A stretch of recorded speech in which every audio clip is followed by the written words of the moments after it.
Good morning, good morning, good morning, and happy Friday. Before I start roll call, before I start anything, I would love to tell my big sister, Rara, happy birthday. I hope this year is everything that you'd imagine it to be. I would just like to thank you for always being one of my biggest supporters, a constant forever in my life. They say sisters are your first best friends, and that is very, very that is very, very true when it comes to like my big sister. So I just want to tell you happy birthday. I called you twice, so you're gonna have to go back and watch this on replay. But happy birthday, Rara. I love you so much. I love you so much. I thank you for just being a great big sister, a great aunt to my children, everything, girl. Side note, you getting old as hell. You getting old as hell. Happy birthday. Happy birthday. Good morning, everybody. Let's go. It's day 8. It is day 8. Y'all, I went back and watched Jen yesterday and got even more pissed off. I wanted to turn on the doc, but y'all know I'm watching the doc with you guys. And it was too late by the time I got back home, got settled. It was just too late. So happy birthday again to Rara. Good morning, T. Good morning, Lexi. How are you this morning? Good morning, Haley. Hey, Danielle. How are you? Good morning, Quiet Storm. Good morning, Miss Sheila. How are you? Every time I see Miss Sheila's name, I know Miss Sheila almost done with work. So I know it's almost time for her to go home. Good morning, Sugar. How are you this morning? Good morning, Gwen. Hey, my girl, Bia. How are you? Hey, Georgette. Good morning, Tiffany. Hey, Brianna with the ANNA. Good morning, Alicia. Hey, Beatra. Good morning. Good morning, LL. Hey, Carol. How are you this morning? Good morning, Montresa. Good morning, Carol. Good morning. Miss Sheila said, I'm really feeling like Mel, messy like us. The way she posted our comments from the live the other day. Not messy, just want y'all to see that I saw the foolishness. I went back and saw it and said, well, goddamn, I'm happy I wasn't looking at that chat. Good morning, Jess. Good morning, Destiny. Good morning, Monet. How are you? Good morning, Jasmine. Good morning, Nicole. Hey, Niara. How are you, girl? Good morning, Karen. Hey, Maggie. Good morning, Dania. I hope I said that right. Good morning. Dania said, see, this is what I'm talking about, Dania. Dania said, everyone, good morning, everyone. I received the gifted membership on Wednesday and didn't realize it till after the live was over. Thank you. It's greatly appreciated. Thank you for coming in and saying thank you. I appreciate that. Thank you so much. Good morning, LaShonda. I hope I said that right. I see you got creative and a little fancy. LaShonda. Okay. Good morning, Alice. Hey, Ronnie. How are you? Good morning, Kiss. Hey, Gabrielle. Hey, Shay. How are you this morning? Good morning, Gina. How are you? Good morning, Siobhan. Hey, Sugar. Sugar said, I'm all off work today. I finally can talk in the comments because we all know that's the best part of this whole thing. The chat. Yes, ma'am. Instead of just listening to it, I love when you can participate, Sugar. Welcome to the chat this morning. There is my girl. Good morning, Too Pretty. How are you this morning, friend? Thank you. We always gonna call her the millionaire IT person. She gonna get it together. Good morning, Siobhan again. Good morning, Brianna. My Memphis Brianna. Good morning, Felicia. Good morning. I think I have made it. Good morning, Tidra. Hey, Destin. How are you this morning? Thank you, guys. I see the happy birthdays to my sister. Thank you, guys, so much. I'm going to make sure she goes back and watches the chat because I'm not going to talk about how she was on Facebook early this morning when I made a Facebook post and I called her twice. She didn't answer. I ain't going to talk about that. I ain't going to even talk about that. I called her twice, no answer. I didn't even look at the time, so it could have been 12 or something. But yeah, Good morning, Film. Good morning, good morning, good morning, Summer with the U. How are you? Hey, Drea. Good morning, Wendy. Autumn. Autumn, I think your name is giving me PTSD, if I'm being honest with you. I see Autumn, but then I see I'll allow it, and I automatically go to Bev. I'll allow it. Annoys me. Those three words annoy me. I'll allow it. Girl. Good morning, everybody. Let me see. I think I have made it to the end. Good morning, Shay. I just want to make sure. Good morning, Tracy. Good morning, Morgan. Good morning. Good morning, Crystal Jackson. Who is this? Good morning, Tracy. Hey, Miss Davis. How you doing this morning? Well, Summer, we started watching the doc the other day because clearly, there may be something. There may be something wrong with me because yes, I was like, damn, I'm watching this doc by myself. I want to talk to my friends about it. And so we started watching on TikTok Live and we got through, I believe, 3 episodes. And I didn't want to watch the rest without you guys. And like I said yesterday, it was just too late when I got back in the house, knowing we all have to get up today to be on this stream. So we'll see. It's Friday. We'll see what happens today. Yes, Sharonda. I was just telling my friend that Sharonda, actually, we need to come up with a plan about the Tyree Nichols case. Simply because the previous case we didn't watch, and I don't know if we need to watch both together. So we have to come up with a plan for that. Good morning, Phoenix. Good morning, Sylvia. How are you? Hey, Taylor in here early today. Good morning, Luna Tuna. Okay, Luna Tuna. I like that little name. Good morning, Blackbird. Hey, T, so dope. How are you? Good morning, Chatty. Good morning, Monique, and thank you for the happy birthday to my sister. Good morning. I think I have made it. Miss Godiva. Like the chocolate. Okay. Good morning, Tara Tyra. Are those your kids' names or is that your name for real? Tara Tyra. That's a tongue twister. Good morning, Molly. Good morning. Hey, Tia Tennille. I thought about you when I just saw Tara Tyra. I thought I thought about you, the two T's. Good morning, Dolly. Good morning, Angie. Good morning, everybody. Hey, Megan. Hey, Jalen. Good morning, Rain. Good morning. Hold up, y'all. Okay, yes, Rain. Let's see. Good morning, Jaleesa. Hey, Diamond and Nippy. Good morning, Tiffany. Hey, Terica. Happy Friday. Happy Friday. Good morning, TL Goldie. Hey, Emily C. Hey, Ash. It's Ashley. I remember I was finna struggle, but it's Ashley. Good morning, Ashley. Hey, Heather. Good morning, everybody. Good morning, DJ Mommy. Normally, you and Miss Davis are so close together with the good mornings. I was looking for you when I saw Miss Davis' name. Good morning, Princess. Good morning. She said W chat. You know what? Bye, Alice. Goodbye, Alice. Good morning, Stephanie. Good morning. Tidra just became a new member. Welcome. Thank you so much, Tidra. And Drea sends a super chat on Friday. Thank you, Drea. Says happy Friday and good morning. Happy birthday to your sister. Thank you, girl. I can't wait to show her the chat with all of these birthdays. Good morning, Keisha. Hey, India. Good morning, Bridget Garrison and Shalon. I can't wait to tell my sister to come in and look at the chat. I appreciate you guys so much. Let's see what Mira said, because Mira looked like she popped out the bushes today. Mira said, good morning. I've been watching from the bushes all week. Watch the documentary and some more of the live you did the past weeks. I'm caught up now. This is a mess. It's a mess, friend. But the crazy part is, guys, I was watching good morning, Nurse K. Friend, hold up, y'all. Nurse K. Friend, I don't think I've seen you in a while. But good morning nonetheless. But I feel like I haven't seen your name in a minute. Let me know if I'm tripping.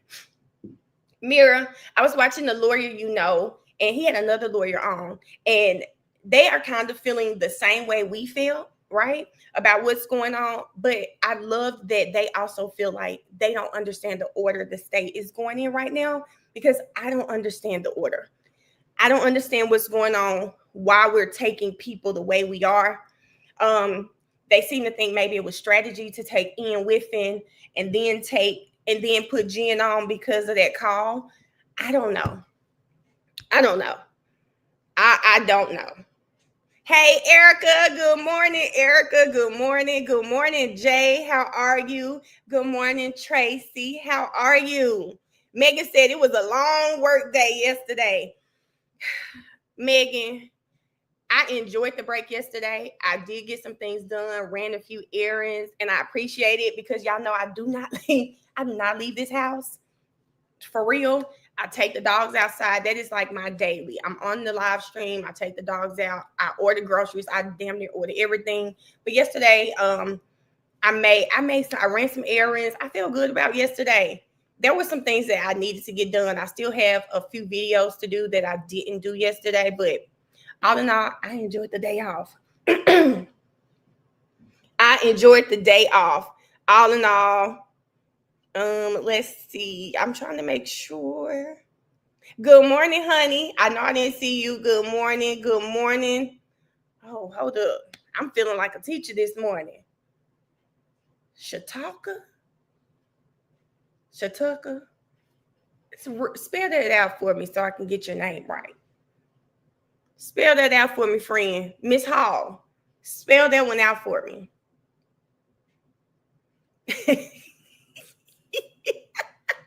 Don't change it, Autumn, because it's still funny. Hey, Mia, good morning. Good morning, Marina. Good morning. Uh-oh. Mel, that say Miss Virgo Diva. Miss Virgo Diva, what I miss? I don't even know what I missed, T. I'm so far down the good mornings, I don't even know what I missed. Good morning, Miss Mika. Good morning. Good morning, Forrest. Forrest said, just leaving the buffer zone. F you buffer zone. Forrest, you be outside with your sign. Because we just saw on the documentary that people are outside, seriously. Like, I'm talking lawn chairs with radios listening to the trial, sitting outside the courthouse. Forrest, let me find out you out there with your free Cameron Reed sign. Hey, Fanique, how are you? Good morning, Skipper. Good morning. Hold up. Let me see. Good morning, Tarina. How are you? That's what we started watching too. Okay, y'all, I'm trying to get to the end of this because I'm about to put the link up. Good morning, Ronnie. Thank you for the super chat. Ronnie said, come in here, like the damn live. It's 200 of us in here already. We should really be at 200 likes. Click the exit after comments. Like the live, please. She said, we don't want you here if you can't do the simplest thing. She ain't lying. Because first of all, let me thank the chat again. Kat came in here and told me that I was featured on YouTube. It's literally because of this chat. It is literally because of the shares. Quite literally because you guys like the live. It pushes me into YouTube's algorithm. So thank you guys to everyone who has liked my live, who share anything regarding my YouTube page specifically. Thank you guys, because that really made my week. Good morning, Della. Good morning. So thank you guys. Shataka. Shataka. Okay, friend. Thank you. Shataka. I got it now. Kay, good morning, Kay. Kay sent another super chat. Thank you so much for the super chat and happy Friday, Kay. Kay, I don't think I saw your name in the good morning, so good morning to you. Good morning, Lou. Good morning.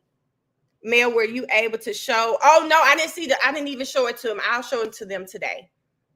I don't know if I was online when I checked the message. And that's the reason why they didn't see it. Now, Kay, if you having dreams about the case, friend. But you know what? I'm not going to talk about you. I haven't had a dream. Good morning, Whitney. I haven't had a dream about the case, but I won't lie to you. If a Ford Edge ride past me, I don't think about Cameron retrial. If I pass a Lexus truck, I'm not going to lie. Like, I wouldn't be all up on the back of the Lexus truck. Like, let me see. Let me just feel. I'm not gonna lie to you. Not gonna lie about it. I'm not gonna lie about every time I send a text from here on out, I'm thinking about, are my text messages gonna be in trial one day? I wouldn't lie to you, so I get it. I promise, I get it. Listen, you know AJ's gonna ask that. Y'all, let me get the string pulled up on here. I watched her testimony again, and I don't know if it was a lawyer, or something else I was watching. They were so accurate. They said she was good until those FBI questions started coming in. She was like, I mean, she looked like she was about to cry. Hey, Kira, she looked like she was about to cry, in my opinion. In my opinion, she looked like she was about to cry. I had a dream about the case a couple nights ago. Goddamn, Gina. I woke up and said, this don't make no sense. The case, it has consumed us. Good morning, T-friend. Erica, you ought to be worried about your text, boo. You ought to be worried about your text. Not mine. Phoenix, she was trembling, eyes huge, okay? Good morning, Shawnee's World. Eyes huge, okay? There he go, y'all. Okay, y'all. Okay, y'all, this is my cousin I was telling y'all about. I said, if I saw, but first of all, I wouldn't have known this was him because it says P. King David. It says P. King. Y'all tell my cousin, hey, remember I told y'all that I thought my cousin's name said Pimp King Dave? And I was like, I said, I would know it. If I saw that name in here, I would think it's my cousin. Can't y'all finally see my cousin in the chat? Hey, Dave. Happy Friday. I'm so happy because now I know what his name looks like. I would not miss my damn cousin. Come on, y'all. Miss Sheila, that's what Miss Sheila said. He been here before. Miss Sheila, I missed it. So my sister was like, Dave be in the chat. He said he'll speak to you, don't speak back. And I'm like, I must don't see it. I have never seen this name. Clearly the chat has, and the chat didn't know it was my cousin, but that's my cousin. And I'm happy I saw it today. Now we need Wanda and Tim to step out and speak now. And Dave, I hope you don't like that live. I hope you have liked that live since you got in here, Dave. She said, people treat me like a step friend. Mel always pass right by, bitch. Miss Pooh, Miss Pooh. Now you know you never gonna be a step friend. I don't know how I missed your name, but good morning. Good morning, Miss Pooh. Now, y'all got to know. Ain't no skipping, ain't no step friends over here. I'm too attached to all y'all ass. I don't know why I can't do a damn thing without y'all, but I just can't. Okay? Miss Pooh, you got to know better than that, friend. Come on now. Good morning, Nene. Good morning. Good morning, everybody. Good morning. And see, it's a whole lot of going on talking about you did. Tasha, Dave, they remember you from Bobby Party. Tasha said, good morning, kidnapper. Good morning, kidnapper. Hilarious. Y'all, I don't know how I miss Miss Pooh, because y'all know that bothered me. If I done missed a good morning, because y'all know listen, let me tell y'all something. I'm a host, okay? And I'm sensitive about my shit. I take them good mornings goddamn serious over here, okay?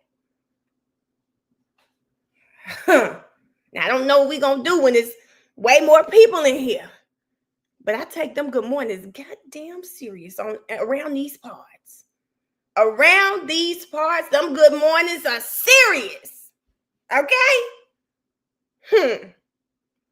Good morning, Gypsy girl. Good morning, Melissa. Now, Key. I know you could have left that you out that word. Y'all about to get... Oh, Key, what they gonna get blocked for? What they gonna get blocked for? We need a mimosas with Mel morning, one morning, y'all. Like, Summer, elaborate, because I like a good mimosa.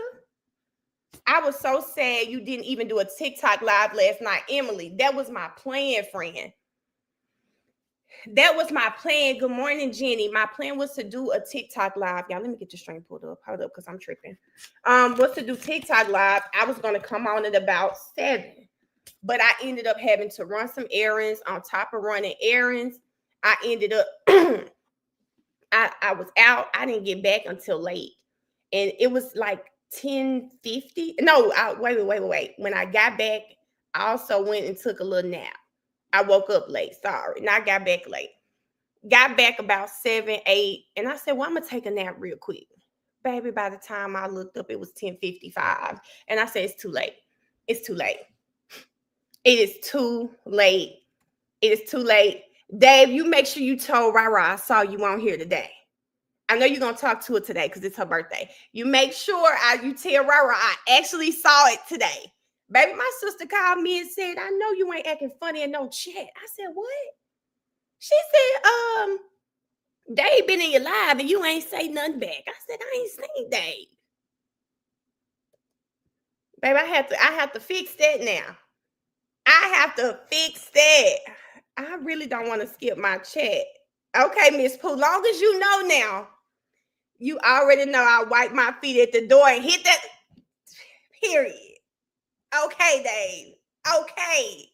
Good morning, Tamika. Good morning. You pause between girl. Bye, Erica. Good morning, Sundrop. Shay, you got to know I don't play about my roll call. Y'all got to know that about me by now. Hey, Miss Debbie. Good morning. Good morning, Miss Jones. This is 50. Good morning. Good morning, Lily. Good morning. She said, welcome. Mel will stop and talk about what we watching. Now, Miss Gwen, laying the rules out. If it's not your thing, there are many YouTubers streaming this case. Okay? Feel free to leave and we won't be offended because I swear I won't. I firmly believe everybody that's supposed to be on my stream is on it. We do stop, we talk, and I am a little loud, so I hate to, I'm sorry. I do watch these lives back, and yes, I do say, damn, Mel, you're loud. But it's me. Sorry, guys. It's me. It's me. Sorry. Y'all, is court saying something? I would have. Okay, I see that the lawyers aren't there, so no. All right, Princess. Enjoy your day at work. She said that little firecracker is woke. Talking about Key. Nay, we may need to do, maybe we do members only or something. And do the mimosa. Y'all, it is so crazy, the mimosas with Mel thing. Because I used to do that with real estate.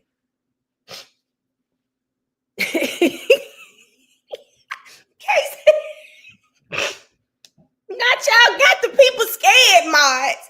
Kay said, like the live, y'all, please. I need to be able to say what I need to say about the trial quickly.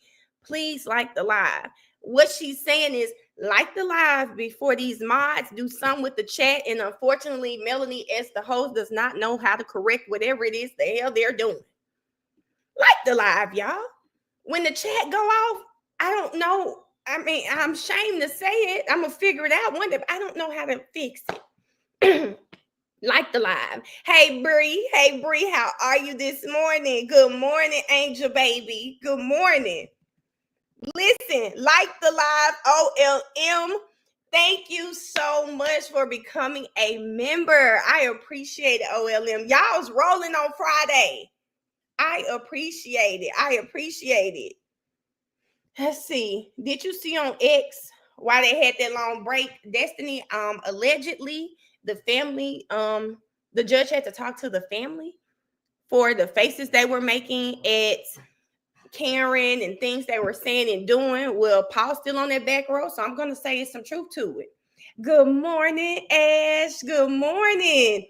You definitely be acting funny. All shade.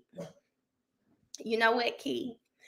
After the way you cut up in my live the other day, and yes, I say you because when I go back, when y'all cut up like that, and it was like 400 people in here. So I'm trying to keep my face straight and stay on topic. I could see my face on that live. Baby, I was fighting for my life. Fighting for my life. Okay. I went back and watched that chat. And when I tell you I was crying, laughing, I said, they think this shit a game. They think this shit a game. They really cut up bad in that chat. But I love it. And here we go. Day 8.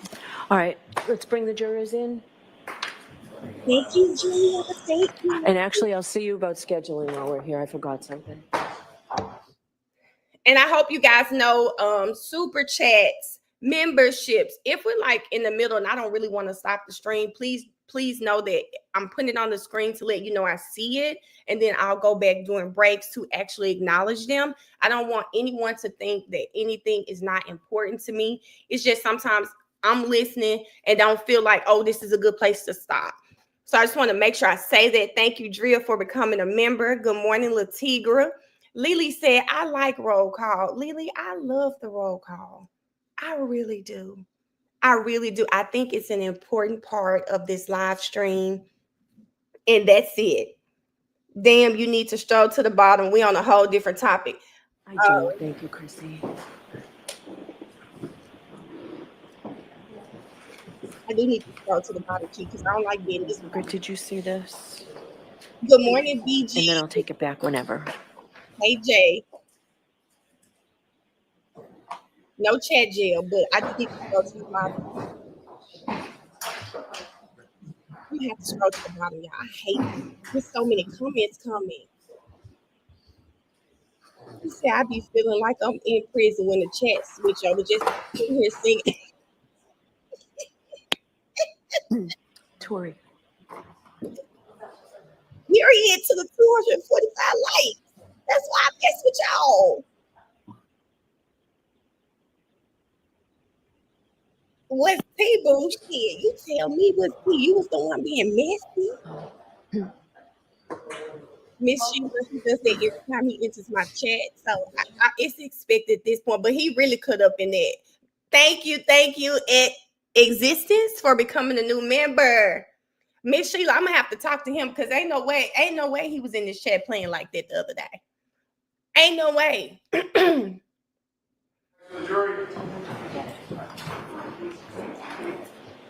Don't worry. It only take like 10 minutes. Good morning, Ebony. Good morning, Kayleen. Good morning, Tasman. Key did say this our chat, and I'm gonna say with the exception of making it where I can't see it when I come in, I'm seeing how y'all run the chat. But she not longer. He said I'm not even a supervisor of the chat, and I'm gonna have to agree. Yay. All persons have any business before the Honorable Beverly Canoni, Justice of the Norfolk Superior Court and for the County of Norfolk. No bad. Draw near, give your attendance, and they shall be heard. God save the Commonwealth of Massachusetts. This court is now open. You may be seated. For the record before the court is Commonwealth versus Karen Reed, 22 CR 117. The parties are present. Our 18 jurors are present. The matter is on for trial. All right. Good morning again, counsel. Good morning again. Good morning, jurors. Good morning. I have to ask you those 3 questions. Was everyone able to follow my instructions and refrain from discussing this case with anyone since we left 2 days ago? Yes. Everyone said yes and nodded affirmatively. Were you also able to follow the instructions and refrain from doing any independent research or investigation into this case? Yes. Everyone said Thank yes you, and nodded Ash, for becoming a affirmatively. member. Did anyone happen to see, hear, or read anything about this case since we left on Wednesday? No. Everyone said no or shook their heads. So today is a full day. We will be recessing this afternoon around 3:40, 3:45. All right, Mr. Jackson, if you go to the podium as soon as Ms. McCabe comes in. May we have Ms. McCabe?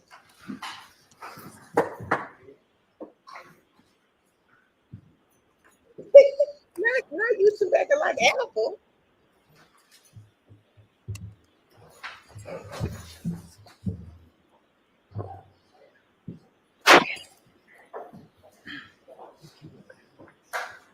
I'm still gonna tell Ash thank you. It popped up on the screen. Whatever you want. It popped up on the screen. Still gonna tell my friend thank you. Raise your right hand, please. I solemnly swear that the testimony you shall give to the court and the jury in the matter now pending shall be the truth, the whole truth, and nothing but the truth, so help you God. Yes. Did Good morning, you write Jane. down something? Oh, it's a lot of us in here early. Hey, Ashley. Good All right, Mr. Jackson, whenever you're ready. Thank you, Your Go, Honor. y'all. Good morning, Ms. McCabe. Morning. I'd like to draw your attention back to the time that you were watching the SUV out of the front door, through the front door at 34th Fair. Do you have that time in mind? I never watched it, but I went and looked at it. Saw it. Sorry, yes. All right. I just want to clear up one of the time frames that you indicated you last saw that SUV. You saw that SUV for the final time at 12:45 a.m., correct? It was up Watch this. past the flagpole at that point. Can't be sure of a specific Yeah. time. Yeah. You indicated at a prior hearing Yeah. in June of 2023 that you, in fact, did see it for the last time at 12:45, and you know that because of a text message that you sent at 12:45. Is that right? I did send a text message at 12:45. That is correct. Did you say, quote, and by the way, for court and counsel, this is at 782 Y'all. lines 24 through 25, going to 783 lines 1 through 13 or so. Y'all look at that comment. I'm trying to see. Can y'all tell me before she says it? Actually, Before 1 through she says 3. it. It's 782 going to 783. May I approach, Your Honor? Yes. She was gone, pretty. She was gone, y'all. This messes up her tail light, her whole timeline. Hey, Dee. She rolled her eyes early because she know what's coming with Actually, Ms. McCabe, and for court and counsel, I'm going to back up just a little bit See, up to line Cameron 20. was gone. Yes, ma'am, Erica. You stated, quote, so I think my husband and I were talking just like about what they were doing. And then I sat back down, and then at one point I think I said hello. And then I said at 12:42, where are you? And then flip, I don't know if that's my last text or if I did one more. Yeah, 12:45, hello. Because they were still there. And then question, so the dark SUV was still outside the house at 12:45. Answer, Yep. at 12:45. Yep. Do you remember that question and answer colloquy? Look at her. Back in June 2023? I've been asked a number of questions, specifically those words, no. I do remember testifying. I believe I said, I think in there. I think Look that, at her. I think. and to be honest, I'm not sure of exactly the times. I didn't pay close attention to when I was texting and when I was sitting. I was going back and forth to the door. But in June of 2023, at a hearing under oath, you did say that it was at 12:45 that you last saw the You vehicle. know. I believe I said, I think. Look how she keep doing it, y'all. Look how she keeps doing it. I believe the word I think is in there. Oh, You believe, but you're not sure. Okay, I'll look at it. Refresh your recollection. Sure. y'all, this is kicking her ass.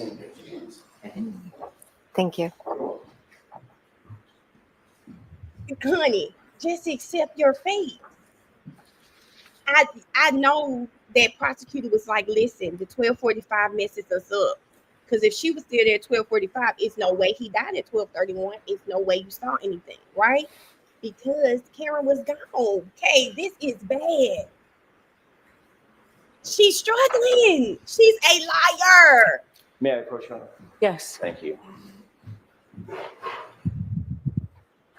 Does that refresh your recollection, Ms. McCabe, what you said in June of 2023 about seeing the SUV at the location at 12:45? I see what I read. Sorry. I saw what I just read. I don't remember my exact words of every testimony, but I did just read that. Yes. And in fact, what you said back in June of 2023, quote, I don't know if it's my last text or if I did one more. Yeah, 12:45, hello, because they were still there, period, correct? That's a part of what I said. And then the question was, so the dark SUV was still outside the house at 12:45, answer, at 12:45. And then I said, I think, my husband She and I, keeps so there's saying, "I more think." to that conversation. Okay, what I read you is what the transcript indicates. You said on June 8th, 2023, correct? So can you answer that? Is that correct?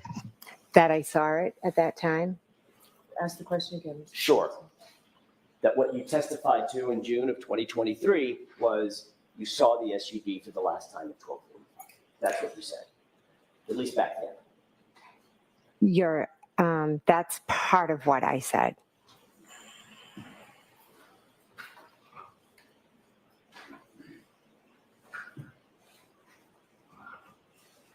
I don't know if that's my last text or if I did one more. Yeah, 12:45, hello, because they were still there. Question, so the dark SUV was still outside outside the house at 12:45, answer at 12:45. That's what you actually testified to in June 2020. That's what that says, correct. Thank you. Tell me that's what they said. You've been asked about with whom you communicated first thing in the morning when you received that 4:53 a.m. call. There, at that call and thereafter, shortly thereafter, within those next few minutes, correct? Yes. As a matter of fact, you were asked by Trooper Prince in a formal interview on February 1st, 2022. I know that was a while ago, but in that initial formal interview 3 days after the event, Trooper Prince, the female trooper, asked you who you called or who you communicated with during that important few Right, minutes Nicole. after you received the first phone call from Kaylee's phone, correct? I'm not sure of our exact conversation, but she did ask me a number of questions. Do you remember telling her, I spoke with Karen Reed, obviously. Again, I answered whatever question she asked me. So Okay, if she asked, I did speak with Karen Reed that morning, correct? Okay, Ms. McCabe, my question is, did you tell Trooper Prince 3 days after the fact, I spoke with Karen Reed? Yes or no? If you have a report, I don't remember the specifics. I met with many, many police officers. Sure. Bro, it's too early. She mad early as hell on this day. Early as hell, she is mad. Would it refresh your recollection to take a look at her report? You know she I'd won't report. like to take a look at it. Yes, thank you. May I approach? Yes. Thank you very much. You're welcome. Thank Lacey, he has to. Look at the way Bev behaving. He got to give it a report. Look Ms. at the McCabe, way you can- Bev been acting. Familiarize yourself with that report, and there's a tab if that helps you, because Okay. it's somewhat lengthy. Okay. Listen. See if that refreshes your recollection. Thank you.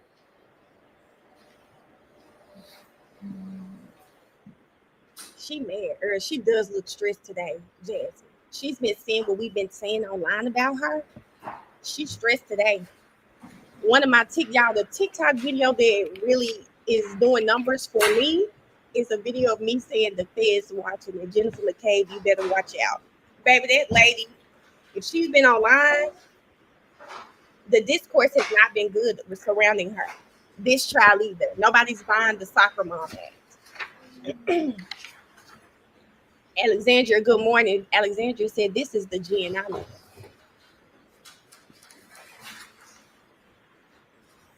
So here's the thing, though. Gina just said that y'all know Bev run her courtroom differently. Bev may have told them this is what you need to do. Y'all got to remember that too. We don't know what Bev has said to them. May I approach? I'm Bobby G. Okay. Bye. Y'all have to remember Bev is different. Ms. McCabe, did that refresh your recollection as to what you told Trooper Prince? I know what happened, so I just answered Yes or the no? questions. Yes or no? Does that refresh your recollection as to what you told Trooper Prince? Yes. Okay. You told Trooper Prince that you had a conversation on Kaylee's phone with Miss Reed, correct? Yes. That you also called Julie Albert after you got off the phone with Miss Reed the first time. Yes. And then thereafter, at some point, you talked to Tom Beatty, correct? I never spoke with Tom. I'm sorry, my mistake. I misspoke. You called Tom Beatty. Yes, I called Tom Beatty. Did not Yeah, get you through to called Tom him Beatty. for it. I didn't, no one answered. Yes. Okay. Then you spoke at the grand jury about the same issue. Who did you talk to and who did you call in those minutes after the initial call on Kaylee's phone, correct? I'm going to object. I'd like to be heard. Right. Come on up. Okay. Y'all, my sister said, thank you so much for all the birthday wishes. She had a little spiel going on. I said, girl, we in court. I'm going to call you when we on break. And you can tell them what you want to tell them about the month of May. It's Mental Health Awareness Month. She can tell y'all that spiel. I'm going to call it break. But I want to say this.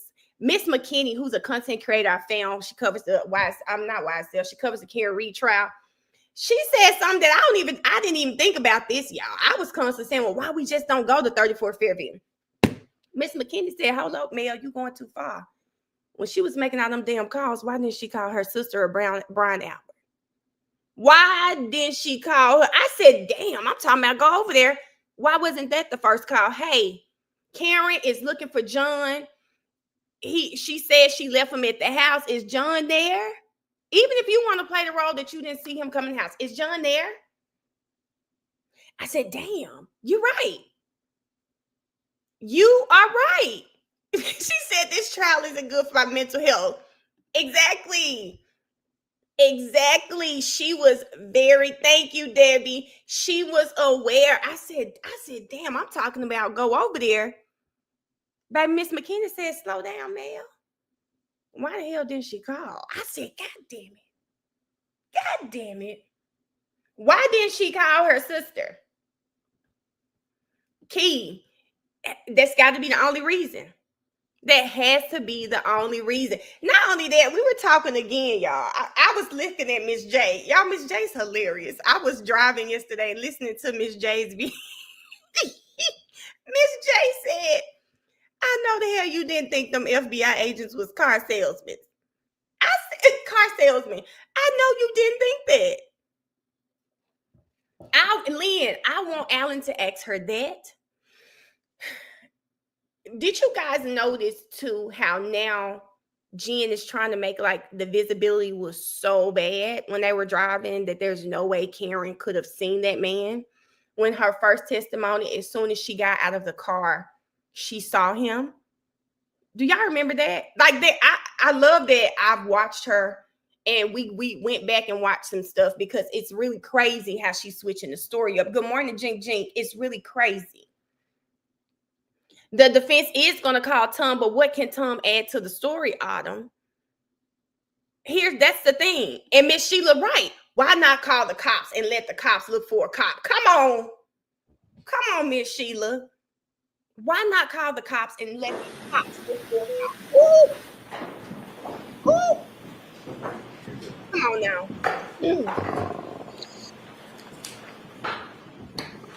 Oh,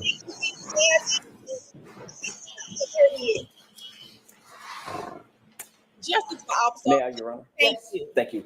Ms. McCabe, you were also asked the same series of questions about, a series of questions about the same events concerning that 453 phone call and the calls that you made shortly thereafter, correct? Yes. And in that testimony, you also, consistent with what you said to Trooper Prince, said, I spoke with Karen Reed on Kaylee's phone.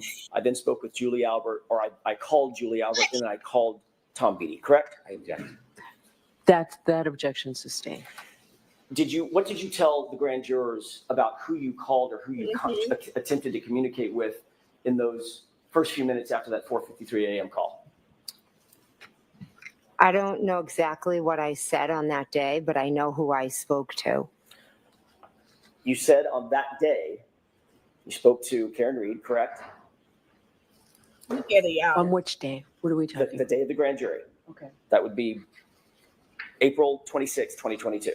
If my sister not answering, I'm going to call her husband. I don't have the paper in front of me, so I don't know my exact words. Well, I'm not asking for your exact words, but did you tell them, as you sit here, do you remember telling the grand jurors under questioning by the Commonwealth that you spoke with Karen Reed? I spoke with Karen Reed that morning. Again, I've been at many grand juries and different things. So to remember specifically, I don't remember specific questions and specific answers. But yes, Karen Reed did call me that morning on Kaylee's phone. My question is, what did you say to the grand jurors? And you're saying you don't remember? What question are you asking me? Whom did you attempt to communicate with My sister don't answer. in those first few minutes The neighbor after you first received the phone call on Kaylee's phone? If you're asking me now, I can answer you. I'm asking. I don't remember this. I'm sorry. I don't remember the specifics. If you want to show me and then I can review it. Look at her, y'all. I know the answer to the question. I'm just not sure of my No. exact words on that day. I didn't ask you what your exact words were. I'm asking you about your memory. You're testifying based on your memories, okay? Are you not? Object. All right, go ahead and answer that question. Are you answering these questions based on your memory, Ms. McCabe? So I'm answering questions based on my memory of what happened Look at her. on the 28th and the 29th. Look at I've her. testified multiple times. I've been interviewed by multiple police officers. So to pinpoint one conversation is a bit of a challenge for me. But what I can tell you is what I remember from that day, which was, I'm sure, very similar to however I answered, because it's the same. Hey, Jaleesa. Refresh your recollection and look at the Tell Mr. transcript. Brennan when you draft. Sure. Y'all, this is 188, insane. Thank you.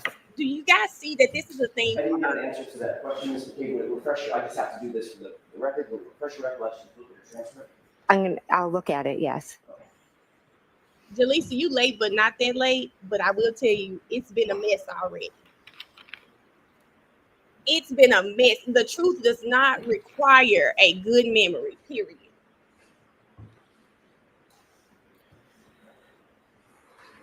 Especially when it's a traumatic event. I can damn near walk y'all through everything I did. The day my nephew was shot 5 times, traumatic. The day my sister had an accident. The day my mama passed. I can walk y'all through it. It might not be exact, Okay. but I can walk you through May I it. approach? Yes. This is crazy. That was a traumatic Thank you. event. Did that refresh your recollection about what you told the grand jurors in terms of whom you communicated with or attempted to communicate with that morning? Yes. What did you tell the grand jurors? I told them that I communicated with Miss Reed and that I called Julie Albert. And Tom Beatty. Oh, and Tom Beatty, I'm sorry. Right. So in both of those statements, to Trooper Prince, when you were asked about your communications, Come on, and Nate. at the grand jury, by the way, at the grand jury, when you were asked who you communicated that morning, who you communicated with that morning, you didn't need to see a report, did you? You didn't ask to see a report like you're doing here. Well, I'm asking because you're asking specific questions about what I said on a specific day. And depending on who's asking the question, they ask questions in a different manner. So the answer is always going to be the same. If you ask me who I spoke to, I'm always going to tell you I spoke to Miss Reed and Julie. I called Julie Albert and I called Tom Beatty. The answer is always the same, but the way the question asked and maybe some of the words that I use may be different. And I don't remember on specific days. just I've been rambling. questioned many times, but She's the answers are rambling. always going to be the same. The They're wording may not, be though. different. They're not the same. You done? Finished? Is that answer? Yes, I am. Okay. I'm going to allow that, but let's move on. I'm trying, Your Honor. When the Commonwealth asked questions about who you contacted that morning, at the grand jury, you didn't need to have your recollection refreshed with anything. You said, I talked to Karen Reed, I called Julie Albert, I called Tom Beatty, correct? Correct. And that's exactly what you told Trooper Prince as well. Karen Reed, Julie Albert, Tom Beatty. Is that right? Yes, correct. But you did make another phone call Yes, that morning Brady. that you left out of both of those statements, didn't you? I'm not sure. At 5:07 a.m., you called over to 34 Fairview, What? didn't you? If it's in my phone record, then I must have. What? Do It's in y'all your phone remember that? records that you're aware of. Well, let me ask it a different way. You're aware that your phone records actually show that at 5:07, you called to 34 Fairview, Do we not remember that? Is it new? correct? Correct. It shows also that that call lasted 38 seconds. What? Correct? I'm not sure what it shows. You actually spoke to your sister, Nicole, that morning? I did not speak to my sister now. So that 38-second call What? went to voicemail? I'm not sure. All I can tell you is I never spoke to my sister Nicole that morning prior to waking her up. But you do acknowledge that you made a phone call at 5:07 to Julie Albert. I'm sorry, to Nicole Albert, your sister, over at 34 Fairview in those early morning hours. Correct? Yes, I learned after. When You I am learned first being after? questioned, it's days after. It was a chaotic morning. I remembered the waterfall, Julie, then Tom Beatty. Calling to my Hey, sister Kat. wasn't as important ingrained in my mind at that point. No. And then you testified at a grand jury, not hours or days later. You testified at a grand jury months later. correct? Correct. And at that grand jury, you also left out the fact that you contacted your sister, correct? There's nothing nefarious. I remembered who I called. I didn't go back and look at phone records I didn't say it was nefarious. Why would you use the word nefarious? because there's nothing about me calling my sister that Well, then why not say it? is nefarious, and I feel like you're insinuating it might be, and it's not. Did you use that word because it sounds nefarious? Ooh. No, I just used the word because I think that's how you're trying to portray something that is nothing. Or did you use that word because you think that's how it's coming across? That's nefarious. No. Without contacting 34 Fairview. No, not at all. I am the first one right now. Later that morning of January 29th, and by the way, you do 38 acknowledge seconds? that your phone records show that you called at 5:07 a.m. to your sister's cell phone, correct? I don't have them in front of me, but I believe that is correct. Yeah. Okay. Were you calling your sister's phone to alert her of something? Is that why you called? Yeah. No. Later that morning on January 29th, after those initial phone calls and after the scene had been cleared, Gee. at about 11:30 in the morning, you did have a formal interview with Massachusetts State Trooper Michael Proctor, did you not?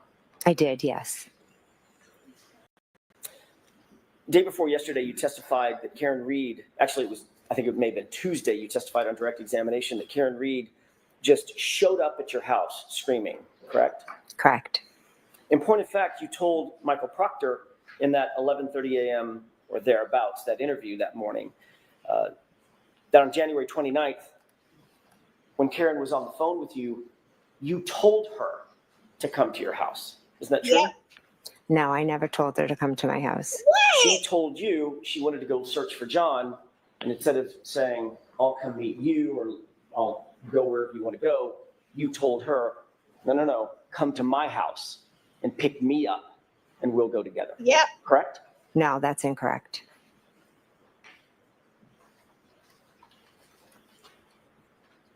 Y'all, I really want to scream.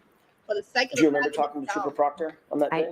I do, yes. Do you remember exactly what you told him concerning the plan to either come to your house or go search for John? There was never a plan for Karen to come Do to my you house. remember exactly what you told him with that regard on that issue? No, I don't. Would it refresh your recollection to look at a police report that he drafted on that issue? Well, those are his words or summary. That's not my question. I know these are his words. He wrote it. My question is, would it refresh your recollection about what you told him to take a look at his report? I know what happened and I know what I told him. I don't know what's written in that report. Yes or no? I don't need to see the report, no. Because it would not refresh your recollection to see a report where it indicated that you told him that you directed Miss Reed to come to your house. I object. The objection is sustained and I'm going to strike that. Oh. You also told, I'd like to be seen on. Okay, we come to Sidebar, please.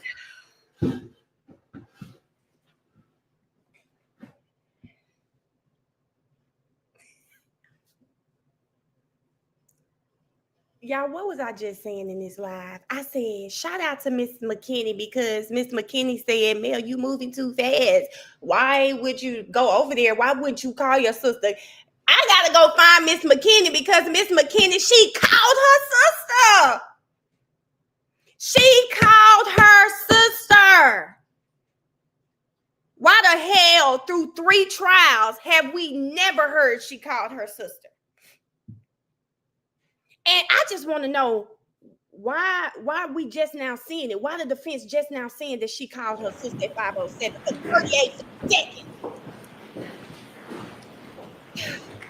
You know what, Kiss? Get out the live. Get out the live. May I? Sure. Thank you. Ms. McCabe, during that same interview, you also told Trooper Proctor that while driving back to One Meadows after you had been picked up by Karen at your house, while driving back toward One Meadows, that's actually when Miss Reed told you she may have broken her taillight, correct? Miss Reed told me in the morning at my house. Okay. I know that's what you're testifying to now. Mhm. What I'm asking is, what did you tell Michael Proctor on January 29th? God damn. Express this to you, Mark. That she had told me she had a cracked taillight when she called me. You didn't tell him that she indicated she noticed her taillight had been damaged on the drive back to One Meadows after she got to your house? She mentioned it then as well, but she also had told me when she was on the phone, that's why my husband yelled out that we shouldn't be driving with a cracked taillight. But in fact, you did not tell Trooper Proctor that story. That's how he What you told him was she told you on the drive back to One Meadows after having picked you up. Never correct? on a phone call. I told him she told me in the morning and on the drive back. So if he didn't write that in his report, it's obviously incorrect. Gotcha. Sustained. Look how she looked at that game. Of course, that drive back to One Meadows would have been 5:30-ish or so, maybe even a little later, 5:35. Approximately, yeah, I'm not sure. Well after she backed out of the driveway and struck another vehicle at One Meadows, correct? Do you know that? No, I have no idea. All right, next question. Speaking of Trooper Proctor, when you first interviewed with him during that same interview on January 29th, you noticed that he was taking notes, obviously. Yes, he was. You told him about your observations of the taillight that day, is that right? I'd have to see the report, but I believe I told him about it, yes. And that was literally the same day that you made the observations, is that right? Yes, it was. He asked you to describe specifically what the taillight looked like, Mhm. and you did so, correct? Could I see the report? Oh All God. I'm asking right now, I've got the report. Look at her. Okay. If you need it, I'll give it to you. I'm asking about your memory. Ms. McCabe, did you tell him about what the taillight looked like? If he asked me what the taillight looked like, then I would have told him what it looked like, yes. And what you told Trooper Proctor on that day is that you, quote, saw a crack in it. Is that right? I believe I said it was broken and cracked and it was missing Broken pieces. and cracked. Isn't it true that what you actually said is, we got out at John's house and looked at the taillight, back right taillight, saw crack in it, correct? I said that I saw it and it was cracked and it was missing pieces. Now it's missing pieces. You noted that he was taking notes, correct? Correct. Have you ever seen those notes? No. Would it refresh your recollection as to what you actually told him in terms of that description to take a look at his notes? So ask it differently, that's sustained. Sure. Do you remember exactly the words you used in describing that taillight to Trooper Proctor as you sit here today? Again, the taillight was cracked and missing pieces. Okay. I know that's what you're testifying to today, Mhm. Ms. McCabe. We're all aware of that. You've said it 4 or 5 times now. What I'm asking you is, what did you tell Trooper Proctor on January 29th? That's my Come on, question. man, pretty. Do you remember the exact words you used to him on the 29th? I believe I said it was cracked and missing pieces. Do you know that, or are you guessing? Come on, I'm man. not guessing. Okay. Do you remember that specifically? I remember describing it as cracked and missing pieces. Do you remember saying it had a crack, or she saw a crack in it? I do not remember saying that, no. Would it refresh your recollection to look at a copy of his notes? Those are his notes. Ms. McCabe, we can do this all day. Would it refresh your recollection to look at a copy of his notes? If it wouldn't, just tell us. No, it wouldn't. Y'all, those are his notes. Hey, Emmy. Yes, Gina. I just shared it. I'm saving it for when we get back home. As you sit here today, are you telling this jury that you deny saying to Trooper Proctor, you saw a crack in it? Are you denying that statement? I'm not denying it. So you could have told him that. He asked me multiple times different questions. I spoke to him at my house, and then he had called me. So maybe one time I said it had a crack in it, and another time I said it was broken and missing pieces. So it's very possible that that's how you described it on the 29th, Ms. McCabe. It had a crack in it, right? And missing pieces. I'm not asking you to finish my sentence. I'm asking you, is it possible that that's what you told him that day? It had a crack in it. Yes or no? Yes, that was Okay, one thank way. you. Mhm.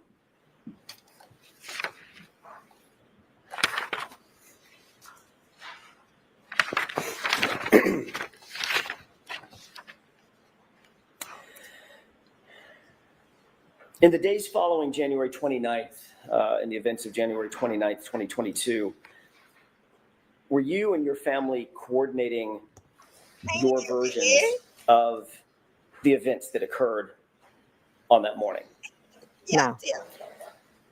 Were you and your family coordinating some sort of damage All control damn day. in terms of the language that your family would use to the public, to the press, to law enforcement?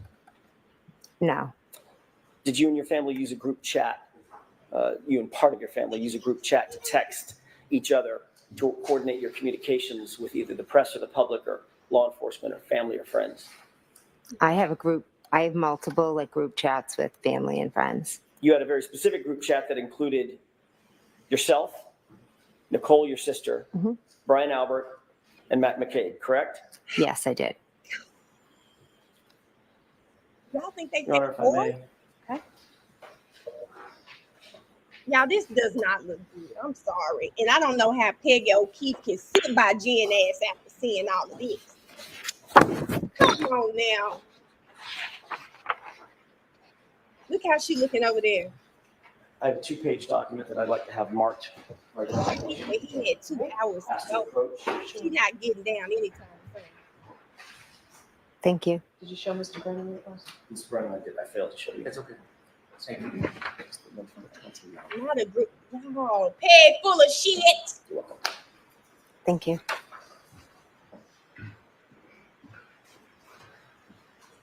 Can you tell me if you recognize what's depicted or what's contained on that 2-page document? Yes. Don't read it at this point. Just tell me, what is that? What are we looking at? This is a, looks like a group Look chat at her. There she had a lot of Um, words. with me and my sister, Nicole. Oh, no, just actually conversations with just myself and my sister, Nicole. May I approach? Yes. Now, last time we saw group chats, I don't remember just her and Nicole. Thank you, D. Reese. Thank you for the super chat. Thank you. Y'all, this is crazy. 227 plus 507. Fuck it, it's over.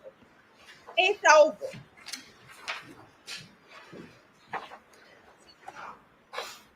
Did you happen to catch the date of these chats? I just took the document away from you. I apologize. It's okay. I didn't know. May I approach? Do you have an extra copy so she has one and you have I'll one, just leave Mr. that one. Jackson? I've got an extra copy for myself. I'll leave that one. Hold on, y'all. Thank you. Do you note the date of that series of chats? Yes, it says 12922. Okay. Is that a chat just between yourself and yourself and Nicole, or is that to include others as well? I think it's just myself and Nicole. There was another series of chats, we'll get to that in a second, that does include Nicole, Brian, Matt McCabe, correct? Yes. On this particular set of texts, do you see the first text starting in the green box? That is a text from you to, it says Coco, correct? Yes, that's my sister, Nicole. Okay. And you recognize this text? I do, yes. And you recognize the texts following in the following bubbles? Yes. I would ask that this be marked moved into evidence. Is there any objection? If I could review it briefly. Sure. Why don't I see you at Sidebar for a minute about this?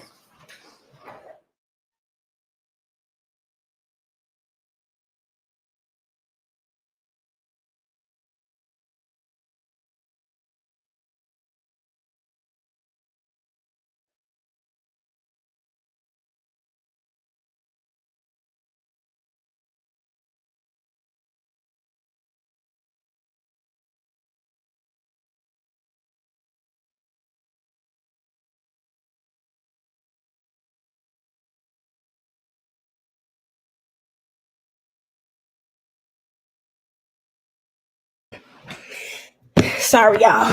Sorry, guys. Okay, let's run it back real quick. 2:27 a.m. Hosslong to dying cold. 5:07 a.m. calling Nicole Albert for a 38-second call that you neglected to mention in the FBI hearing, grand jury testimony, and the last damn trial. Okay, let's think about that shit right there. Okay, let's think about all of that. Then let's think about coming to my house. Come over here, and then I'll drive. You don't need to drive. Remember, she said you don't need to be driving drunk, right? Come over. No, I think that was probably Carrie. But come over to my house. I'm gonna go look for him with you. Not that this girl just popped up in her house. Come over here, and then when you get here, let's go to One Meadows because maybe you missed him. Maybe his big ass behind a couch. The 6'2", 215 man is behind the couch. Y'all, all you anti-Karen readers, okay? Because Debbie did something today that I wanted to point out. We can be free Karen Reed and also want justice for John O'Keefe. The two things can be true, okay? Two things can be true. And what I know for a fact is Jen is a liar. And why is she doing all this lying? The jury has to wonder, why is this girl lying? The feds come to your house, you don't tell them that you call all these people, right? Now, there was a call at 5:07. Y'all, I am really done. There was a call at 5:07. Why did you lie about calling your sister? Because I'm just thinking, if I'm innocent and I have nothing to do, I'm calling my sister and I'm telling you, I'm calm down. Let me get my sister on the phone. My sister's at the house. She can check to see if he's there. I'm doing that unless I'm hiding some.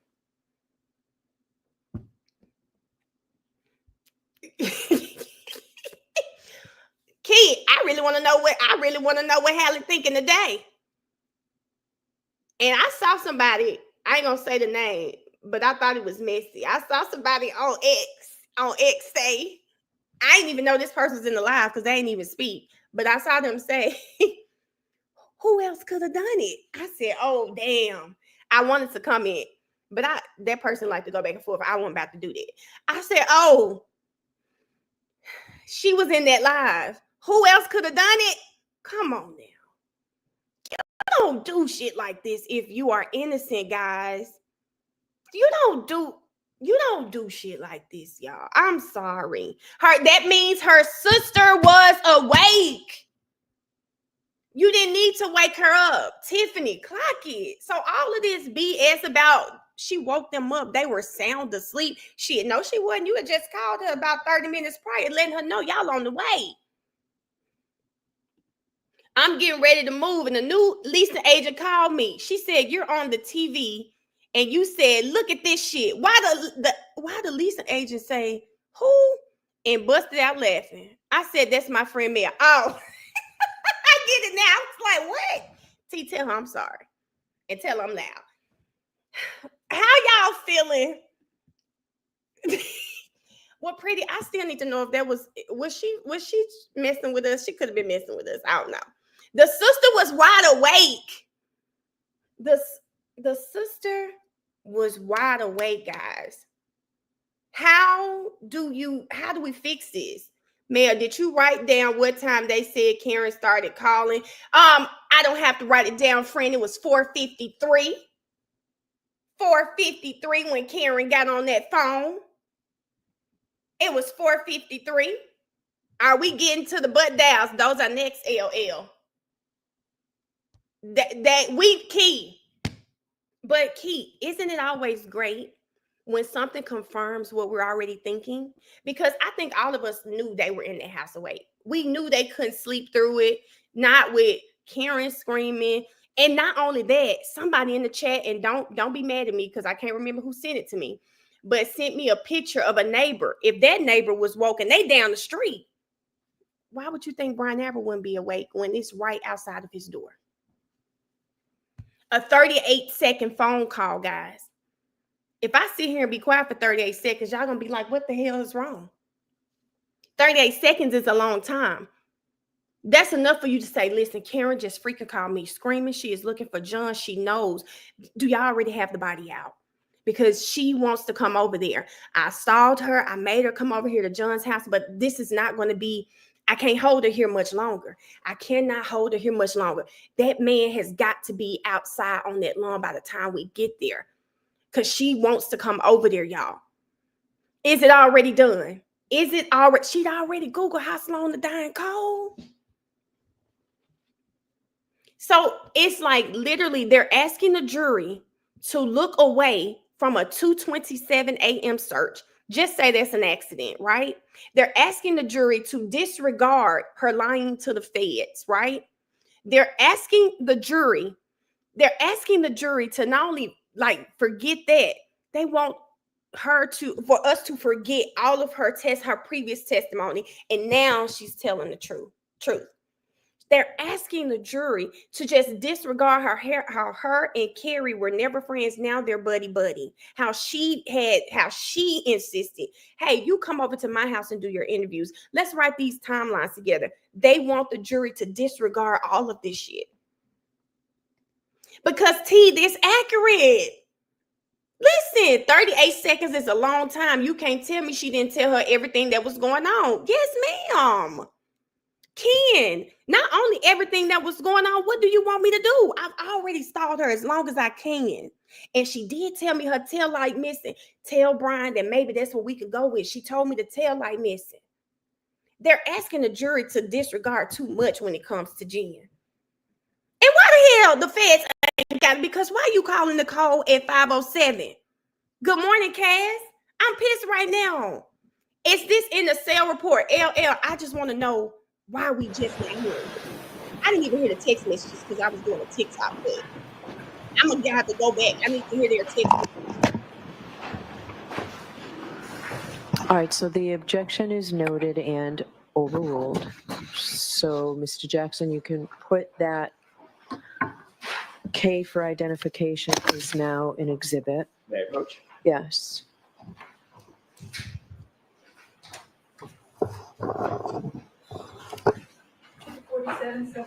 Thank you.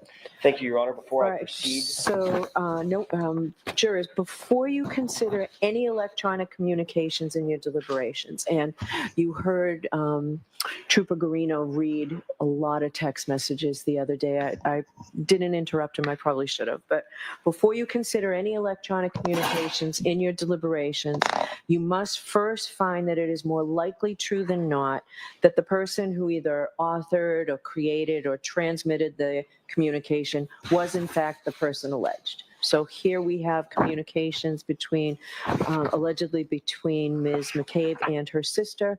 Before you can consider them, you must find that it's more likely than not that they were the people who sent and received those. If you do not find it's more likely true than not that the person alleged to have created or sent them, then you may not consider the electronic communication in deciding your case. Now, when you read or hear about these text messages, you may not consider the statements for their truth, but you may consider them solely for the limited purpose of understanding the state of mind of Ms. McCabe when she sent those messages.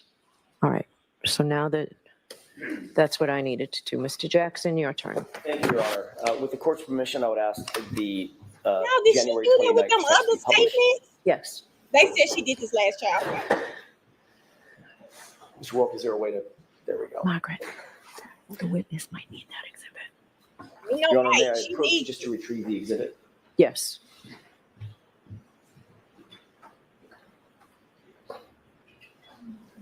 Yeah, this Oh, is thank you. crazy. Yeah, I was just going to say, could you please enlarge that? Any way to make that bigger? And we'll take one bubble at a time. Ms. Thank McCabe, do you need lights on or are you okay? Oh, I'm okay. All right. Thank you. She don't want to see that check. Ms. McCabe, does this appear to be a representative copy of what you're looking at? It's just been marked for evidence? Yes, it does. Starting at that top text, which is the green bubble here, can you see at the very top where it says from, there's a redaction? Yes. The last 4 digits of that phone number, do you recognize that? Yes. Is that your phone number? Yes. Do you see just beneath it, it says 2, and there's a line that says Coco? Yes. Is that your sister? Yes, it That's is. Nicole. Yes. And if you look down on the bottom right corner of this exhibit, do you see a time and date stamp? Yes, I do. What is that time and date? It's 1:29:22 at 7:54. Is that AM? 7:54 p.m.? Yes. Okay. Okay. Can you read for the jurors what you texted to your sister at 7:54? Sure. Carrie talked to the cops and kept it simple. Who's Carrie?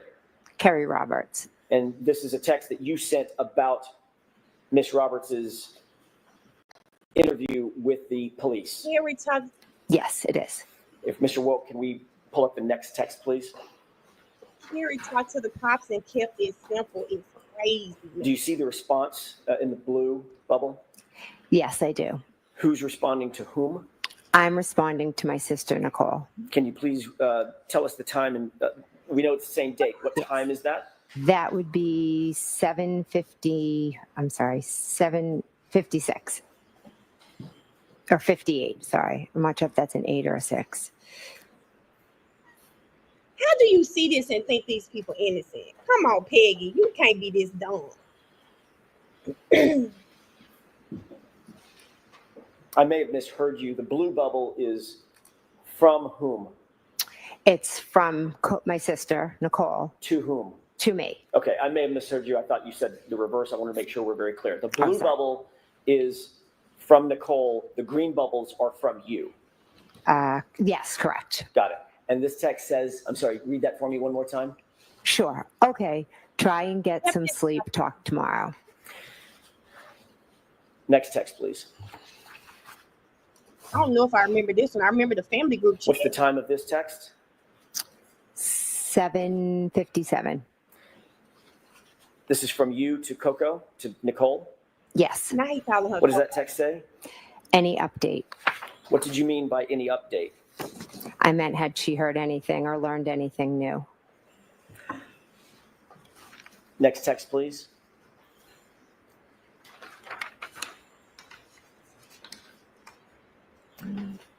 Do you see a response from your sister to you? Yes. What does that say? We'll get more info tomorrow. Don't want to text about it. Oh, why she don't want to text about Next it? text, please. Oh. Oh. Is this a text from you to your sister Nicole? Yes, it is. What does that say? Right. Next text, please. Oh. What is the date and time of this text? It is 1:29 and 2022 at 8:01 p.m. And this is in response to the text that you just read from you to your sister. And this is now a text from your sister back to you, correct? Correct. What does this text say? Okay, text me in AM or if you hear anything later. Thank you. We can bring the lights up for just a moment. What y'all talk about outside the teams? That's what I want to know. One of the texts, the third from the bottom text on the second page, in other words, the top text on the page, was from your sister to you. We'll get more info, TOMM, correct? Yes. Don't want to text about it, correct? She wants Yes. to about. TOMM means tomorrow. Yes. This was January 29th, 2022, correct? Yes. Tomorrow would have been January 30th, Yes. 2022. Is that right? Yes. Then I'm holding another document. This is a multi-page document.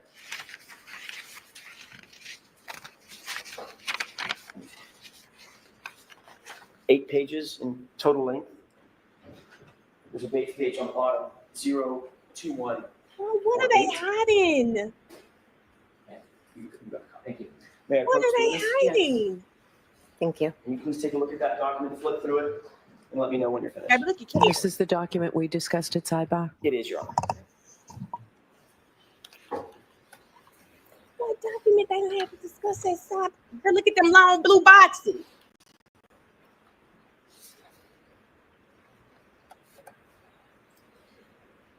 I know we watched the last trial, y'all, but some of this seems new. Kia.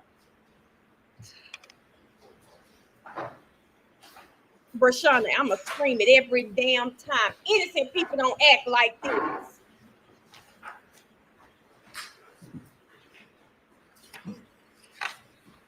Jaleesa, how did they miss these the last trial though?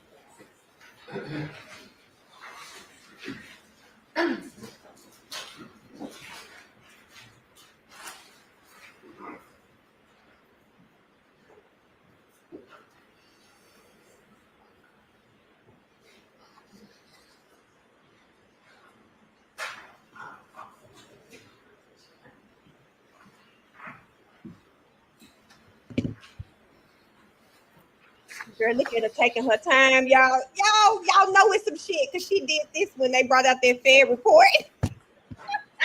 It must be some bullshit. She did this same thing. I rewatched her last night. She did this same thing when they brought out the Fed report, y'all.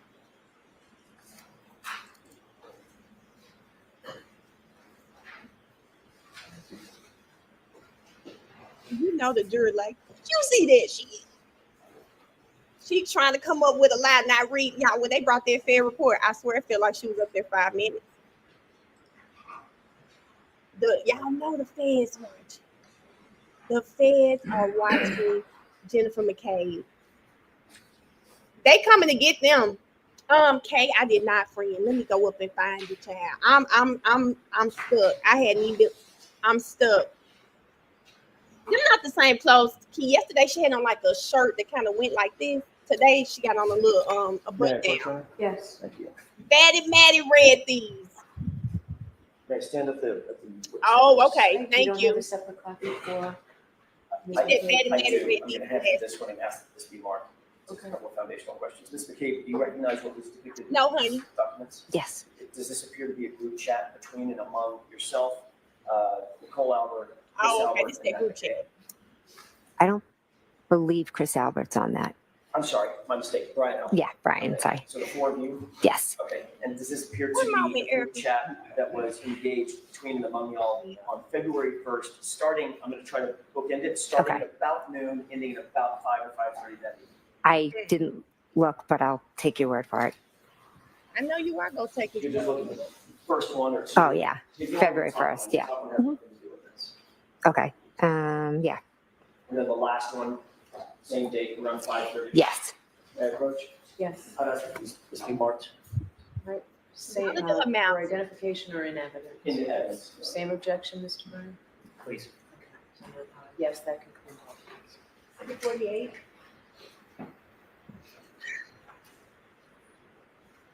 Tell your mama we still let it be, G. Tell her this trial number 2. And jurors, the same instruction regarding the electronic communications and the same instruction regarding this is not to be used for the truth of what's in there, but simply as opposed to used for the extent.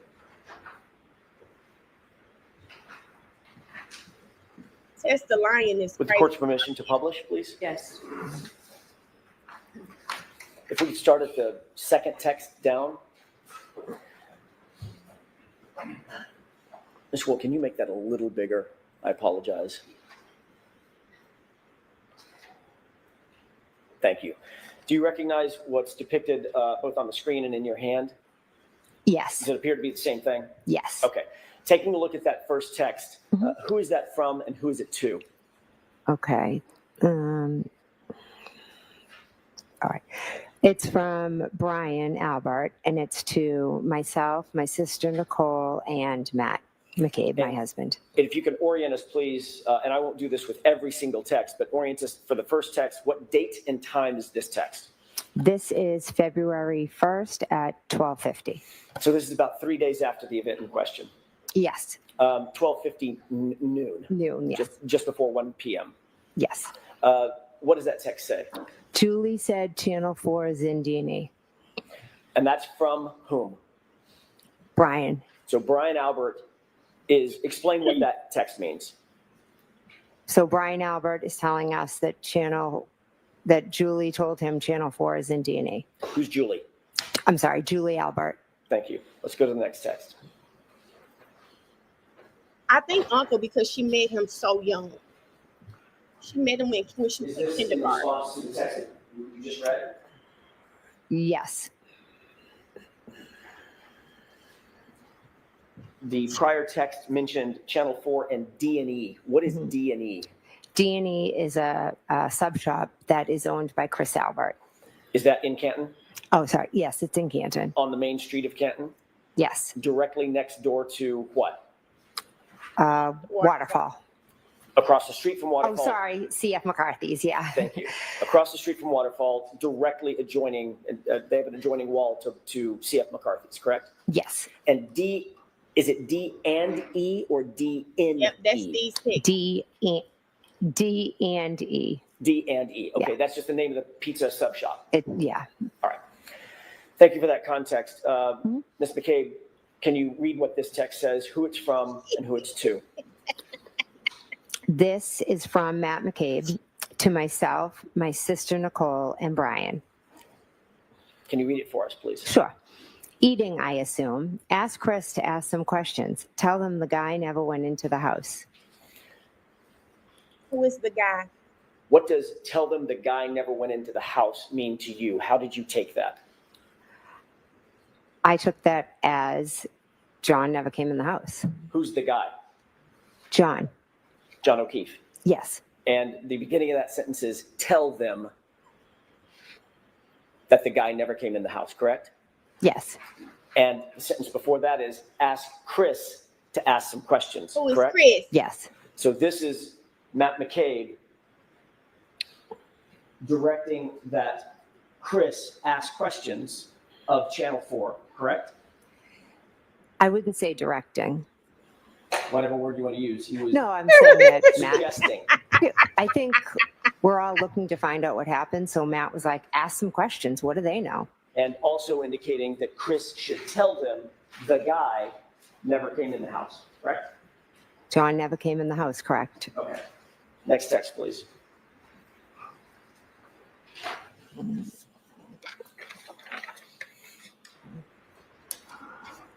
Can you orient us? Who is this text from and who is it to?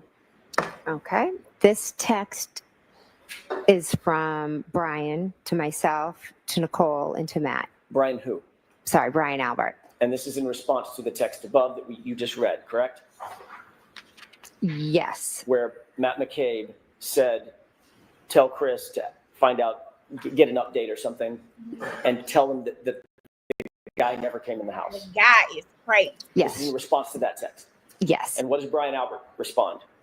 Exactly. One word, correct? Yes. Next text, please. This is a green box, so I presume this is you. Yes, it is. And this is to whom? To Nicole, to Brian, to Matt. And what does your text read? It means, oh my God. It's ONG, but it Yeah. meant to be OMG, correct? Yes. Yeah. I Yeah, do a oh lot God. of errors. Which stands for oh my God. Yes. Next text, please. Look at Karen. I know that's right. Who is this from and who is it to? So this is from my sister Nicole to myself, to Brian, and to Matt. And what does that text read? It says, I assume it's just to eat, but Brian, if she is there, ask her what the deal is. Next text, please.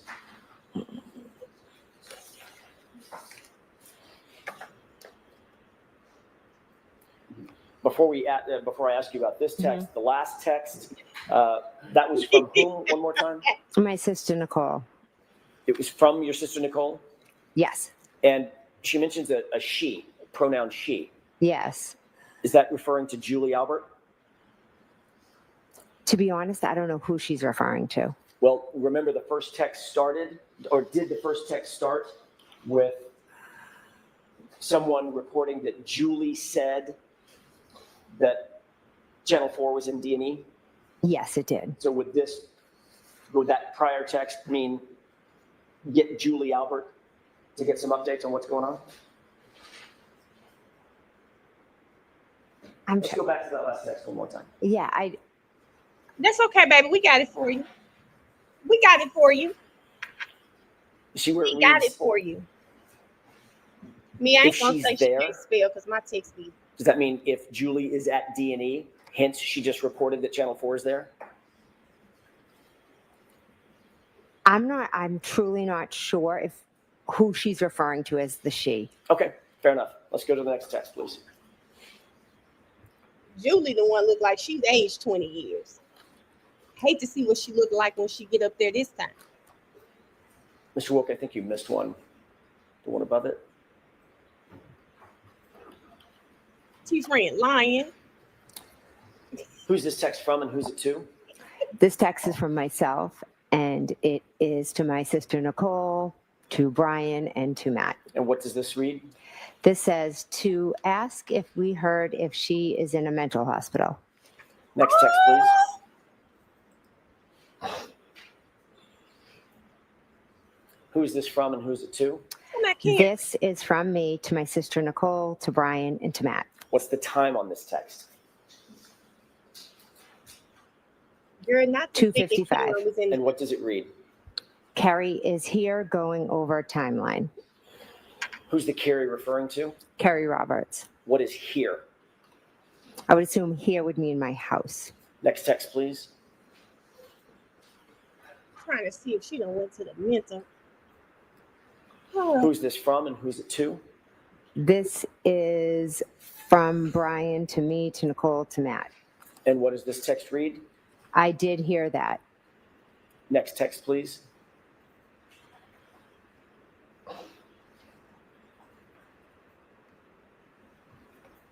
Who's this text from and who's it to? This text is from me to my sister Nicole, to Brian, to Matt. What does it read? And we handed the phone to Carrie, Who's Carrie? Carrie Roberts. What phone are you referring to? Mine. Who was on the other end of that phone? On February 1st, I believe it could have been Michael Proctor. Next text, please.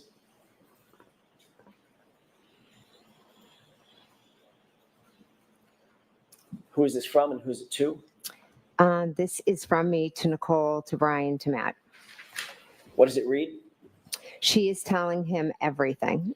Everything is in all caps with an exclamation point, correct? Yes, it is. What's the timestamp on this, Ms. McCabe? 2:55.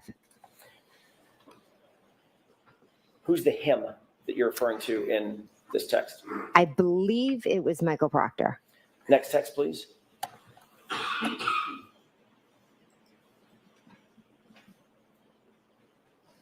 Who is this from and who's it to? This is from me to Nicole, to Brian, to Matt. What's the timestamp on this text? 2:55. Same minute that you sent the last text? Yes. She's telling him everything? Yes. And then you follow up with what? All the stuff. Next text, please.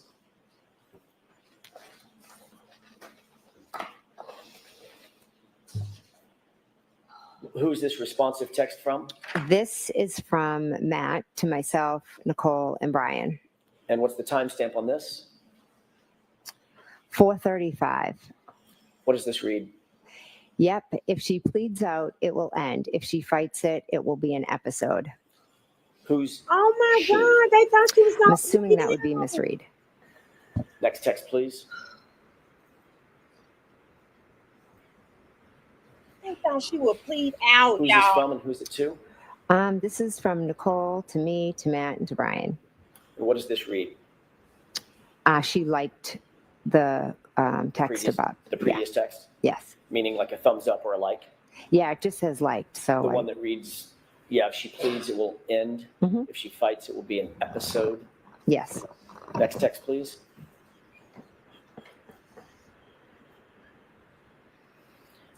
Who's this from and who's it to? This is from Matt. Oh, sorry. To me, to Nicole, and to Brian. And what does this read? Brian, sitting separate. Is that a period or a comma? I honestly can't see. Is that a period or a comma between Brian and Oh sitting? my God. Or can you tell? I can't tell if it is or it's just like the way it printed out. I'm not sure. Next text, please.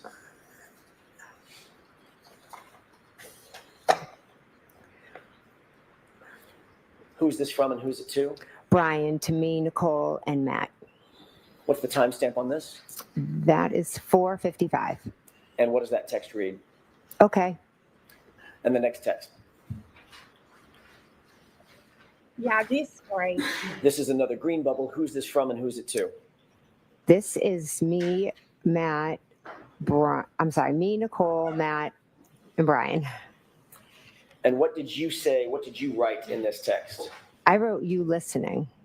And what's the timestamp on this? That is 5:15. I'm sorry, it would be what time? Oh, I'm sorry, 5:15. And in fact, at 5:15, Ms. Roberts was in your house being personally interviewed by Massachusetts State Police, correct? So we got more text. They were there. I'm not sure if this is the exact time, but yes, they did come over. Just to be clear and to orient us, there was a phone conversation that you were privy to between Carrie Roberts and Michael Proctor telephonically.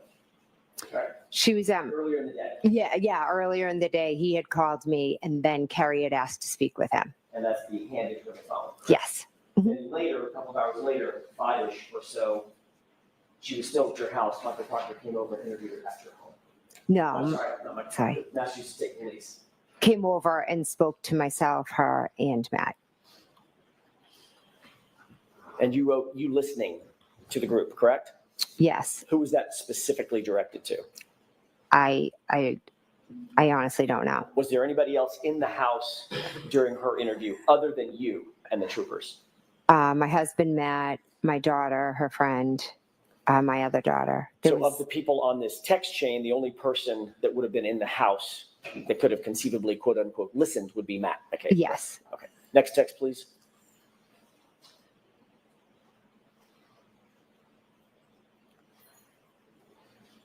Who's this from and who's it to? It's from me to Matt, Nicole, and Brian. And what does it read? Cops here again. You were reporting to the others on this text stream that the police had arrived at your house. They were in your house with you and Carrie that you just described, correct? Yes, I was just telling them that they were here again. Next text, please.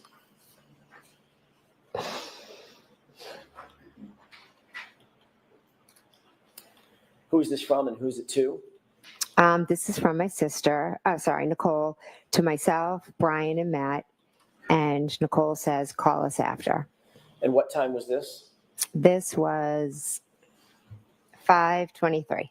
Did you take this to mean that she wanted you to call the group after Carrie Roberts' interview and update them about that interview?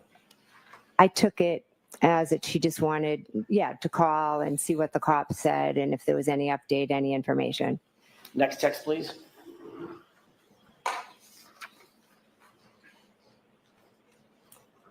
Who's this from and who's it to? This is from Matt, and it's to myself, Nicole, and Brian. What time is this? This is at 5:31. And at 5:31, what does Mr. McCabe write to the group? This girl could write a book nonstop. Was that in reference to Carrie Roberts having her interview with the Massachusetts State Police? Yes, it was. And this girl is Carrie, correct? Yes. Next text, please.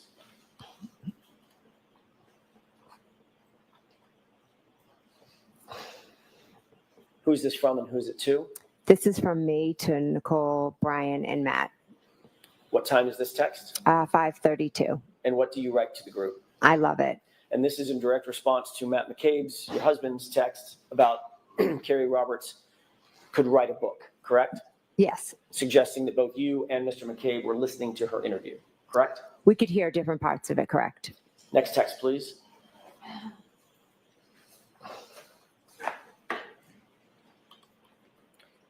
And who's this from and who's it to? This is from me to Nicole, to Brian, to Matt. What did you write? I wrote, she is telling them everything. Similar to the text that we earlier saw that was in all caps when you indicated she's telling them everything, correct? Yes. On the phone. That was in reference to what she was saying on the phone. Yes. This is in reference to the live interview, correct? Yes. Also indicating that you were listening to and were privy to the content of her conversation with the police. I could hear bits and pieces of it, yes. Enough to say that she's telling them everything.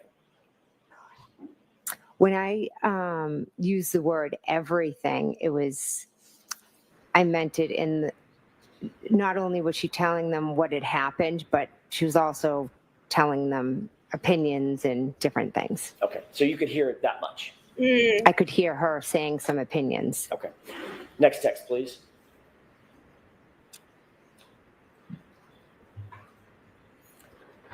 Who's this from and who's it to? This is from my sister Nicole to myself, to Matt, to Brian. And this is in response to she is telling them everything, correct? Yes. And the text reads what? Good. Next text, please.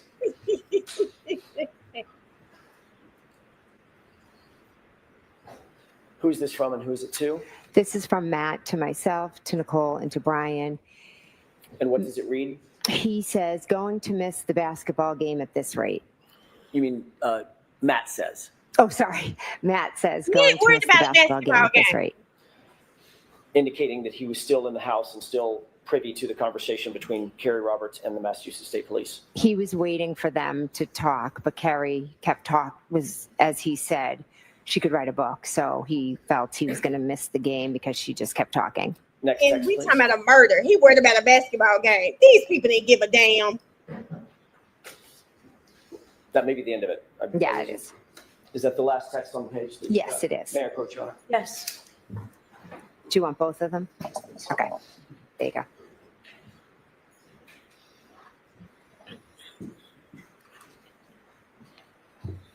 Ms. McCabe, Yes. these text messages were on a private chat, both the one between you and your sister, as well as the group chat, correct? Those are private chats, not open to the public.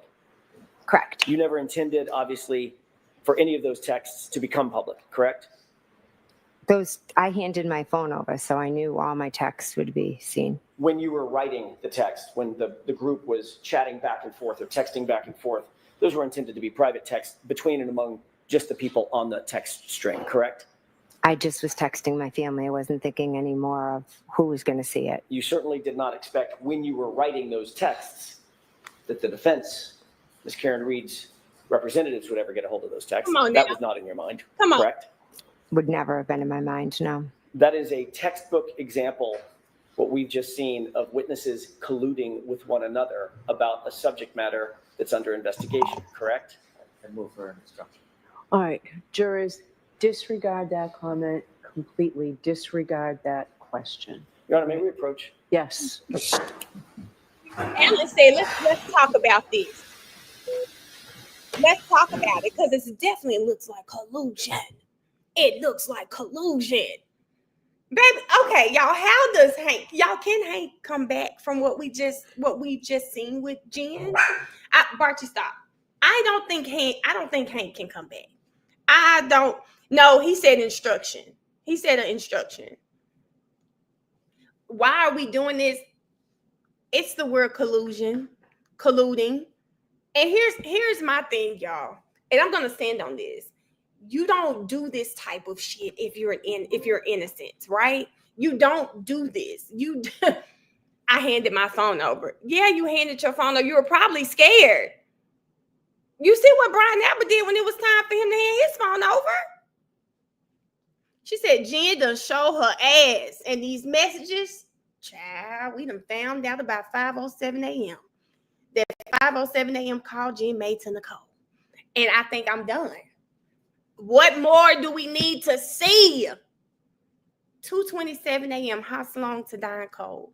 All of the butt dials between Brian and Albert. Just wait till those come out. No way you can find this woman guilty. No way you can do it.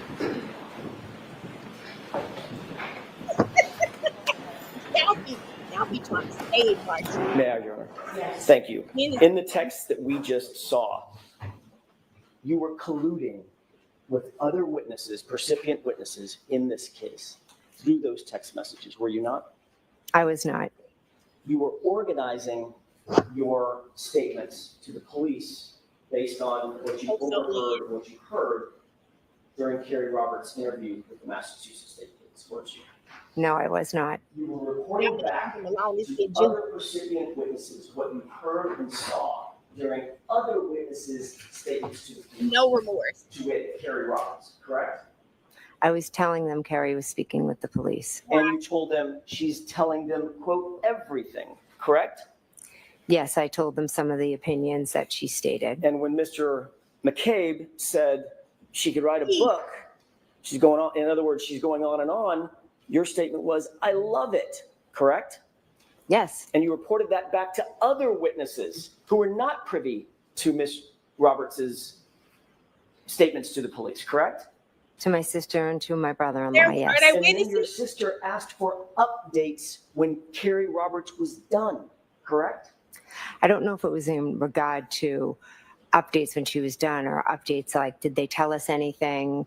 Is there anything new? We were still all trying to figure out what had happened. The four of you were discussing the facts surrounding this case, not only with each other, but discussing interviews, formal police interviews that you heard or overheard with another witness, weren't you?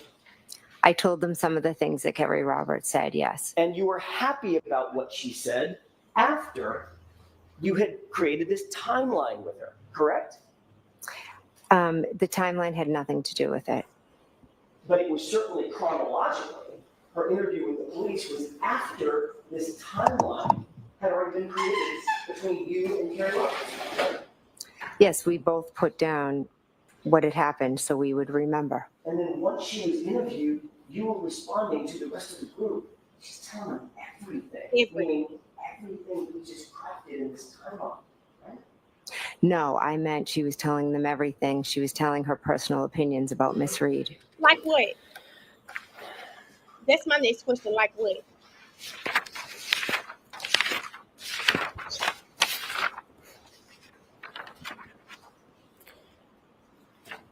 I want to change gears for a second, Ms. McCabe, and ask you about that visit that you took to Michael Lank's house. Let's talk about it. May I approach you, Honor? Yes. I just don't want to keep these at the podium. Thank you, Your Honor. Please like the live, guys, if you're on. We got a lot of people in the chat. Like the live, guys. Thank you. Thank you for reporting back in real time. In real time, she's doing all of this. Have you and Ms. Roberts discussed that visit to Michael Lank's house before your testimony, Anytime. before you testified to it for the first time in May of 2024, about a year ago? Did y'all discuss that at all? I don't recall. Oh, You testified under oath in that proceeding that you went, and I want to be very clear about this, that you went from One Meadows, the O'Keefe residence, John O'Keefe's residence, directly to Michael Lank's residence, which is in another neighborhood in the same town, correct? Yes, we went. Correct. And you indicated that you were there to drop off one of Carrie's daughters. Is that right? Yes. That's how you testified in May of 2024, about a year ago. Yes. Just a moment, Your Honor. Yes.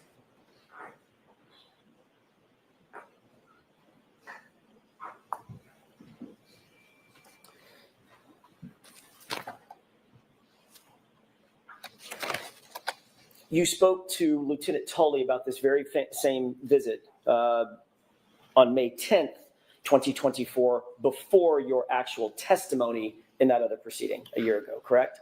Yes. All right, and what y'all talked about was your visit and your travels over to Sergeant Lank's, by the way, Sergeant Michael Lank of Canton PD, correct? The Yes. same Michael Lank that we've talked about. Yes.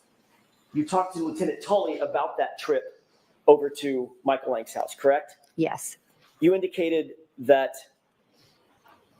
in that interview with Lieutenant Tully that you went over to the Lank residence with Carrie Roberts to pick up her daughter at the residence, correct? Not to drop her off, but to pick her up. She was with us at Meadows, so we dropped her off. Right. I know that's what your testimony was a couple days ago. Mhm. I'm asking, when you talked to Lieutenant Tully on May 10th, 2024, before your testimony last year, did you tell Lieutenant Tully we were actually there to pick up her daughter? That's why we went to Michael Lank's house. That's why you went to Michael Lank's house. I went to Michael Lang's to drop her daughter off. What did you tell Lieutenant Tully? That I went to drop her off. So you didn't say pick her up to him. I don't believe so, Oh, no. So if he said that, that would be another example of an incorrect report. Sustained. All these people lying on you, Jen. Do you remember exactly what it was that you told him Hold on, y'all making during breakfast. that interview? I know that Lexi was with us at Meadows Ave and we dropped her off at Mike Lang. So if he mixed up pick up and drop off, that could have happened. But we had Lexi with us and we dropped her off there. Okay, so you believe that may have been his mix-up, not yours. Okay. Sustained. Is that, I'm sorry. Do you remember exactly what it was that you told Lieutenant Tully during that interview? I know I said that we dropped her off. Okay.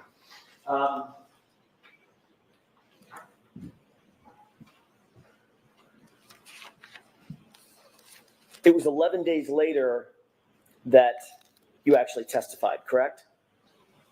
11 days later from, After the interview, about 10, 11 days after the interview with Lieutenant Tully, that you actually testified in court in a proceeding about this issue.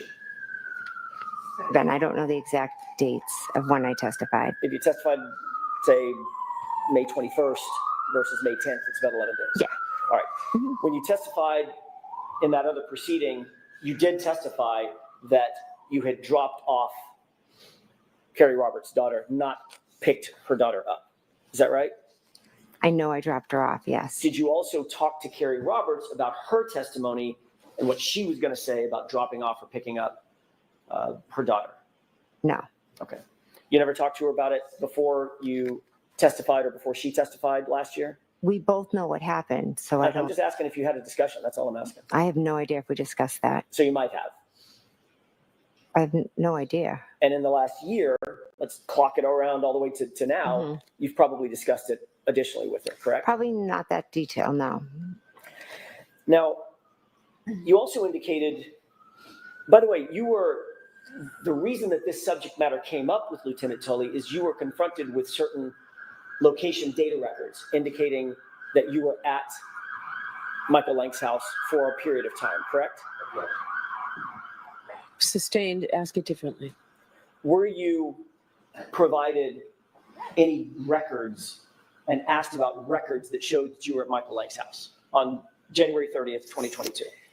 I was asked if I had gone to Michael Lang's house, and I had, to be honest, I had completely forgotten because those days were just a complete blur. But then I remembered that after we left Meadows Ave, we did drop her daughter off at Michael Lang's. All right. Do you recall ever seeing a document, seeing something that indicated that you were actually a piece of paper, a document, a record, anything indicating that you were seen at Michael Lang's house through GPS location data forms? Did I ever see a record of that? Correct. Did Lieutenant show? No, he didn't show me a record. He just asked you about He it. just asked me. Did he tell you during that course of that interview that he had been provided? Sorry, just here to say, did y'all hear that? The only reason she remembered she was at Lang's house is because they had her GPS. With GPS data Yeah. records indicating that you went to Michael Lang's house? I don't remember the specifics of what he asked, but I know that he did ask me if I had been there. Did he tell you that he had received those GPS data records from the defense? Sustained. Did he tell you anything about receiving any documents from the defense that prompted the question where you were on January 3rd? I don't recall.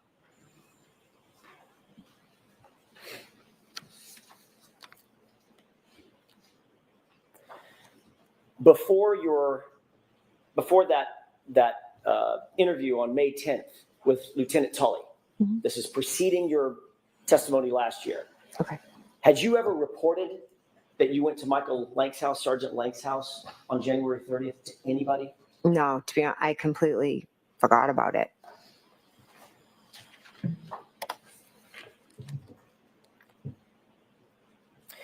You indicated that during that visit, you sat outside in a car, in Carrie's car, correct?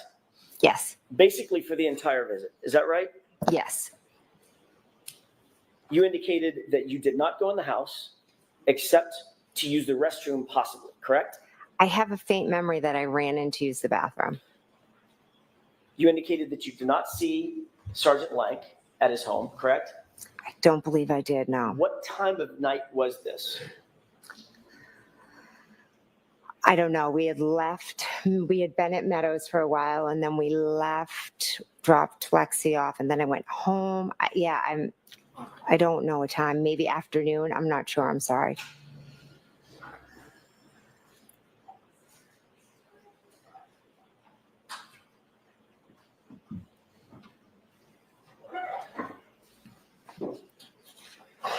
Your Honor, I have a 10-page document that I'd like to have marked as identification with the court's permission. Sure, show Mr. Brennan on your way up.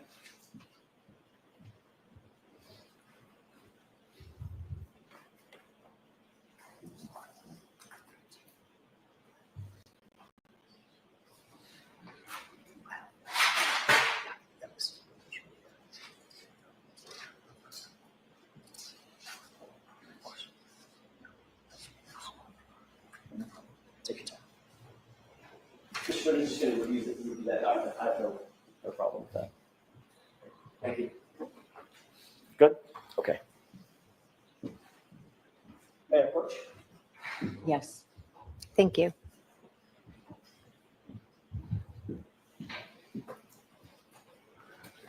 Do you recognize the document though? So has it been marked yet?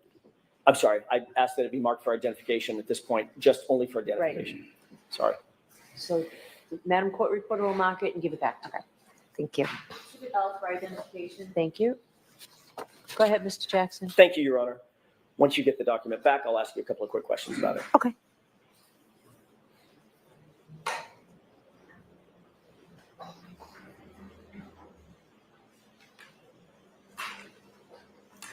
Thank you. Sorry, Gracie. You have the document in front of you? Yes. Let's take a look at the first page of that document just to orient yourself. Do you see that that appears to be a map, generally? All right, so I'm just going to ask you to take a look at the document and don't describe it. Sure. Take a look at the first page and tell me if you recognize anything on that page. I do, yes. What do you recognize generally about that document? I'll see counsel at Sidebar. May I have that, please, Ms. McKeon? Sure.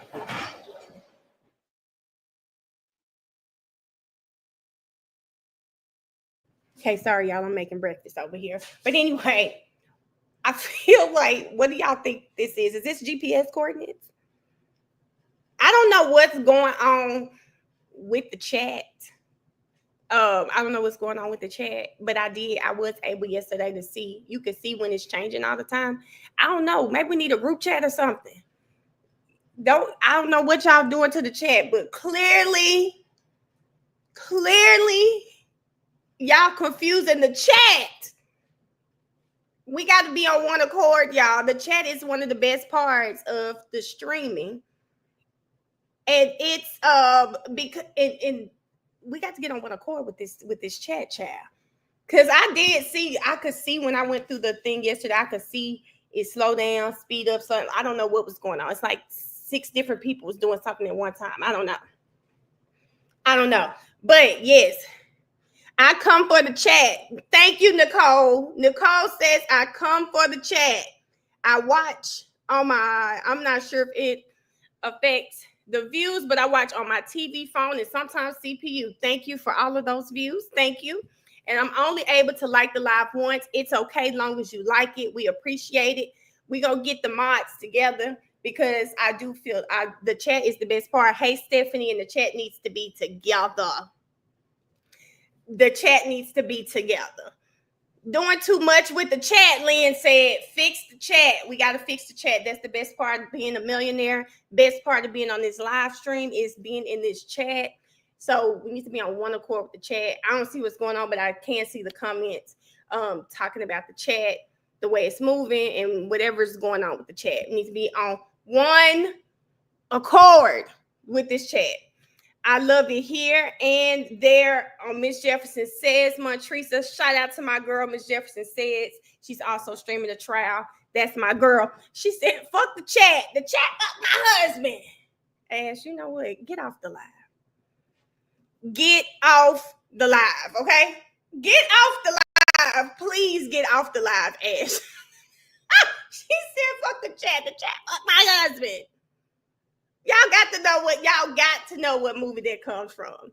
I watch for myself, baby. I need a good key. I love that. Thank you, BG. But anyway, guys, how long do y'all think? Because it's 10:45. So Alan Jackson said he had about 2 hours left.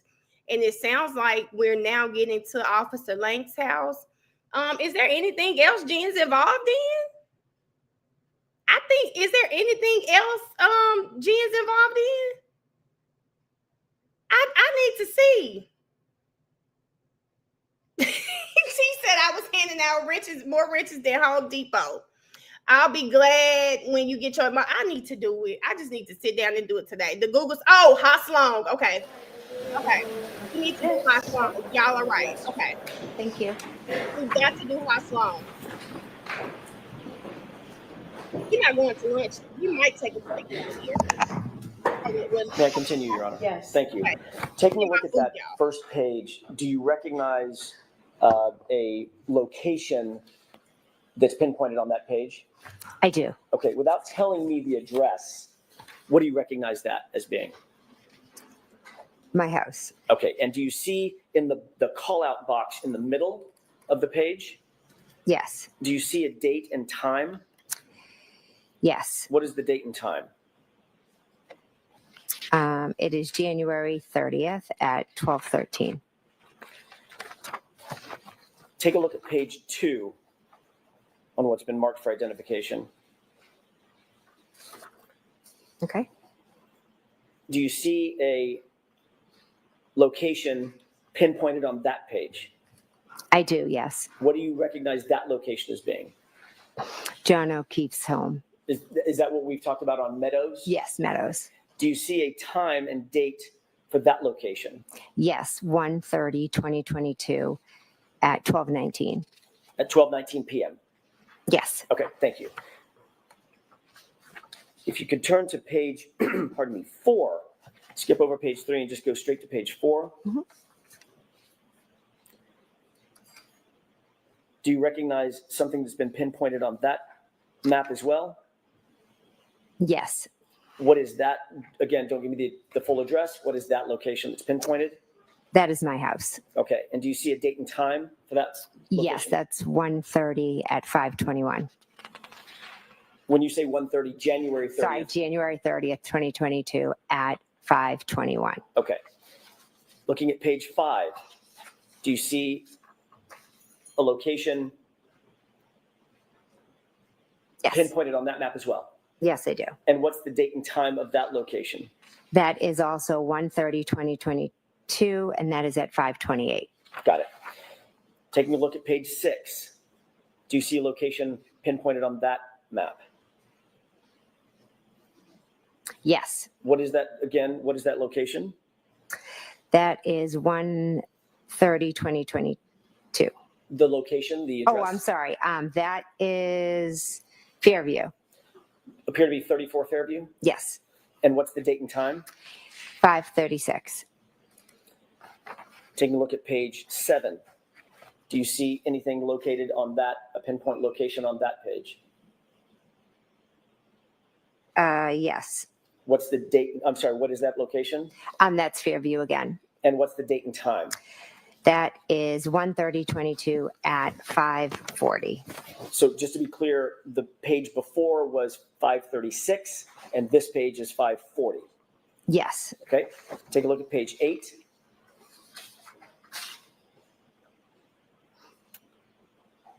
Do you see what's pinpointed on that page? Yes. What is that location without giving me the address? I believe that's Mike Lanks. What's the date and time? 1/30/2022. January 30th, 2022. And Yes. the time, please? 5:43.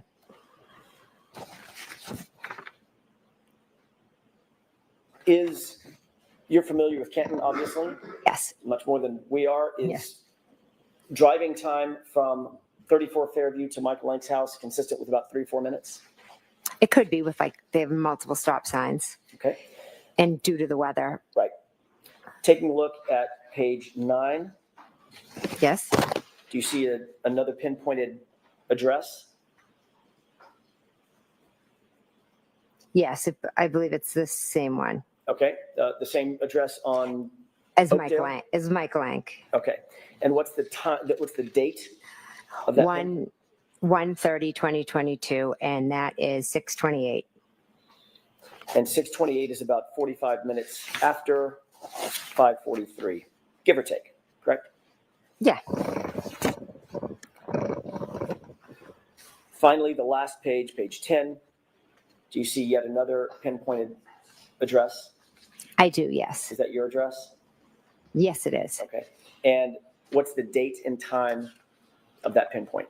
That is 1/30/22 as well, and that is at 6:34. And would it be safe to say that your address from Mike Lang's address, maybe 6 or 7 minute drive? Yeah, depending. Mhm.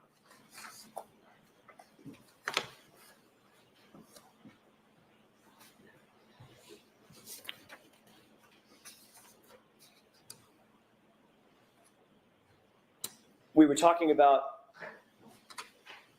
what happened when you were at Mike Lang's that evening. By the way, does any of that refresh your recollection about the time that you went to Mike Lang's house?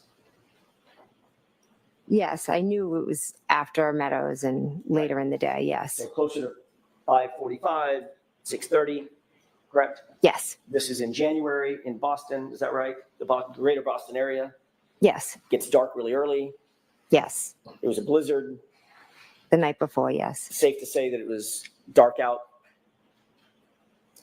Yeah, I Safe to assume. say it was cold out. Yes. The blizzard was still brewing, correct? I think it had stopped snowing by then. Still freezing cold.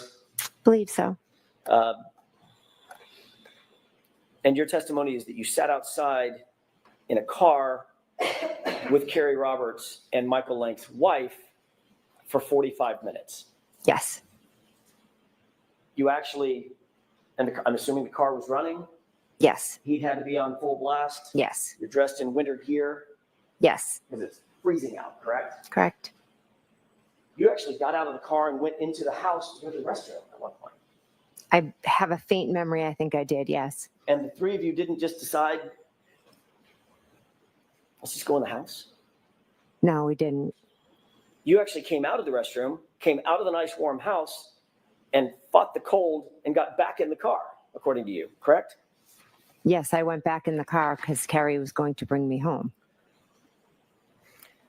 You stated on direct examination that, and you stated again today, that you stopped by Michael Lang's house, Sergeant Lang's house, directly from the O'Keefe residence as sort of a, my word, not yours, sort of a pit stop to drop off Carrie Roberts' daughter, correct? Correct.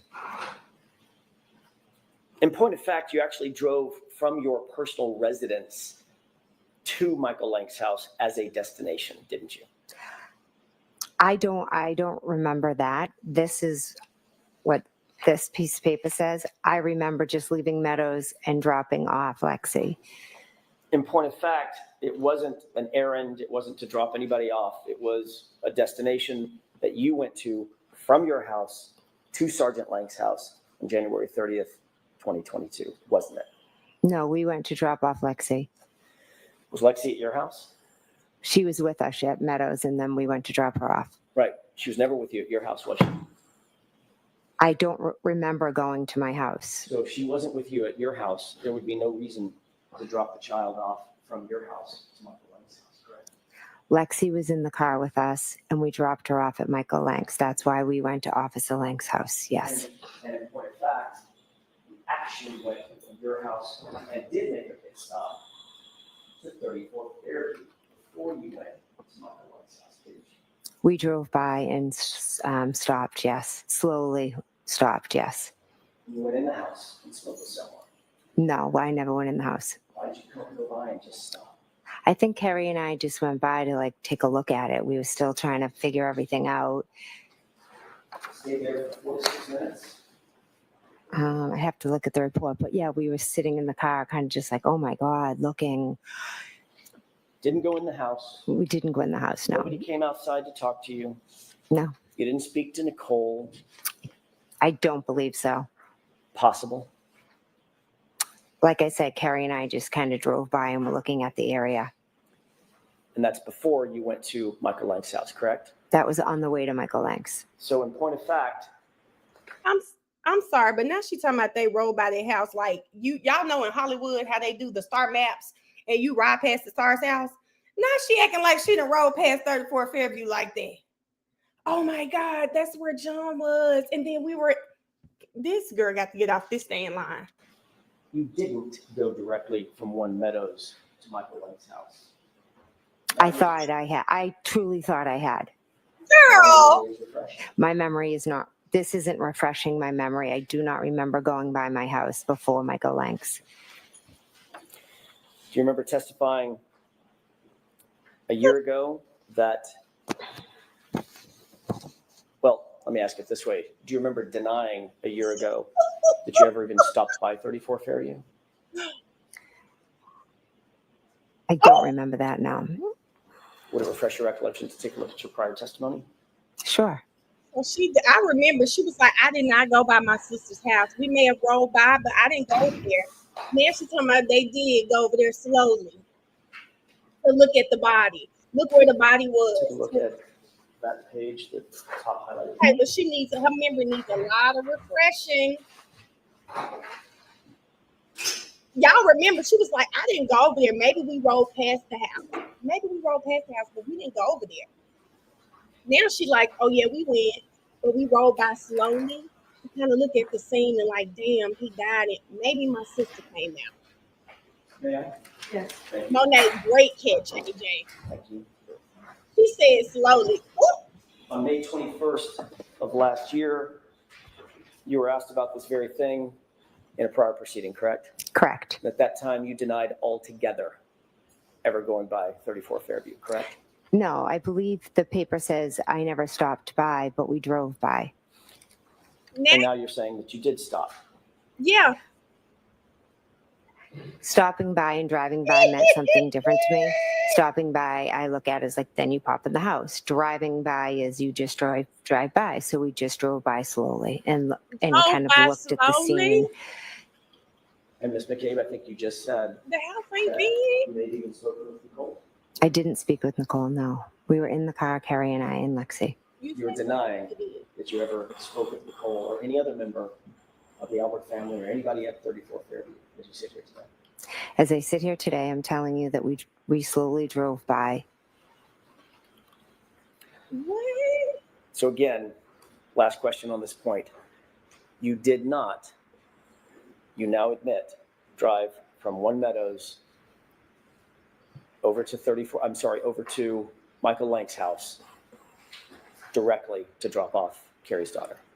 My memory is we did drive from One Meadows.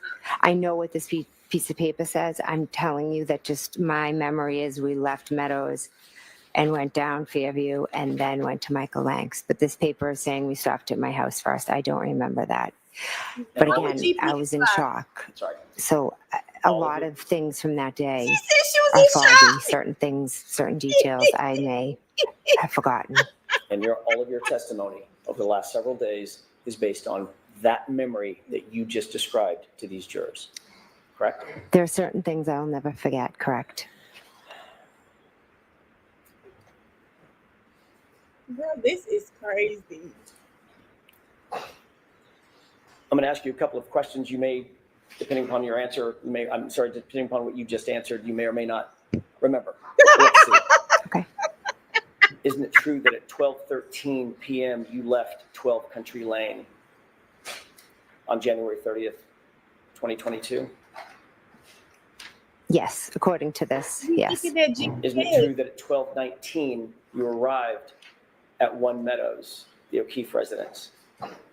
According to this, yes. Are you asking her regarding? I'm asking her memory, not according to the document. Oh, my Your memory. Your I don't memory. remember exact times. Thank you. Isn't it true, Ms. McCabe, that at 5:12 p.m. you left One Meadows, which is the O'Keefe residence, 5:12 in the evening? That I don't remember the times that I left. Isn't it true that at 5:21 you arrived back at your address on Country Lane? I do not remember that. Isn't it true that at 5:28, 7 minutes later, you actually left your address on Country Lane? Again, I don't remember going by my house.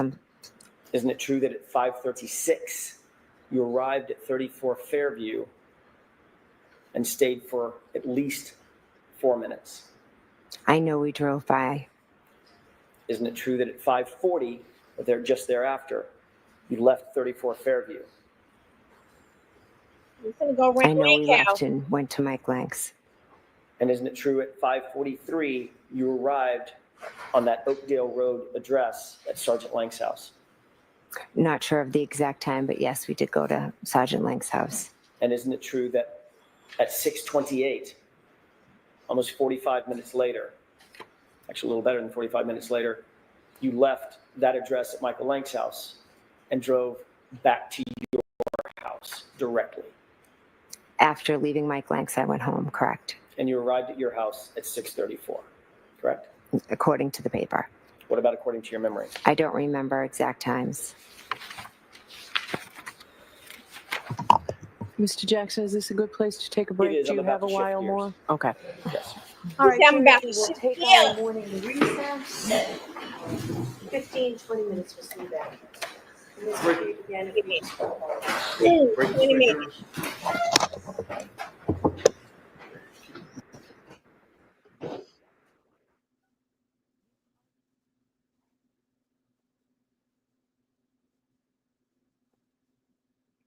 Okay. Let me see what my friend doing over there, y'all. This is the first break. Jen, don't go too far.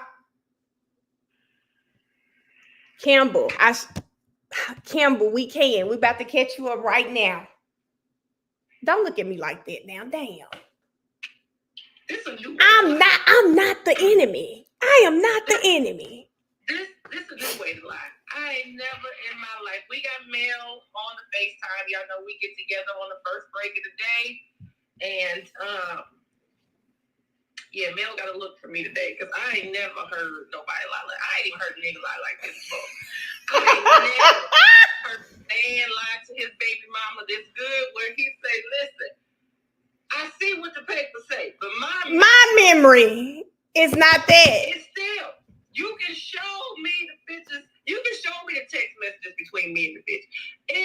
Baby, I don't remember stopping there, but I came straight home. My memory say I came straight home to you. Not only just my memory, I know that cops, I know they like to document what's going on. You know, they like to memorialize what's going on, but they got everything I said wrong. They got shit on the paper. I didn't say. They left shit out too. That's his note. I don't know if he mixed up picking up or dropping off. He messed it up. I don't know what he wrote. How do you go from I don't need to see Proctor's report, then to turn around and say, can I see that report? I thought you What she say? She say she always do this. I mean, you can show me if you can show it. You can show it to me. But it don't do nothing for my memory. Does that refresh your memory? No, it doesn't. It does not refresh my memory. It does not refresh my memory. In my dang on life heard. So this is a new way to lie. I thought I heard it all. In my 40 years of living, I thought I had heard it all. Even now that I got teenage nieces and nephews, now I start to see why your lies sound so dumb to your parents and they look at you with that straight face and think you're supposed to believe it. Because that's what I said. One of them lied this thing. This is what I said to you. I said, what you're doing right now is you're asking the jury to dismiss her 2:27 a.m. call. That was so bad, the whole company removed it. You're asking a jury now to disregard her calling her sister at 5:07 a.m. because that's new. We never heard that. That is new. We never heard she called her sister. In fact, I was watching Miss McKinney yesterday. I was telling the live, and Miss McKinney was like, you called everybody but your sister. And I said, damn, you're right. You know, you going over there. Like, how do you not call your sister? She did call her. That's the crazy thing. She did. Remind me who it is.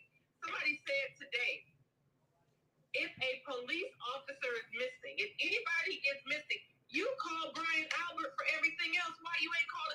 Probably Miss Sheila, because Miss Sheila said over here, she said, listen, why not call the cops to find a cop?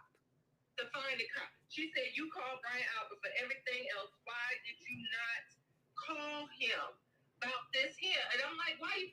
Because I said, I think yesterday or maybe the day before, maybe on Wednesday, I woke up and I was like, it's, especially the way me and my sister are, we talk every single day in some form or fashion, every single day. If somebody is lying dead on my sister's yard, I'm not being funny, but ain't shit I can do for him. I need to get to my mama child. I need to get on that door, baby. Because if my sister ain't answering the phone, if my sister ain't answering that door, excuse me, cop, it's something bigger going on. Because they done got all of them. Everybody dead. Everybody gone. I'm shocked. It's mass hysteria by the time I ask. And then, don't pay me attention if you want to. All you're going to see is the back of my ass. Because I'm going to be head down going through that window. Ooh. Trying to get to my sister. Ebony said she knew her sister was busy cleaning up the crime scene. Knew she was busy. But because here's the thing now. Say that you went ahead and told Proctor, and you knew, Proctor, you pissing me off because you dirty as hell. Because if she literally told Proctor, I told her to come over here, that just proves that you're trying to keep her away long enough to let your sister, what she just say, clean up that mess. I think for me, the 2:27 a.m. Google search already had me like, Karen didn't do it. That's why she wasn't worried. You said what? They said she had just talked to her sister. That's why she took her time to go in that house, because she knew her sister knew they were headed there. She already knew it. That's why she creeped in that house. You said what? How is today? And I've been giving Big Bang Bev the benefit of the doubt this whole time. No. But how is it that Monday, Tuesday, when you read text messages, it's between John and Karen and this? Exactly. But today you want to say, well, allegedly, this is not for the truth of the matter asserted. It's just if you deem that you really do believe that that's who is texting, then you can consider it just for mindset. And then we'll say, I should have stopped Guarino while he was testifying, but I didn't. Bev is very biased and it's showing. Y'all, you let them sleep on the fact that Karen and John was talking to John that way, let them make up their mind about John, make up their mind about Karen. But when it comes time to these motherfuckers texting, it's alleged. It's alleged. You believe that really is Karen, Nicole and Matt, and if you believe, and then you got this goofy looking motherfucker talking about something. We really gonna miss the basketball game now. Somebody dead. I said not Maddie, Fatty Maddie. I don't feel bad no more. Not Fatty Maddie talking about at this rate we gonna miss the basketball game. There is a man, a whole man whose life is gone. None of them had any type of anything for John O'Keefe. What is it? What is it? Because I know I've seen police dogs get more justice than this. And when I say that, I know of a case that was in my hometown where the person trying to get away from a dog chasing them, popped the dog and got life because it was considered a police officer, the damn dog. So you mean I've seen police dogs get more justice than John O'Keefe? I just don't get it. I think for me today we've learned so much through Jen's testimony alone. You lied to the feds. We know the feds looking into the case. You lied. The 5:07 a.m. Like she gonna lie about how long. We know she's gonna lie, but we know she did it. But the shit that really gets me is that 5:07 a.m. call. That means your sister was wide awake. It was 38 seconds. Your sister was up. We already knew it, but now it's confirmed. You didn't have to wake anybody out of their sleep. You had to run up there and say they know. Today, and again, this is just my own personal feeling, but listening to, and you can't tell the tone of text, so this is just my personal feelings, but the way that Jen is testifying now versus Wednesday, they've definitely had another timeline meeting. They had another huddle, and they're telling her how to testify, but at this point, she's not trying to be so definitive. She's not trying to give definite answers at all. This seems more like get Karen if you can, but don't get us. We're not going to sacrifice ourselves for y'all to get Karen. So now today is not definitively yes or no. I don't remember what was said, but this is what I said. It's on a piece of paper. I'm not changing my memory because now you can't say it's perjury because I truly believe this. So y'all didn't have a powwow yesterday. Had a team Of course. how to finish testifying from now on. And then on top of that, but the thing is, you got Carrie out here looking all kinds of crazy. Wednesday, I had no idea what Carrie's damn daughter's name was. Now, how is it now they're using Carrie's daughter as the pickup or the drop off? Carrie's daughter for this got Carrie's car all up at Lake's house. Carrie! If somebody say they saw such and such or saw a car out here or saw somebody at the scene or saw somebody pick up, it's your stupid ass. They had you pick up the cell phone, put it in your back pocket, put it in your car, use your daughter. Made you say you dropped your daughter off or picked her up. That's your car in front of Lake's house. That's your license plate they gonna pick up. And now all of a sudden, after all this fucking time and all day Wednesday, nothing on Thursday, we come back Friday and all of a sudden it's Lexi. Bitch, I'm taking it as a veiled threat and I'm whooping your ass when you get off there. Because why is you putting my daughter? Why you put her name out there like that? You can carry me. Why you put her name out there? No, you're not about to use my kids. No. Why you putting her name out there like that? Like, what? Why would you do that? Lord. Speaking of kids. Oh, okay, y'all. I gotta hop off for a quick second. I'm gonna call you back, friends, today. Okay. What's it called? What's the damn thing called? A field trip. So Okay. I gotta take down to I forget you 3 hours behind me. Okay, friend, I'll talk to you later. All right, bye-bye.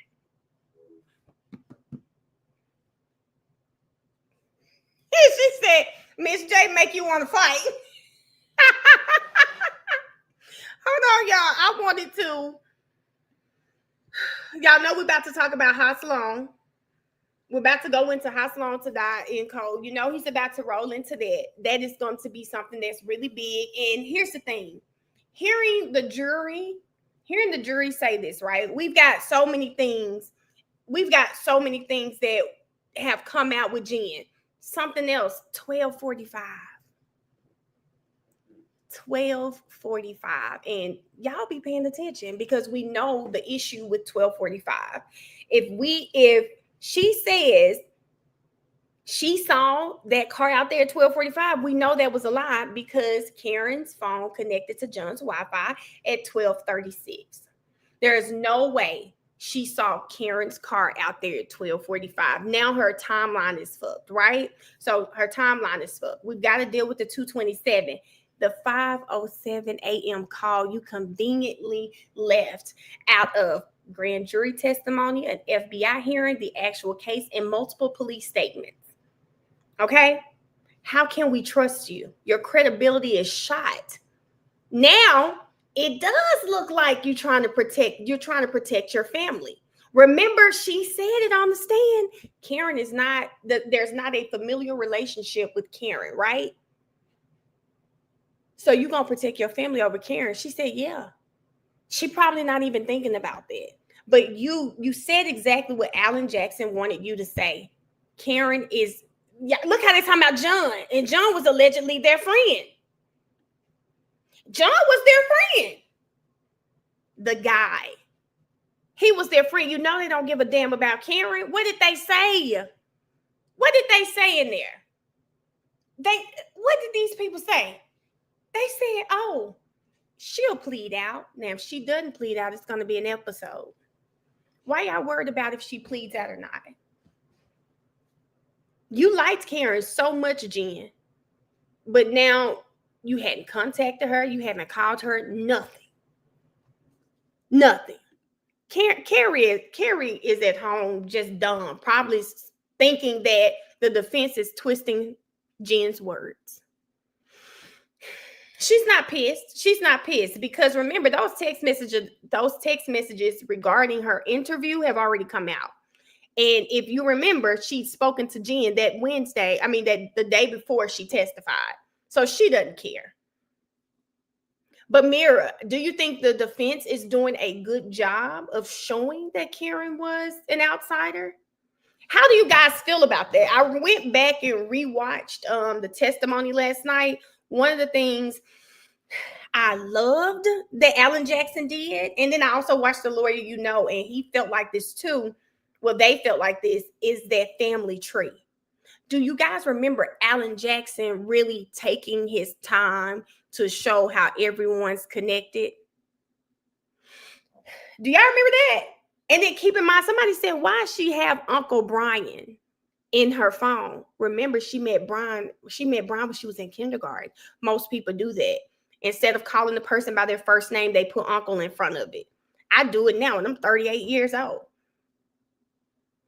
Forrest, I think this group chat, we've been on the same page. Mia, why would they give a damn? Thank you, Forrest, for the super chat. Why would they give a damn if she pleads out or not? You should just want justice for John. I have to work hard. Y'all see, I call Miss Sheila Miss Sheila. Now, one day Miss Sheila said, don't call me damn Miss Sheila. I'd say, okay. I call Miss Cherie Miss Cherie. Now, if you talk to me and you might not say, call me, put a Mrs. in front of it, I may not, but I try to. If you like, especially if you tell me your age or something on here, I'll just put the Mrs. there because that's just normal for me. Now, if I'm reading names off the chat, now remember, I met Miss Sheila months ago. And if she say, Mel, stop calling me Miss, I'm going to stop calling her Miss. But it's just a sign of respect. So I get why she calls him Uncle Brian. She met him when she was 5. That makes sense. And when you meet someone when you're 5 years old versus meeting someone when you've known him 30, you've been knowing him 40 years versus you've been knowing this girl too. Who the hell you think she's gonna ride with? Come on. Unless her iCloud is with her kids. And no, Dare, I really do think she says she probably hasn't saved this Uncle Brian. I really do. I really do. Someone said Bev is Colin's godmother. Shay, I wouldn't be surprised at this point. I wouldn't be surprised at this point if somebody's Colin's godmother. I think, Montrese, I think there is some truth to it. Karen had her own home, her own money. She had no children. She wasn't tied down by basketball games and soccer games and play dates and swimming lessons. She wasn't tied down with any of that stuff. And I understand her frustration because John almost assumed she would be willing to do all of the things that she was doing. And it was causing an issue because that's not what she signed up for. So that's it. Ain't no way the O'Keefe family can't listen to this and believe Karen did it. Unfortunately, Nika, I was looking, y'all know we started the documentary on my TikTok live. And if you guys remember, John, they had friends of John's who thought she did it because of the way she acted. I was like, huh? Like you can't sit through this trial and listen to the evidence and feel like she did it. I don't know what the hell happened that night, okay? But I do know Karen was at John's house at 12:36 a.m. I know that. I do know that Jen searched Hoslong to die in cold at 2:27 a.m. I know. Hey there, Karen Reed trial watchers. You know what a lot of the I do know that on top of that, I also know that now she called her sister Nicole Albert at 5:07 a.m. and neglected to tell anyone. I do know for a fact that she was texting her sister, and her sister said, baby, we can't talk about it in text. We can't talk about that in text. Holler at me tomorrow. Come by. Now, what would really, really kill me is if they popped out they phones was tapped. Now, we can get a tap on these folks from YSL who was not making any money for it. If we can get some wiretaps on their phones, I know we can get a wiretap on these folks' phones. I just know it. Ash, it's nothing you can make me believe. I don't give a damn. I'm now looking at you sketchy because Cellbrite just removed it all together. Why would a company of that magnitude, why would they do it? They realized how big this case was, and maybe there was their system was not supporting what their expert was saying. So if you will switch the data to fit your expert, hell, why the hell do I want you? Come on. Okay, Miss Jefferson already told me about that. Miss Jefferson told me about that 5 times. Oh, thank you, Brianna. I didn't see that. Thank you, y'all. This is a great time for that. I thank you. I thank Forrest for the super chats. And I saw Film. She gifted 5 Millionaire Mail memberships. Thank you, Brianna. So y'all know the drill. If you get any memberships from Film, please be sure to say thank you. And thank you for everybody that's getting these memberships and you don't realize it and you come back and say thank you. We appreciate that because they are blessing this chat. They're blessing my channel. I just want to make sure that we return the love and show our appreciation.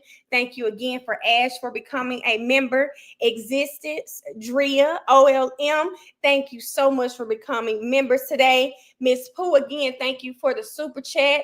My friend said I had missed her this morning. Y'all know I don't play about my roll call. So shout out again to Miss Pooh.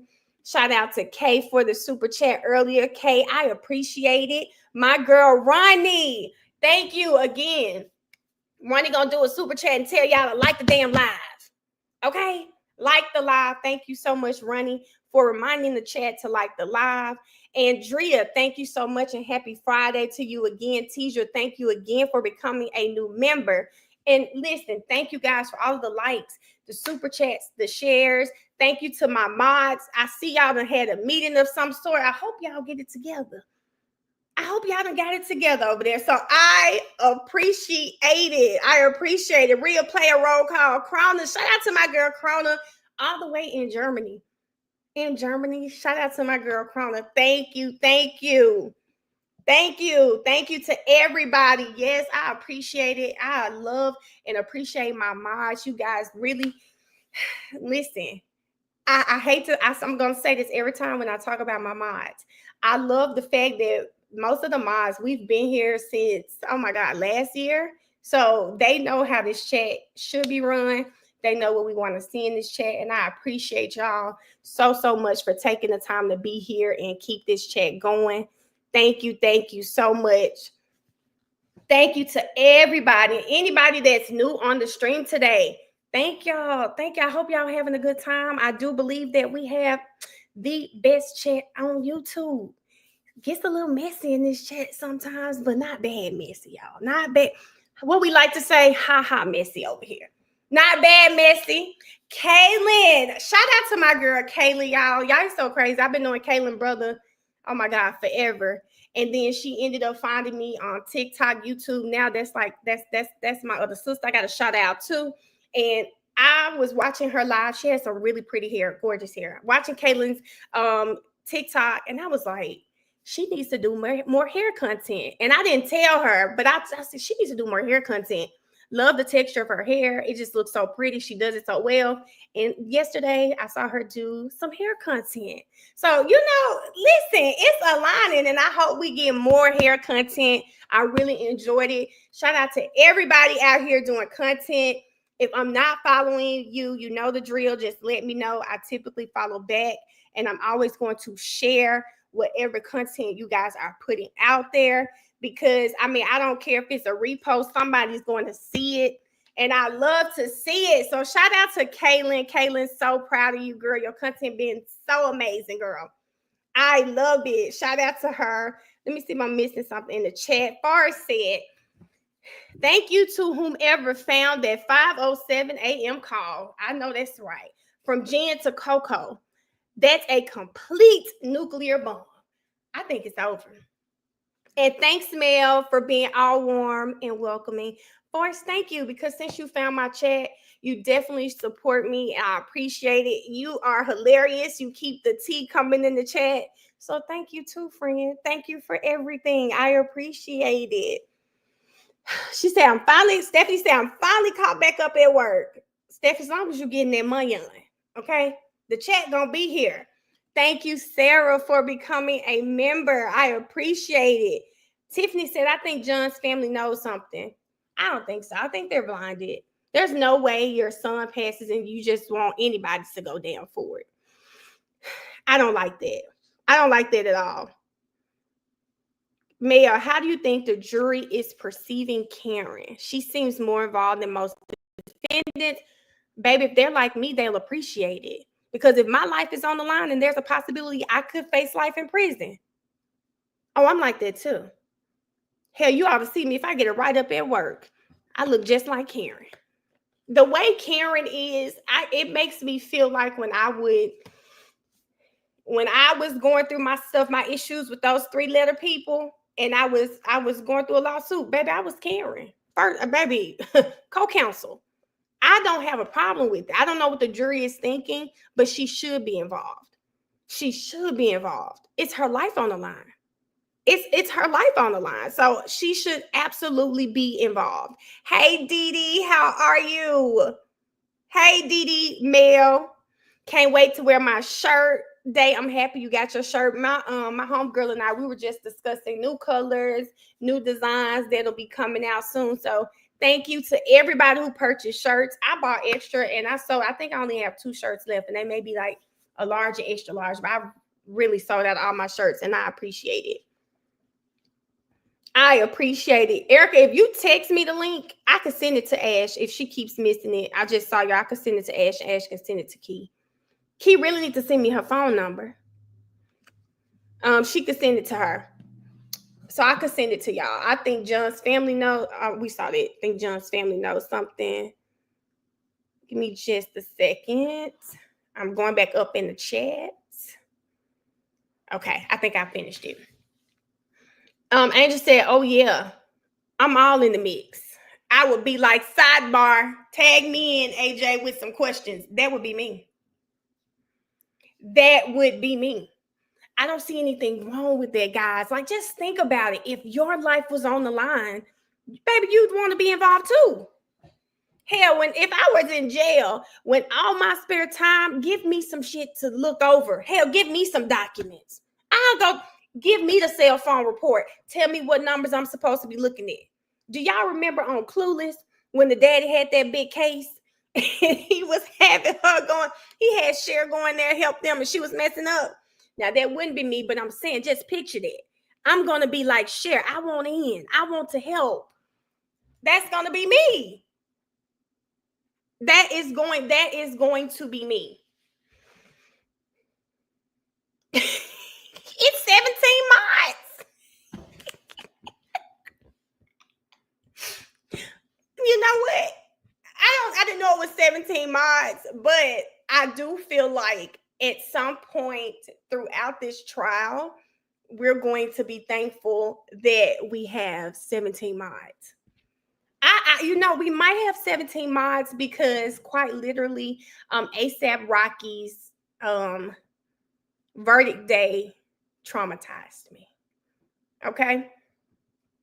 ASAP Rocky's verdict day traumatized me. Happy birthday to the D. Whose birthday? Jenny D. It was your birthday? I ain't seen Jenny D say her birthday was a day. Thank you. Happy birthday, Jenny D. I ain't seen you say one day in here was your birthday, friend. Krona, yours on Wednesday. We're going to be on here Wednesday. So when you come here Wednesday, we're going to make sure we tell you happy birthday. Ain't no way like hell you listen. The 17, y'all, we need the 17. ASAP Rocky's verdict day traumatized me, okay? Somebody put in here happy birthday, D.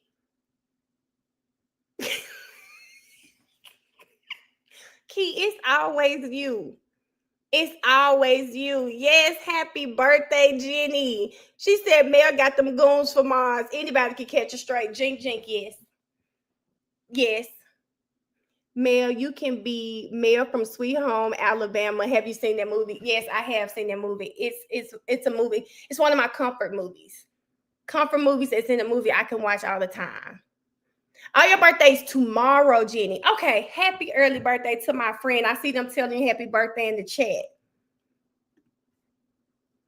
I am planning for the future because y'all, I just know verdict day, verdict day is where I get the most traffic. Like Young Thug's verdict day, I think I did like 25K that day. And y'all keep in mind, my chat is normally, depending on what we're watching, I'm anywhere from about 2 to 3,500 on a normal day.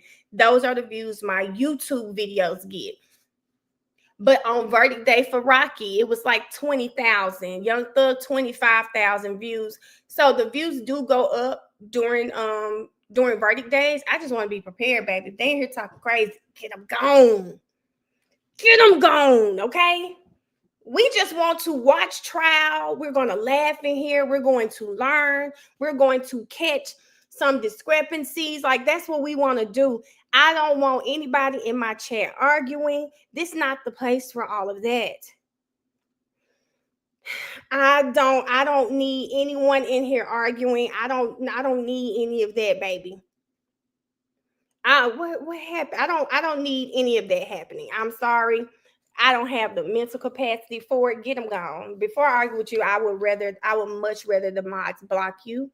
I like people to keep it respectful in here, especially when it comes to my mods, because they don't have to be here. And I appreciate every one of them.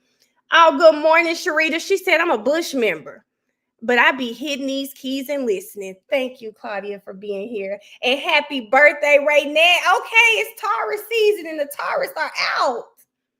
What do you think she meant by episode? Exactly what we seeing, Ashley. Exactly what we're seeing. Exactly what we're seeing, Ashley. They said if she does not take a plea, they knew it was going to be a mess. He's a cop. If she didn't take the plea, what does that mean, y'all? If she doesn't take a plea, that means they're going to start looking at other people. They're going to start looking at other people. That's all that meant. Y'all remember when we watched that documentary, what did Yannetti say? Let me make sure I'm up to date with the live. I should be. What did Yannetti say? He said somebody named Mike called and said, hey, I think y'all might need to look at the people inside their house. And Yannetti said that was the start of everything. Because as they started to look at the people in their house, the picture became clear that she was possibly set up. We need some verification. Erica or Pretty got it all, Key. If Pretty in there, Pretty knows. Pretty and Erica. And their real names. Okay. Pretty, I think Pretty got all of that though. Because she texts me, God bless Mike. So Lou, somebody on my TikTok gave another name for him. I figured Mike is a fake name, but it was someone else. It was another name. I think it started with an S. It said S. I think the son of the Alberts did it. I don't know. I don't know about that. I don't know a mod named Tina. I don't know a mod named Tina. I don't know a mod named Tina. I saw the chat, but I don't know. I don't know. No, I didn't finish it, Miss Cherie, because it was just too late yesterday. So we'll probably finish it tonight. Yeah, it's been about 40 minutes. I think the dad did it. Lou, who the hell is Mike?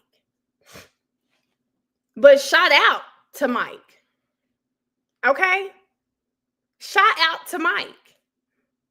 I love that. I love that. I think Higgins and John got into it. Gwen, I like that. But Brianna, I know I do. I need to go to the studio because I wanted to actually make a song for our happy birthday thing. Maybe I could just sacrifice and just do my video for right now. I could just do something simple. You never use your government name if you're going to be reporting folks. Well, Miss Cherie, they said he didn't use his government name. That's the name right there. This is the name they're saying it is. Brianna, I need to get on that deal. I can just do a regular video. I wanted to do a song.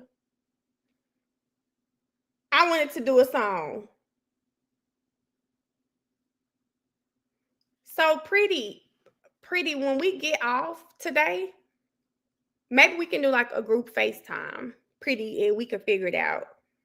Oh, because we can send Erica a link. Erica has an Android, but we can send Erica a link and she can join. So yeah. So pretty, Brianna, pretty, we'll FaceTime when we get done. I can't make the beats, but I want to rap a song for us. And the dad dropped a dime about looking into the people in the house. You think Brian Albert did it? You think Brian Albert did it? Key, leave my intro alone because I'm working on it. The defense wanted to call him, but he said he was speculating. Oh, okay. Okay. Oh, Brianna, I don't get it. I don't watch them like that. I literally thought you were telling me that. I don't watch them enough to get their stuff like that. And your sunglasses, talk about happy birthday. Miss Cherie, why y'all be wanting me to cut up in that road? No, Tiffany, not doing it. Just knowing that I didn't know that until Erica told me. I didn't know I could send a link to an Android and then they could click the link and we could be on a FaceTime call. I didn't know that. Yes, I didn't know that. I did not know that we can do. I'm going to Memphis this weekend, so maybe I could go to the studio while I'm there. That's his name, Shay. I don't want to say Brian Albert did it. And what's taking them so long? Do y'all think Jen out there hyperventilating so she don't have to get back on that stand? Y'all, I don't know if you've ever seen like my niece, she was supposed to clean up her room, Kylie. She's 5. And I'm on the phone with her. I said, I'll stay on the phone while you clean up. Then all of a sudden her legs started hurting. I mean, she just got sad. She like, my leg hurts so bad, TT. I said, Key, please get off this live. I said, oh, I could call in the group chat. That's it, Erica. I said, you just don't want to clean up. I think the same thing might be happening with Jen outside, y'all. She might be like, I can't breathe. Water.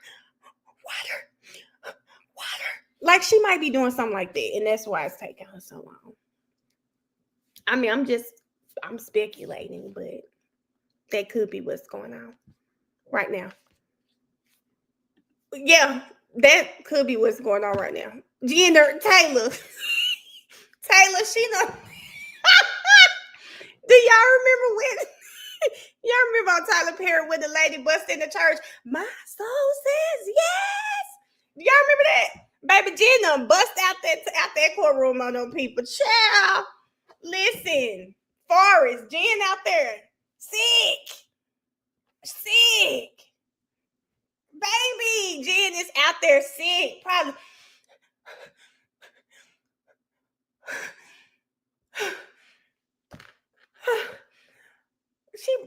She probably cutting up. Do you hear me? That lady probably out there cutting up. That's what's taking them so long. I can hop on like X right now. Turtle Boy gonna be tweeting. Jen McCabe is seemingly having a panic attack. Court will resume once medics check her out. If we hear some sirens going out, all that laughing y'all doing. Yes. If y'all hear some sirens go off, y'all know why. Let's hear what Nene said. Nene said Brian H. and John O'Keefe got into it at the waterfall. Brian Albert said, let's do this at my place. We can go to the basement. When he got there, they beat the shit out of him. And Colin was involved. He was too happy to get there. I don't know. Gwen, I was playing around. Are you just talking about in general? He died and they needed a cover up. She said Jen probably done fell down the stairs like Paige.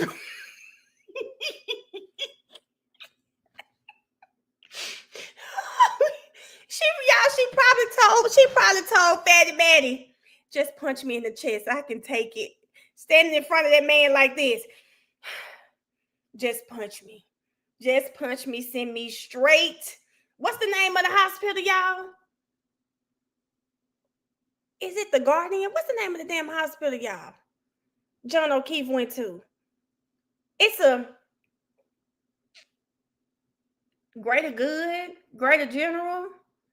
Somebody in this chat remember the name of that hospital. Good Samaritan. Okay. I said the Greater Good. She probably said, come on, Matt. I can take it. I can take it. I can take it. Not yet. Not yet. Not yet. Hold up. On the count of three. On the count of three. 1, 2. She out there. She said, I can take it. Send me the Good Samaritan. Send me the Good Samaritan, Matt. Get me out of here. I can take it. I can take it.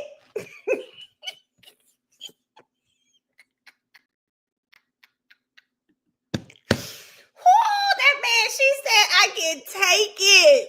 Listen, she don't mind going to the mental hospital, Jenny D. Anything to get off that stand. Anything to get off that stand. 5 male DNA samples on the shoe. Brian, Matt Higgins, Colin, I don't know who else.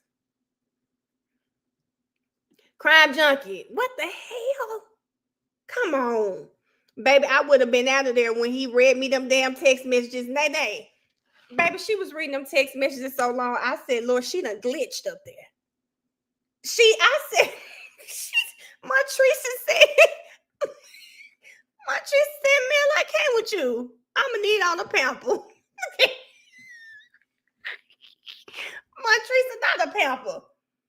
Not a pamper. Hold on just a second. Nuh-uh. Jen is dead on legs. Y'all, did y'all see how long it took her? She up there, look. Now, keep in mind, AJ only gave her 8 pages. AJ only gave her 8 pages, y'all. Baby Jen was up there like she was reading through the 227 pages again. I know she was saying, this mother, he got goddamn Nicole. He got all damn text messages. And we ain't talking about going tanning. Oh, shit. Nicole asked and said, I don't want to text about it. God damn it. Okay, she don't want to text about it. I done said, right. Fuck.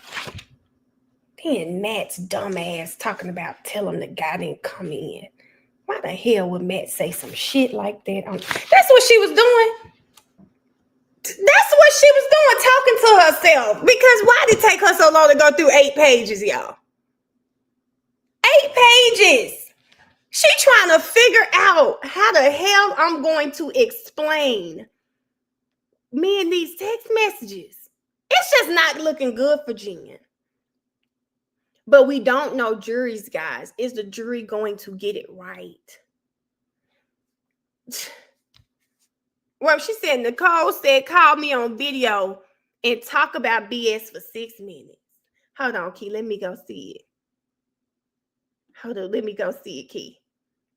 Because y'all know I was looking down at the paper, so I done missed it. Let me see what she said. Next thing, Key said, next thing you know, her attorney pulling up. QT attorney explaining her medical state. And AJ up yelling like Max, I will file for a mistrial if I cannot ask her about the things she said.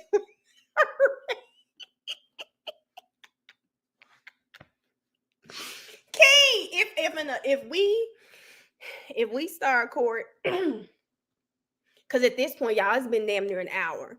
If we start court and Jennifer McCabe is not on that stand, but there's an attorney at that damn podium, I'm falling off. Right now, I don't know if I said it. I'm gonna say it again. Happy birthday, because I see them putting it in the chat. Happy birthday. Hey, Keisha. Good morning, friend. Everyone in America hates that bitch. Jen. Everyone. And Uncle Brian, too. I don't hate her, but I can't stand Peggy either. Maybe she decided to confess. No, y'all. Let me see. Let's see if Turtle Boy got an update. Because it's been an hour. Hold up.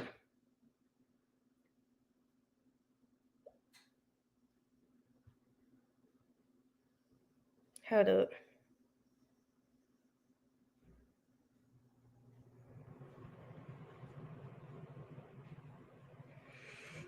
Let's see. They said call the doctor now. Okay, y'all. Let's see if we got an update. Because I don't know how we always go from 20 minutes to 45 minutes to an hour.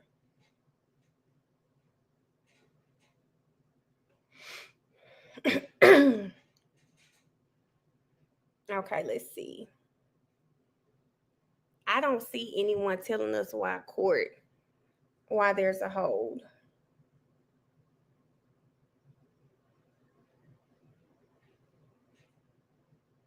Hold on, y'all.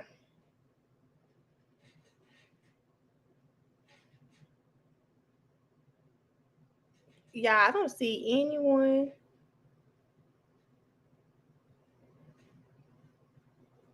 Turtle Boy on here just talking about other stuff. He's not talking about this.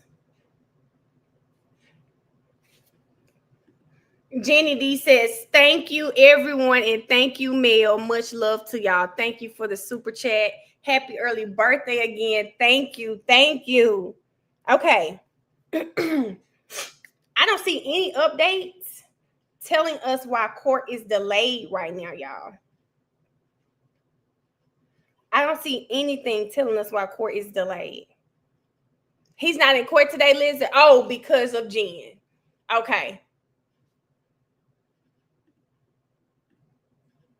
What group chat? Let me see. Lord. Oh, how the hell is 94 messages going on?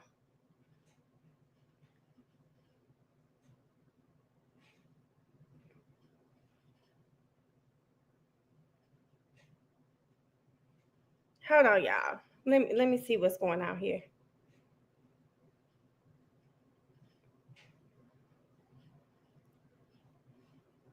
Okay, y'all. I just messaged. I just messaged y'all in the March chat. I just messaged you guys. Let me see. Miss Cherie said, Mel, do you know why they had that meeting the other day with the family?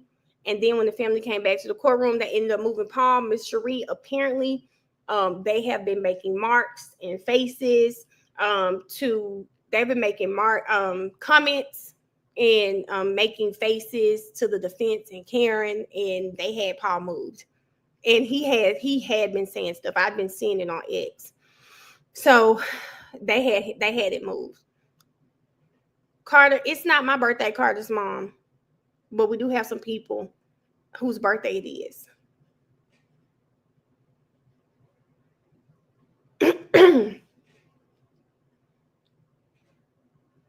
The attorneys are printing papers. Okay. Appreciate your patience.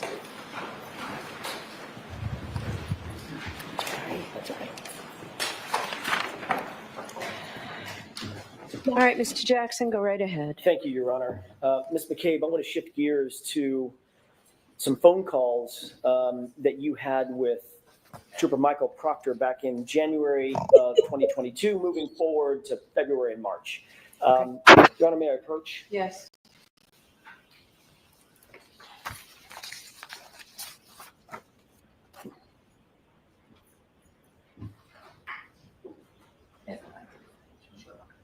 She did not want to come back. Can you tell me, Ms. McCabe, if you recognize those documents that I just handed you? Yes, this first one looks like a Verizon record of my phone. Okay, and what about the second document?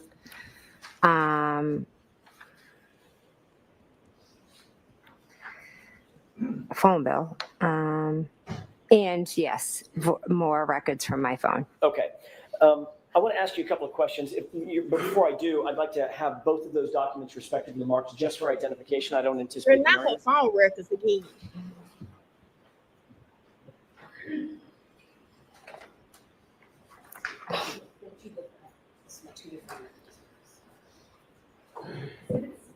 And for identification.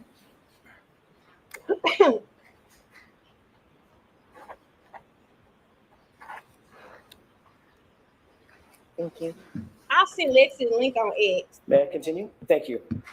Ms. McCabe, you had a number of phone calls with Michael Proctor on January 29th, moving into January 30th and on to 31st, correct? What's she calling Proctor for? Are you asking her to read the records or? Not yet. I will in just a All second. right, so turn the records over, see if you can answer the questions without looking. Okay. I sent it to Lexi. You had a number of phone calls with Michael Proctor in the days and hours following the incident, correct? Yes, I know I had some phone calls, All right. yes. I'm assuming you don't remember exactly the time and duration of those phone calls as you sit here. Correct. Would it refresh your recollection to look at your phone records that you supplied for this time period? Sure.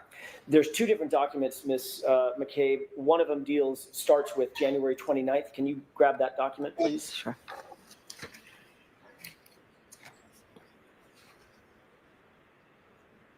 Okay. You should see some highlights on that document. I do. Did you receive a phone call from Michael Proctor at about 10:54 a.m. on January 29th, a couple of minutes in length? Why would he be calling her? Okay.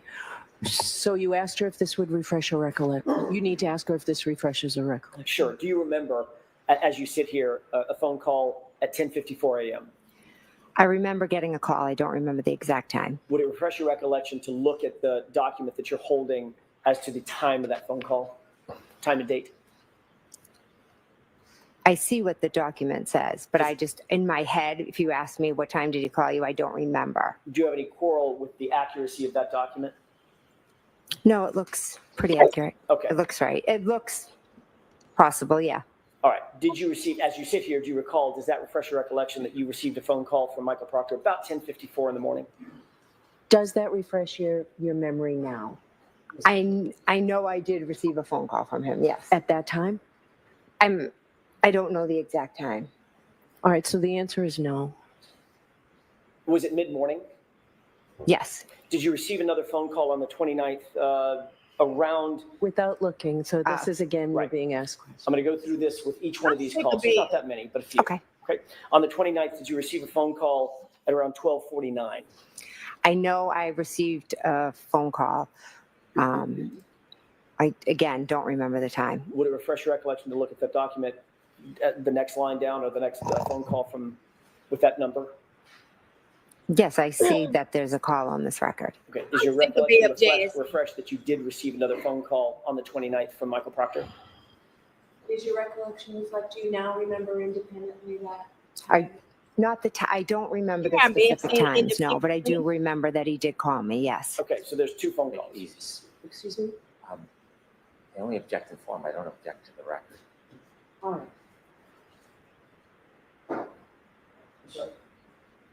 Beverly So is I guess pissing me the off. record is fine, but if you're asking it whether she remembers, you're not gonna get anywhere, Mr. Jackson.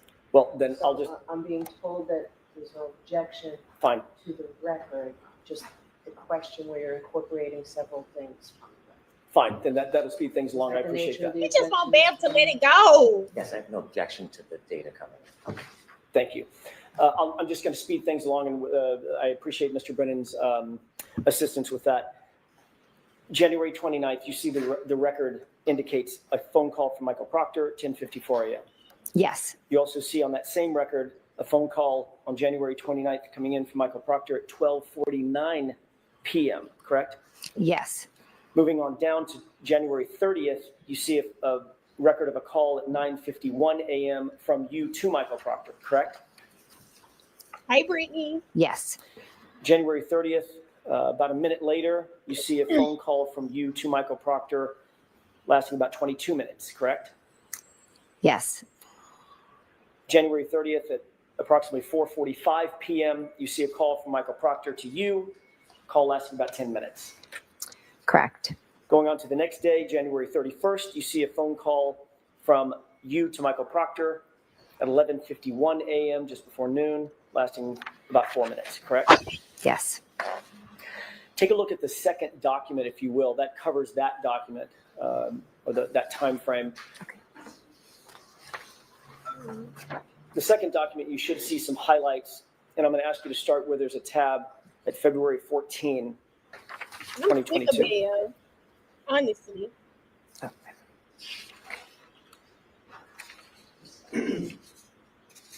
Here she go, y'all. Look at her. They have it highlighted. I don't, am I looking at the second one or the, May I approach you? Yes. Bro, look this at her. one? Yes.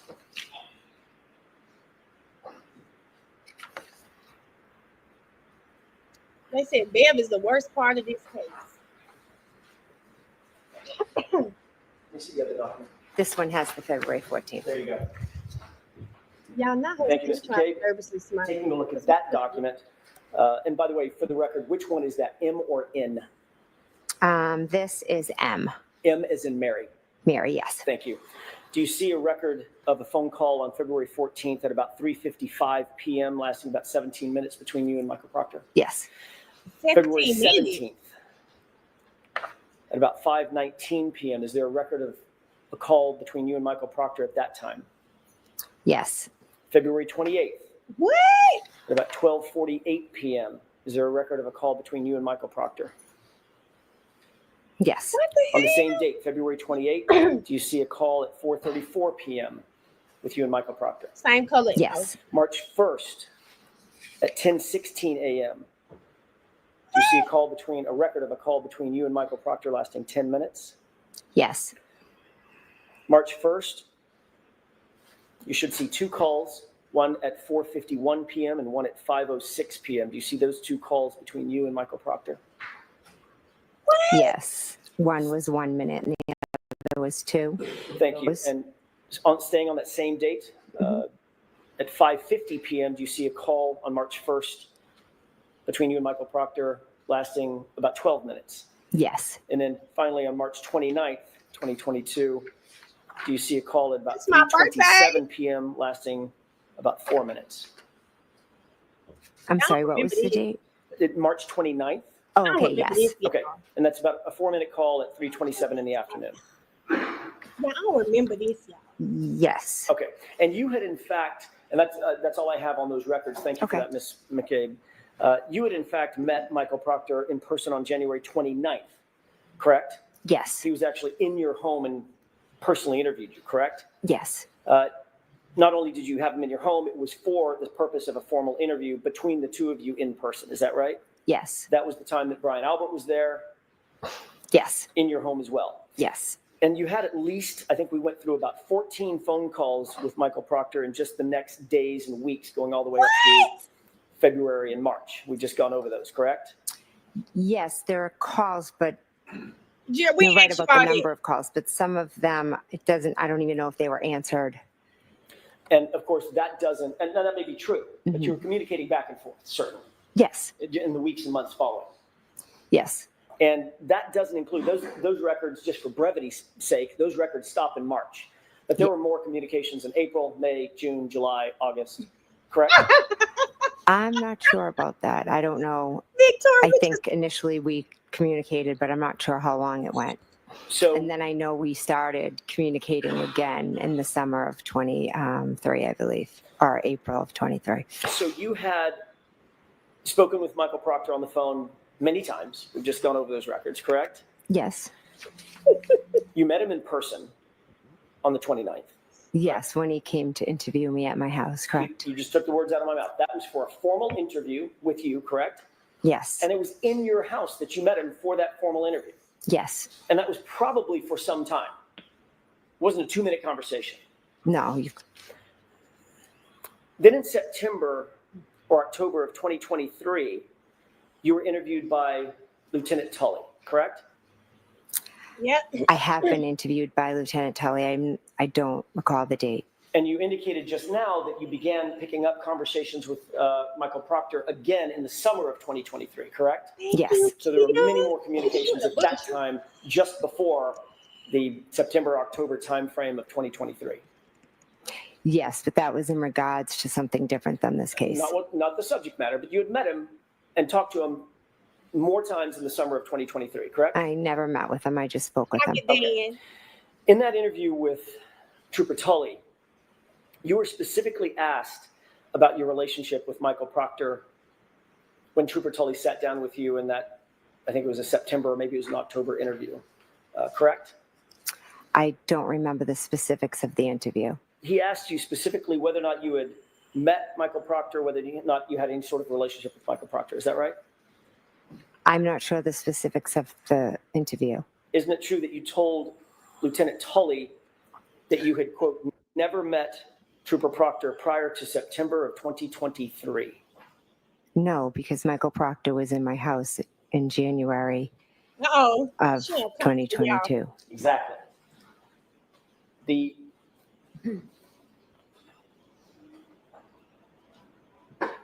interview with Trooper Tully.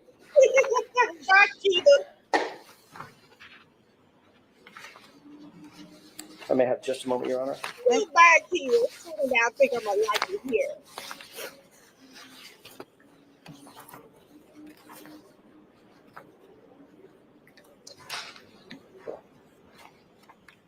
Damn, y'all, this is crazy.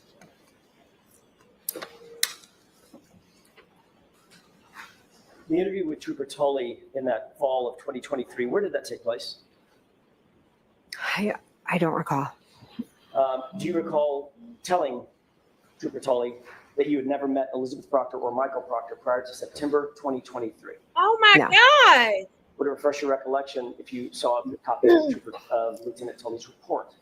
I don't need to see the report because I know I told him that I met him on January 29th when he came to my house. So again, Trooper Tully wrote that you never met Trooper Proctor before September 2023. That would be an error by him, correct? You have to ask for an instruction. So again, that is sustained. Ladies and gentlemen, I instructed you on previous questions regarding the same type of thing, whether another witness is lying or not. Disregard the question and move on, Mr. Jackson. If you had told Trooper Tully, Lieutenant Tully, that you had never met Trooper Proctor before September of 2023, would that have been a truthful or an untruthful statement? I object. I'd like to be seen. I'm so sick of Come to this. sidebar, please. Kay Schmidt, thank you. Thank you. Kay Schmidt just gifted 5 Millionaire Male memberships. Thank you so much, Kay Schmidt, for always supporting the channel. I appreciate it. And if you receive a membership from Kay Schmidt, then you know what to do. Please make sure you say thank you in the chat, even if it's later and you come back and you're watching this live late. Make sure you say thank you. Thank you. Thank you so much. Can we talk about something real quick while that sidebar? How do you think the jury is feeling consistently hearing Jennifer McCabe say that every officer got her statements wrong? How do you think the jury's feeling? I mean, if I'm a juror, I'm like, there's no way every officer lied in their report when it came to you. There's absolutely no way. The jury is feeling like Jen's on trial, I bet. Fim, that's what it's starting to look like. They got to be tired. They have to be tired. But Lexi, do you think they're seeing the reasonable doubt? I mean, we saw both trials, right? So we're at an advantage. Are they seeing it? Ty, we have to hope they're seeing that she's a liar, because this woman just, I love what AJ just did, y'all. I wrote it down. 14 calls between Proctor and Jen from like January 29th up until March. 14 calls. 2022. Let me make sure I put 2022. 2022, okay? All for us to come in 2023 and you tell Tully you never met the man before. Come on now. Come on, y'all. 14 calls. All for you to tell another officer in 2023, a year later, you never met him before. Millsy said they be trying to save her, but the jury has to know she's full of shit. They have to. They have to know this, y'all. The jury is going to the feds themselves to say, lock her up now. Nadia, they need to be right near, right now. Lock her up. I hope they're still Lexi, but I just hate that you don't know. They have to see her. Next question. May I? Did you tell Trooper Tully, quote, you had never met Elizabeth Proctor or Michael Proctor prior to September 2023, end quote? I had never met Elizabeth Proctor prior. Well, there was a, Did you tell Trooper Tully, Lieutenant Tully, that quote? if I can break that quote up, because it's two thick parts. What? No, you can't. So My this has question been is my asked question. and answered. Move on, Mr. Jackson. Do you deny, as you sit here, telling Lieutenant Tully that quote that I just read? Do you deny it? Sustained. Move along. The question's been answered. What? He didn't answer it. I don't like this shit. Let's talk they're for a pissing second me off. about your phone calls to John O'Keefe on January 29th, 2022. I'd like to go through those calls with you briefly, if I could. Your Honor, this has previously been marked Exhibit Now 26. that's crazy. Mr. Brennan has a copy. Thank you, Okay. Jarbo, Yes. for saying thank Thank you. you. We appreciate Take it. this one. Thank you. Thanks. Bev is a dirty hoe. Mia, I'm inclined to agree. Bev been a dirty hoe right now. And I don't like it. You've indicated on direct examination and earlier on cross-examination that you had multiple phone calls to Mr. O'Keefe in the early morning hours of January 29th, 2022, correct? Correct. Those phone calls ranged from about 12:14 a.m. until about 12:50 a.m., correct? There was a call at 12:14 and then at 12:18. I'm sorry, I'm bracketing it. The Oh, calls I were between, apologize. that's okay, 12:14 all the way to about 12:50, correct? Are you saying 15? 50, Oh, 50. 50. Oh, sorry. I apologize. She won't stay out of it. I'm sick of her. Hey, Lauren and Drea. Yes. I don't think I've seen you today. Hey, Lauren. You called John O'Keefe at 12:14 and 31 seconds, lasting about 49 seconds, and that call was answered, correct? Yes. And you see that reflected in Exhibit 26, is that right? Yes.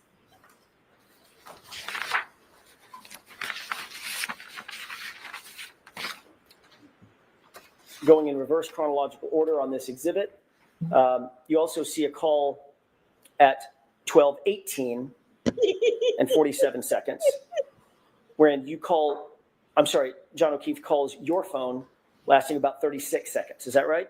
Yes. You know that call was answered, even though it says it says unknown in the document, correct? It does say unknown. Yes. That 1, 2, 3, 4, fifth column over. That's where it says unknown. Yes. But it also indicates that call lasted 36 seconds, so you know it was answered. I don't know from this record it was answered, but I know from my memory that I spoke to him a second time. Oh, but Yes. she don't know she. You also made a call, moving up to the page before this, starting at the bottom of the page. Mhm. At 12:29 and 44 seconds, there was a call from you to John O'Keefe's phone lasting 7 seconds, correct? That's what it says. And the record indicates that it was an answered phone call, correct? According to the record, it was answered, but I never spoke to him. You deny speaking to John O'Keefe at 12:29 and 44 seconds. Yes, I never spoke to him after 12:18. Okay. Moving up, 12:41 and 10 seconds. There was a call from you to John O'Keefe's phone indicating that that was missed. You see where it says missed? I do. 12:41 and 59 seconds. There was another call from your phone to John's phone, and that was also indicated as missed. Correct? Correct. 12:43, 19 seconds. You called John O'Keefe. That was a missed call. Correct. 12:46 and 16 seconds. You called John O'Keefe's phone, and that was a missed call. Correct. 12:47 and 52 seconds. You called John O'Keefe's phone, and that was a missed Right. call. I'm sorry, which one was that? 12:47 and 52 seconds. Yes. At 12:50 and 37 seconds, you called John O'Keefe's phone, and that was a missed call I as was well. looking for that phone. Yes. Ms. McCabe, there's 7 calls.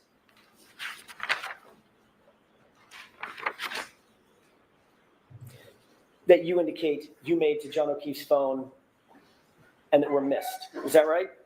According to this record, yes, they were And calls that missed. comports with your memory, correct? You indicated that you had called him multiple times that morning and there were missed calls, right?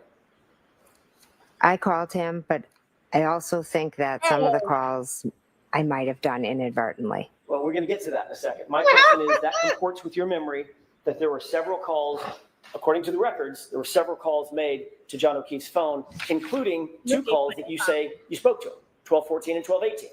I spoke to him at 12:14 and 12:18, yes. But you indicate every single call after that was missed, and you deny making those calls. I'm not denying it, I just don't remember. You've previously given explanation for what those calls Come were. on. 7 calls that were missed between about 12:29 and about 12:50. That's 19 minutes. You'll agree, correct? Yes. If you divide 19 by 7, that's about every 2.5 minutes or 2.7 minutes, your phone's calling John O'Keefe's phone, correct? Correct. You previously explained what you attribute to those phone calls. Is that right? Yes. What's your explanation? I think I was going back and forth to the door. I was texting him. I think I put my phone in my pocket. I think I inadvertently maybe have called him. Every 2 What did you minutes. call it at the last hearing? I believe I called it a butt dial. And it's not just one Every butt 2 dial, correct? minutes. There could be multiple, yes. 7 butt dials in the course of 19 minutes, less than 20 minutes, correct? That evening, I wasn't paying attention to butt dials or calls. I was going back and forth, listening to music, being with family. So if I inadvertently called his phone, I did. Every Not 2 inadvertently minutes. called him once. 7 times, correct? Every 2 According minutes. to you. According to the record. And we only know about these calls Because because of the you're record. looking at an extraction of John O'Keefe's phone, correct? Correct, but I also turned over my phone, so you could have gotten all of that off of my phone as well. Wait. And you're well aware that an extraction was done on your phone and not one of those butt dials appears on your phone extraction, correct? Are you aware of that? I am not aware of that. Next question. Weren't you confronted with Bam. that at the last hearing a year ago? Whether or not those phone calls actually exist on your phone logs? Objection. Do you remember that? I remember you asking previously, yes. They're pissing me off, bro. Let them get out there. She deleted it. Damn. When you Man, they're pissing. when you dial Oh. somebody by mistake, it requires several steps, doesn't it?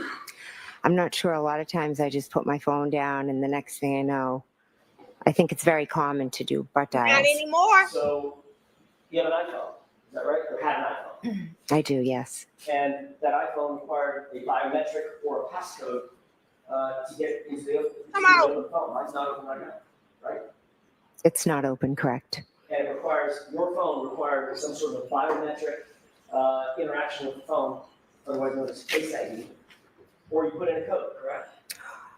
Yes, or I could have been texting, and then after I texted, the phone was open, and I could have accidentally called John. That happens to me all the time. It also requires you to open the phone app, correct? For instance, if you're texting, you're in the text app. Is that right? Actually, I'm not. I'd have to sit and look at it Well, Pull it out. make phone calls. every day. Every day. Every day. Yeah. Hundreds of times a day, right? Not hundreds. Dozens of times a day. Yeah. You have to open the phone app to make a phone call. You can't call somebody from the texting app, right? Is that right? I'm not sure. I don't know what to tell you. There's a list of apps at the bottom of the phone. Yes. Messages. Mhm. Phone, right? Mhm. Is that yes? Yes, and maybe And I that's it. accidentally hit the So- last thing, the last call. Like since I had talked to John, Your Honor, at this point, I would ask the court to instruct the witness to answer my question. I believe she is. Go ahead and finish. Your Honor, we approach. Cause Bev, Okay. AJ, get on Bev, babe.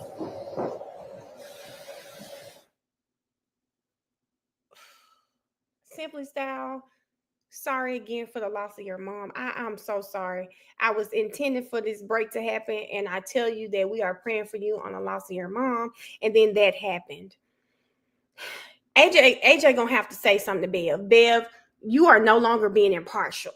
I believe she is. She ain't answering the question. She not answering the question. Everyone sees that Jen is not answering the question, and my nerves getting bad. Like, I really need to work on it because I would like to throw something right now. She's not answering the question. She's not answering the question.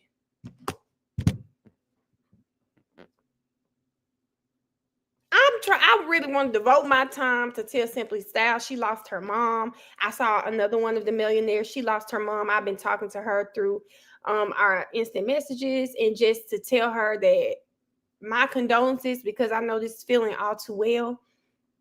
And that, man, I'm definitely praying for you. I pray for this chat every morning.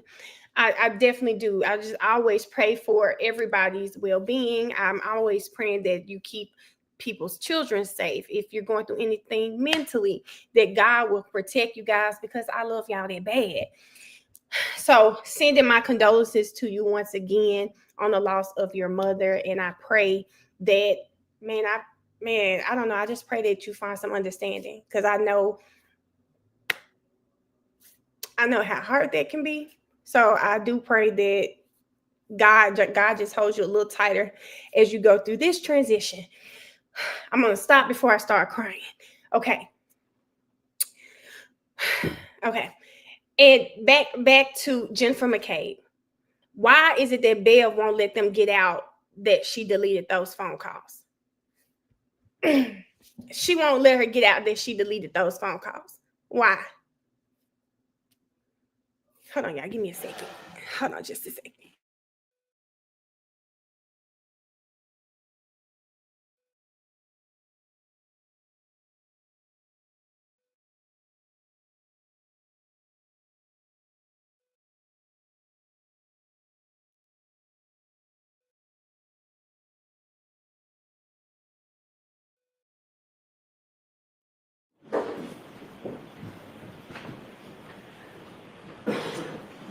Ms. McCabe.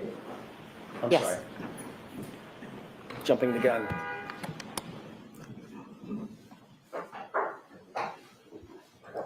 So Ms. McCabe, answer only the question that's being asked of you, okay?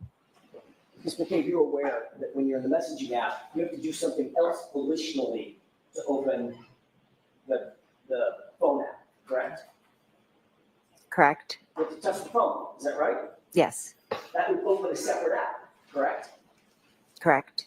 Then, once that phone app is open, then you have to choose the person to call, correct? Yes, sometimes the last dialed. Right. Yeah. And if that happens to be the last dial, Mhm. scroll through, pick a person, make one tap, and that calls the person and initiates the call, correct? That is one way, yes. But if you get out of the app, I'm sorry, if you close your phone, hit the lock button after a text message, none of that can happen without you having to open the phone and engage the phone additionally, correct? If you hit the button to lock it, yes. Right. So you indicated that these are all missed calls, is that right? That's what the records show, yes. In addition to a missed call, you've had missed calls before. You both received a missed call and you've made calls that were missed, is that right? Yes. When you make a call that's missed, generally goes to voicemail, does it not? It does, yes. So then you have to do something additional with that call. Push the end button, correct? Correct. Otherwise, voicemails just go on forever. And actually, they go on for 4 minutes, Okay. right? I don't know how long voicemails go for. So if you had missed calls, 7 missed calls, that's at least 14 interactions, double it, because you got to make the call, then you got to end the call. 14 interactions with your phone for a single missed call. I'm sorry, for 7 missed calls. It could be, yes. And your testimony is you don't remember making a single one of those calls to John O'Keefe between 12:29 and 12:50. Correct? I do not remember making those calls, no. As you sit here, do you deny making those calls? I love it for 12:29 and 12:50 to John O'Keefe. Oh, I'm not denying that, no. 20 years, Tracy, man. It just never feels like it's something. I'd like to ask you a few questions about January 29th, a little further on in the morning after you got home Uh-oh, from here it 34th goes. Fairview. Here it Approximately goes. what time did you get home? I'm not sure, maybe around 11:30, 12, I'm not sure. 11:30 or 12? Wait a minute, y'all. She really messing up right now. She said she got home at 11:30 or 12. Be 11. Are you talking about, I'm confused, are you talking about, Let me rephrase the question. okay, sorry. On the night of the early morning hours of January 29th, 2022, when you left there, Oh, I'm sorry, what okay. time did you get home then? It was after 2, I believe. I'm not positive. You went upstairs, is that right? Yes. You began to engage with your phone Yes. at that time. What application did you open up on your phone once you got upstairs? It could have been Hockomock Sports. I'm sorry, I'm backing up foundationally. What application on the phone? Was it Safari? Oh, okay, yes. I think, yes. You use Safari as your browser? I'm not sure what I used. You opened up a search engine as well within that browser, did you not? I just know I Googled Hockomock Sports, I believe. I'm not sure what app I opened or how I went about it. So Google is a search engine. You use Google. Possibly. I mean, that's just an expression, but I'm not, if you could show my record, I'm not Now sure she what wanna see the record. app I opened Now she or Ms. what. McCabe, you've seen this record million many times about that search early in the morning hours, correct? You know that it was She a looking Google at search. Hank. It was Google. Okay, it was a Google search. Okay, so it was a Google search using the Safari app. Okay. You indicated that you were Google searching Hockomock Sports and something about Ozone? Yes. Ozone Sports or It Ozone was Basketball? Yes. What time was it that you did that Google search? It was when I was home up in bed. I don't have an exact time. About 2:27 a.m., correct? I'd have to look at a record. I don't recall off the top of my head. You recall that time frame, don't you? We know that number. I know I was home and I Googled that, but I don't remember the exact time. Oh, You Jen. do recognize 2:27 a.m. Come on, I do Jen. recognize it, but it's not from me remembering it from that night specifically. What you It's from me learning afterwards. And what you learned afterwards was there was a Google search at 2:27 a.m. Come on, now. Right? I mean, that's a layup, to use a basketball term, right? There's a record, I think, of one. Right. The record is of a Google search at 2:27 a.m. on your phone. Is that right? I'm not a phone expert, so I don't know. I can't read. You're well aware. You don't have to be a phone expert to know that there was a Google search on your phone recovered at 2:27 in the morning. You know that. You've been told that. You've seen it. You've been asked about it dozens of times, haven't you? I have been asked about it dozens of times, yes. So let's set the foundation. There was a Google search on your phone at 2:27 a.m., correct? Which Google search are you referring to? It doesn't matter, Ms. McCabe. Well, I know I did Ozone and I did Hockomock Sports. And I didn't ask And you those that. were the only two things that I Googled. I didn't ask you what you Googled. I haven't gotten there yet. We're going to get there. He said I've we asked gonna you get what's there. your Google search We at gonna get 2:27 there. a.m.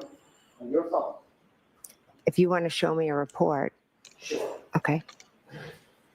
You don't remember, as you sit here, you don't remember that. I don't. You have no record, you have nothing in your mind about a Google search at 2:27 a.m. That's what you're testifying to in front of this jury right now. Are you asking me if I made a Google search at 2:27? I don't know what time I was searching Girl. for Hockomock Sports and Ozone. I have no Everybody idea what time knows that was. You're well aware that your records have been pulled, correct? Yes, they have. You've funded with those records many times, haven't you? I've been asked by you, yes. And by others. Right, the prosecution Yes. too. The police have asked you about it. Right. You've been interviewed about it. I've been asked by you. And Mr. Lally, Yeah, Mr. Lally asked about it, yes. and every time you're asked, it's about a Google search at 2:27 a.m. That's all I'm asking. It is, but it's not one that I remember doing or making or did. It's not one I did. It's just one that is in a record that was misread. Are you denying that you made a Google search at 2:27 a.m.? If you could show me this Google search, I'd appreciate it. I have a moment. Yes. Y'all, what's crazy is she can deny the house loan, right? But you searched other things at 2:27. How hard is it just to say, yes, I did make a search at 2:27. Then when he gets into it, you say, okay, I didn't do that one, but I did the other two. How hard? How hard? Baby, she ready. Y'all, she ready to die on her cross about 2:27. How many times, Kika, how many times does she need I to? need a quick minute to find a record that I did not make over here. Fine. Can we take a brief recess? About 5 minutes. I'll see counsel at sidebar. Well, if Ms. Little wants to keep looking, we'll come to sidebar. Why would she exclude Miss Little? So what y'all? So do y'all think Jen, like? For me personally, I don't. If she keeps saying I search Hockomock Sports, whatever it is, and Ozone. Okay, well then you searched it at 2:27, but you fighting hard to say yes I did when you could simply say yes I searched, but I don't know why that search is there. I didn't search that at 2:27. You could just say that. He said, this is my last damn day watching this with y'all. I'm so irritated right now. Key, I'm irritated. Like AJ said, why are you sitting here acting like 2:27 is not something you remember? The whole damn Karen Reed universe. Anti people who are free Karen Reed, they know for a fact 2:27. We're trying not to have you take a recess, so the lawyers are just going to get something done fairly quickly so that we can continue up into the luncheon recess. Your Honor, may I? Yes. Thank you. Ms. McCabe, I don't have a paper copy, but I'm going to ask you to take a look at something that we display on the screen and ask you a couple of questions about that. It better not be. Can you zoom in? I wish it was her testimony. I wish they could do like they did Relly and put her up there. Now, why the hell they got them curtains all the way at the end? I object to the way it's presented here. Okay, take it down. That's not how it appears. You need to get rid of the column. Right? That's exactly how it appears, Your Honor. That's the I'll see record. counsel at sidebar. That's the damn record. If I'm the jury, I'm wondering why we going through all this with Jennifer McCabe. Wasn't she just the friend who Karen called and said, "Can you go over there with me?"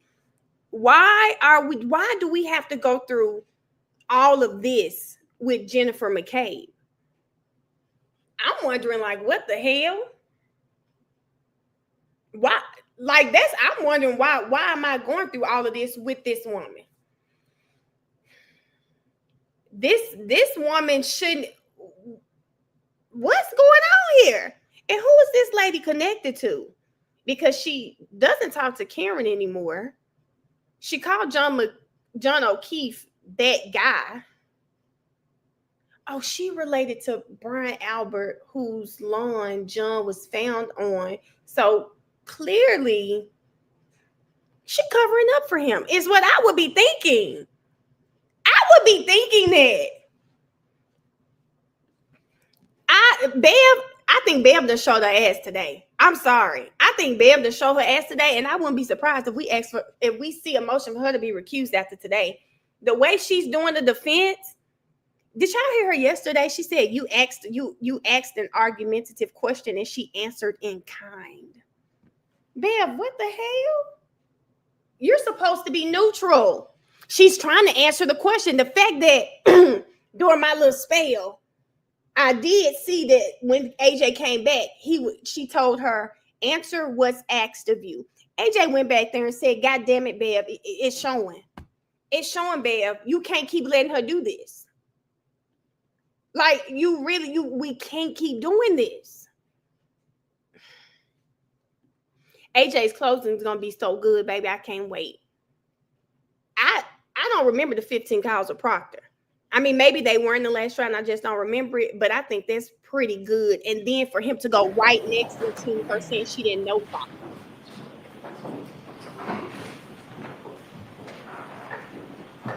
Mm-hmm. They can talk more about Gene than they have. Thank you. Found the paper. Okay. Thank you for your patience, Your Honor, and Ms. McCabe. May I approach? Yes. Thank you.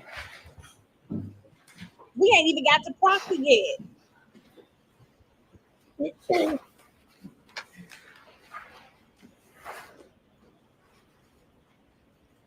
at her. Should I look up? Yeah, look at her. Barely want to look at her. May I approach? Yes. Nicole, I don't know. You indicated you wanted to see a record, Ms. McCabe. Did you see a record that indicated a Google search? Not what the contents of the Google search is, but there was a Google search. I just saw a Celebrate record, yes. And did you see the time of the Google search? On that record, yes. Is it 2:27 a.m., correct? Yes. Ultimately, you will agree that there was a Google search done, and now I'm going to ask about the content of Hoslong to Diane Cole.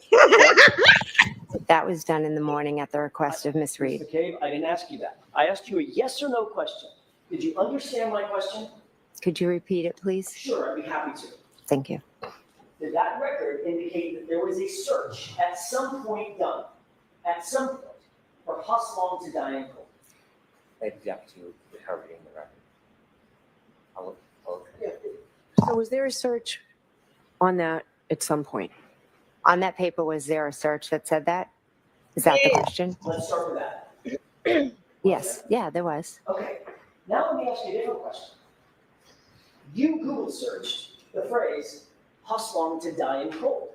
Yes or no? Yes. On January 29th, correct? Yes. So you agree that you were on Google, correct? Yes. You agree that there was a search done at 2:27 a.m., correct? I don't recall doing a search at 2:27. The paper says it. I don't. Okay. Oh. And you also agree that at some point that morning, you plugged into that phone Hoslong to Diane Cole. Is that right? Yes. After we found John O'Keefe. Now, you claim that that was at 6:23 and at 6:24 in the morning, two iterations of how long to die in the cold. Hoslong to die in cold, how long TI die in CIKD, correct? I'm not claiming it. It's the truth. It's what happened. Oh. You're testifying to that. Yes, I am. You also testified that at the time you Google searched those phrases, it was Karen Reed screaming and yelling at you, shaking you to Google hypothermia, correct? She was pulling on my sleeve. Yes. Yes or no? Yes. Okay. You have discussed this Google search and the issue of the hypothermia with Carrie Roberts, correct? Yep. I told her in the days following. You discussed it? Or Yes. You discussed it in the days following January 29th, correct? Yes. You discussed it before her testimony at the grand jury, correct? We discussed it after. We don't talk about what we're going to say before Girl. testifying or So anything like in that. the 3 months between this incident and the testimony by both you and Ms. Roberts, you two did not discuss this hypothermia issue? It wasn't an issue. It was just something she said, but we don't discuss it every day. There's no need to. I didn't ask you to discuss it every day. I asked you if you ever discussed it. Originally, yes, we did discuss it in the first days following all of And this. that would have been before either one of you testified at the grand jury, correct? Yes. And that's how she. And we know that you were with her during her, just before her testimony at the grand jury. Is that right? Yes. And you're certainly aware that at the grand jury, that in prior testimony, Carrie Roberts corroborated your statement that Karen Reed demanded to Google hypothermia. Objection. Ask it differently, Mr. Jackson. Are you aware that Carrie Roberts, well, let me ask it a different way. Have you and Carrie Roberts ever discussed the fact that she corroborated your statement that Karen Reed demanded that you Google hypothermia? No. She never told you that. No. Did you ever ask her that? No. Did you discuss your statement that Karen Reed was the one that demanded that search? Karen Reed did ask me to do the search. Yes. Okay, that's not what I asked. Discuss it. Did you and Carrie Roberts discuss that? Yes, we've talked about that. Are you aware that last week Carrie Roberts denied hearing that statement? Objection. Sustained. No. Been told, have you been updated that last week Carrie Roberts denied ever having heard Now that what she gonna statement? say? Sustained. Why They do y'all just want her to answer that? Get on over there. All right, jurors, feel free to stand up and stretch. Because y'all, what do we want her to say? What do y'all? Babe, I had to stand up.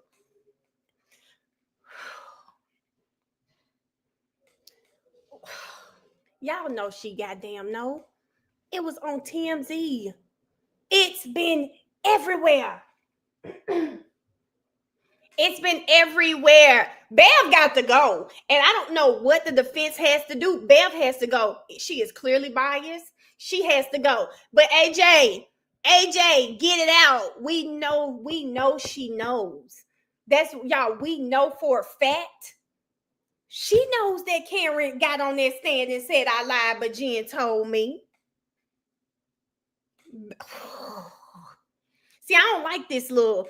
I don't like what Hank Brennan is doing. He is the prosecutor, but Hank does have a job. But we peep your game, Hank. Hank does an objection to give that woman a break. He's trying to give her a break. And right now he's scared because he doesn't want it to come out again that Carrie lied and Jen knows it.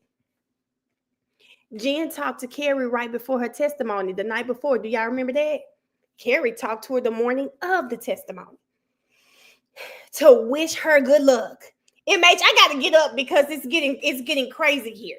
And I just really want to know what is about to happen. I have my money on the fact that Jen is going to say she doesn't know. I got money on the fact Jen is going to say she does not know that Carrie said that, right? Thus showing proof that, oh, we don't talk about our testimonies, but Jen knows. The search is everywhere. The search. If it's something that you know when you start watching this case, something you do not forget is Haas Long because it's Haas, okay? Instead of Hal, you don't forget Haas Long to die, Cole. You don't forget the numbers 227, okay? She gonna throw Carrie under the bus. Crystal P, you already know that's what's gonna happen. Okay, let's get to it. So just one question on this. Just one question on this, please, Mr. Jackson. Have you become aware from any source that last week Carrie Roberts denied having heard the statement that was attributable to my client? No. You read that? No. You need to say no.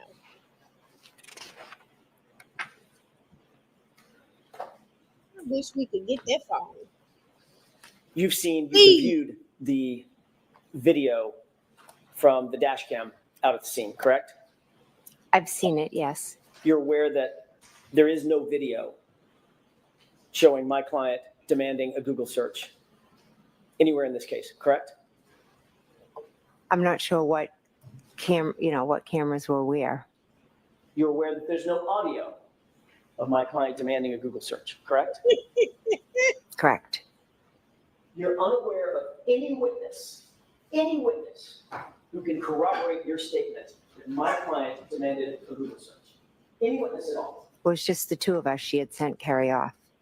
She sent Carrie off. So of course, Carrie Roberts is not such corroborating witness. Is that right? At least you understand that.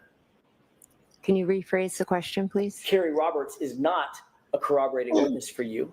You understand that? You just said that. Yes, Carrie, I don't believe heard it. She So was it's- sent off.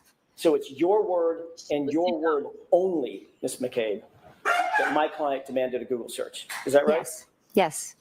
Why should we believe you? Ms. McCabe, you were with Carrie Roberts just before her grand jury testimony. Is that right? Yes. You had been with her to create a timeline of a version of events that occurred, correct? I wouldn't say a version of events. We each put down what we remembered. She saw what you put down, you saw what she put down, Yes. and you compared and contrasted those with each other to create that timeline, correct? No, we didn't compare and contrast. Yes, I said what? she called me, she said this, then Carrie, and someone was writing it down for us. Comparing. That would be your sister. Who? It was my sister, yes. Which sister? Who? My sister Denise Call her to the stand. What's your last name? Galvin. She here? She is here, yes. Call up. She's sitting over there. Can you point to Call what her up. she's wearing? Sure, she's over there in the back with the striped shirt on. Between the gentleman in the purple and the gentleman in the black? Yes. Get up on this stand. So she witnessed this timeline being prepared, correct? She wrote the timeline, yes. And then you've spoken to Ms. Roberts several times about this case Yes. and about your perceptions of this case, correct?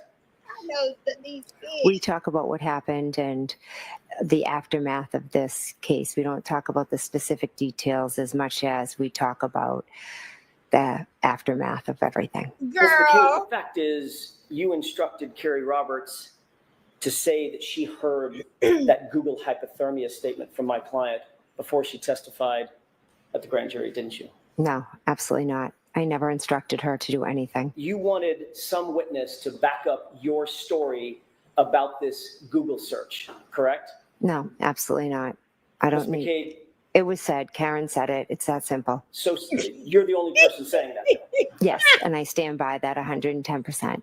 And the reason that you wanted another witness to back up that statement is because you knew that that Google search for Hosselong to die in cold points a very uncomfortable finger right toward you, correct? I never did that search at 227. I never needed to instruct somebody. No, I'm sorry. There's that apology again. Has someone told you that you need to apologize? Call her out, AJ. Question that you don't want to answer. Call her out. Have you discussed this with anybody? No, and that's not an uncomfortable question. I'm fine to answer it. How many times did you say I apologize yesterday? Ooh, call her out. I didn't count. Probably more than 15, right? I have no idea. I'm just trying to answer the questions and be truthful as I can. And you're aware that the Celebrite extraction that was done on your phone determined that of the three searches, 2:27 a.m., 6:23 a.m., 6:24 a.m., only one of them was recorded as deleted, Yep. correct? Yep. Sustained. Asshole. You are. Have you ever been confronted with having deleted a Google search off your phone? You ever Yeah. been asked that? Yes, by you. Do you deny that you deleted a Google search off your phone? I never deleted a Google search off my phone. So you I never deny did that. I deny it, yes. that you ever deleted a Google Oh, search? good. Yes. I never made the search. I'd like to move back to So the time of about she died 6:03 in the morning, Ms. McCabe, when you, along with She Carrie denied it. Roberts and Ms. Reed, approached 34 Fairview. This is Exhibit denied it. 4. It's been previously entered into evidence. I think you've seen part of this exhibit. Do you recall, before we get to the exhibit, do you recall my client when the first officer on scene, do you know his name, by the way? I believe it was Officer Seraph. When Officer Seraph approached, he asked the question, what happened? Something like that. Open-ended question. Do you remember that? I don't remember what he specifically said. Do you remember my client a few seconds later saying, my boyfriend, I left him, he never came home? I don't remember the specifics of what was said. Your Honor, if we could, I would ask that we queue up Exhibit 4 for the jurors at runtime 4:20. I hope we can see it, guys, because the documentary, I Before we absolutely play heard this, her say that. They need the documentary videos. I'm going to There's play so just much here. like a second of it and ask if you can hear the volume. Okay. We could, Mr. Wolf? Could you hear anything? Oh, I can hear. Yes. Sorry. Okay. I don't know how loud it's going to be, quite frankly. Okay. Ms. McCabe, will you please pay attention to the audio portion of this video as this is played? Baby, they call Didi. I know Didi. Could you hear that? No. I heard something. Could you hear my client? Does it sound like Ms. Reed? It sounded like a female. Does it sound like Ms. Reed, female? I'm not sure. Could I listen to it again? With the court permission, one more time. One more time. Yeah, they need the documentary audio. Lauren, she's not going to hear. I didn't hear it last time either, but I heard it on the documentary. And she absolutely.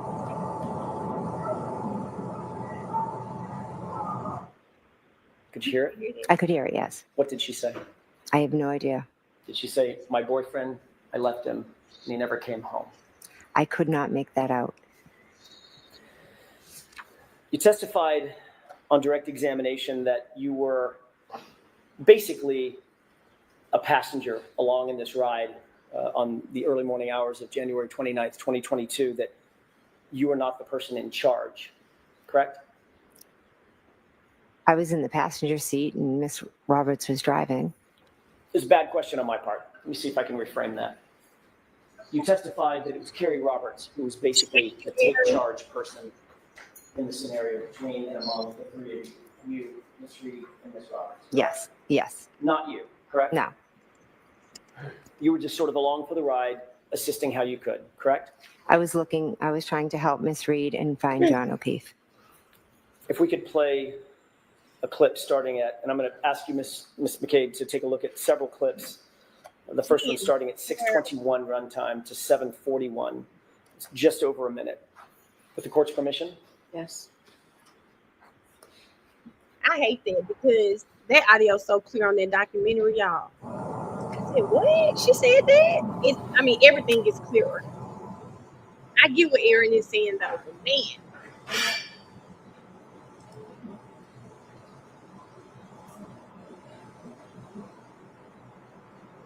Can you pause this?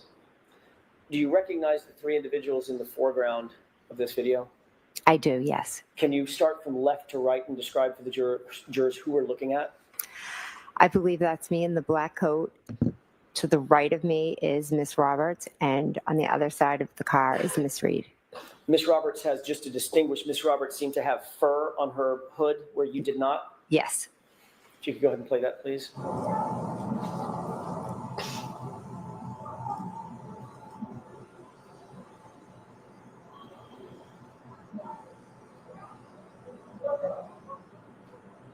Can you pause it, please? Can you see who it appears you're talking to at that point? I don't know who that is, no. Go Go ahead and play it.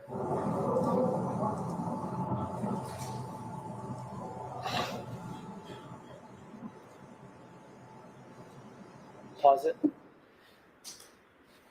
Does it appear that you're engaged in conversation with that person while Miss Roberts is attending to something in the truck and Miss Reed is running back and forth? Yes, I was speaking to whoever that was. Do you believe that was a police officer? I believe, yes. Go ahead and play it.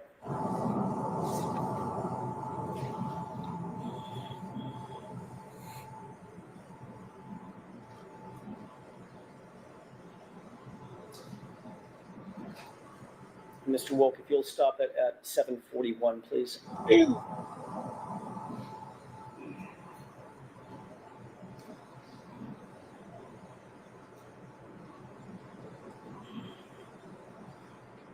ain't going.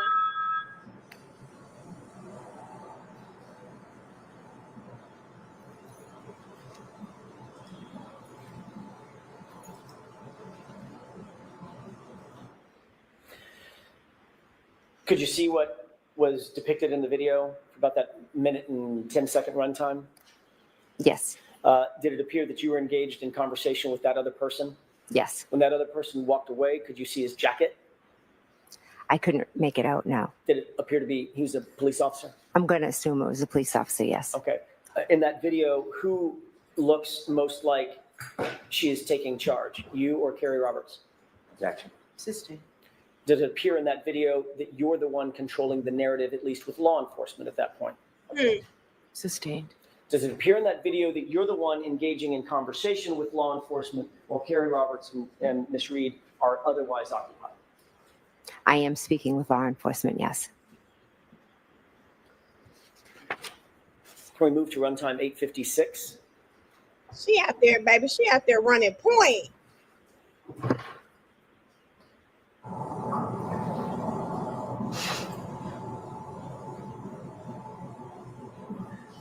Pause it. Can you see yourself in that video? I can, yes. Which person are you? I'm in the far right. Speaking to someone? Yes. Who's that you're speaking to? I can't make it out, but it looks like a police officer possibly. Damn, y'all, And they Ms. doing Roberts they. is directly in the middle of the screen, is that right? I thought that was Miss Reed, but I could be wrong. Let's go ahead and play it. And at 9:26, you'll stop. Yes.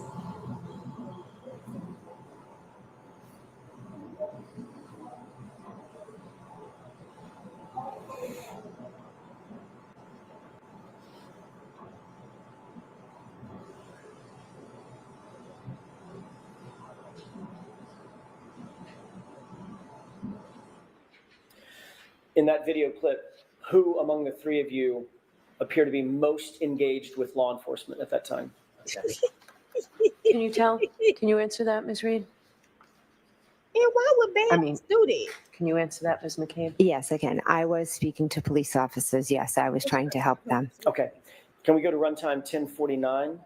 This will be from 10:49 to 11:55, Mr. Wolk. I like what they're doing right here. I love what they're doing Pause it. right here. Who is it that's just gesticulating in the video? That is me. Can we go ahead and play it? I love what they're doing, y'all. The hospital text, all the police got the reports wrong. Her constantly talking to the police. I love how they're framing the story this story.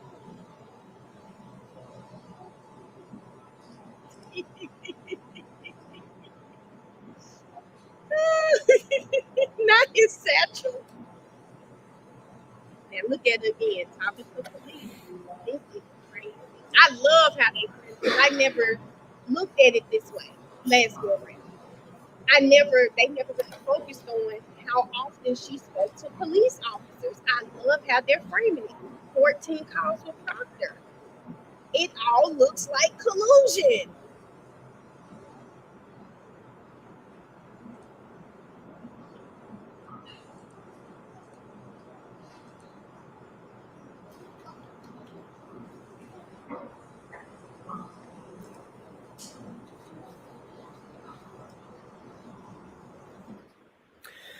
Did you see yourself in that video, that clip, about a minute long clip? Yes, I did. Who among the three of you appeared to be most engaged with law This enforcement in was that? good. I was. Runtime 2022, Mr. Wolk.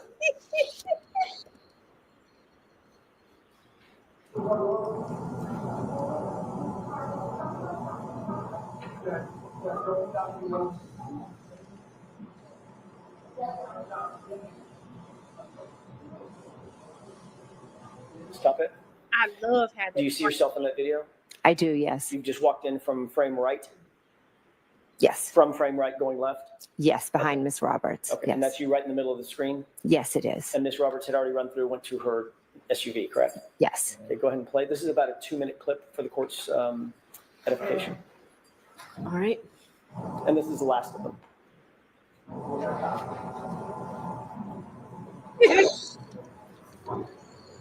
I love how this is being framed. I really do.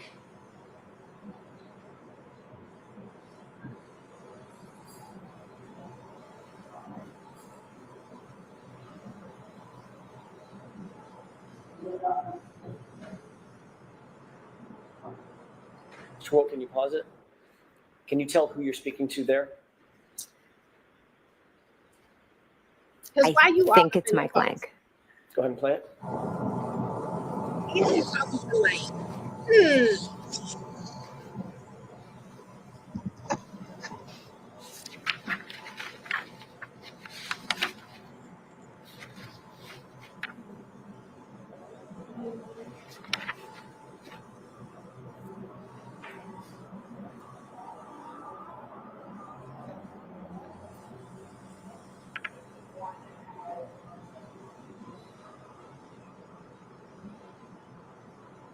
We were watching it on TikTok the other day, BG.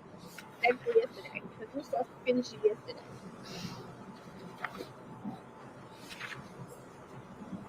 When? Now we know Nicole and Brian was woke. Where they at?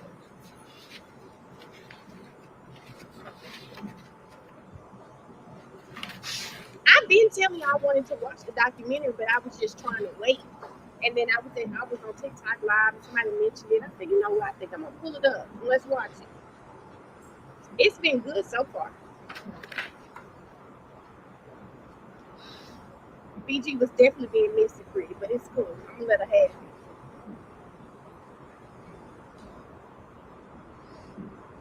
Y'all just think about it. It's day 8. Proctor and Trooper Paul hadn't even got their dumb asses on the stand yet. Come on now.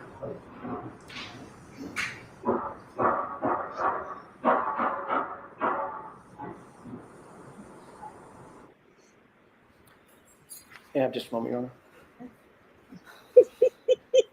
We did. Because I'm not paying for no commercial. So look.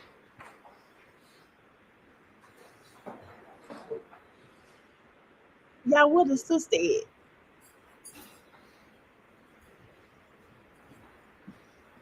Y'all, is that the sister sitting in between the two men?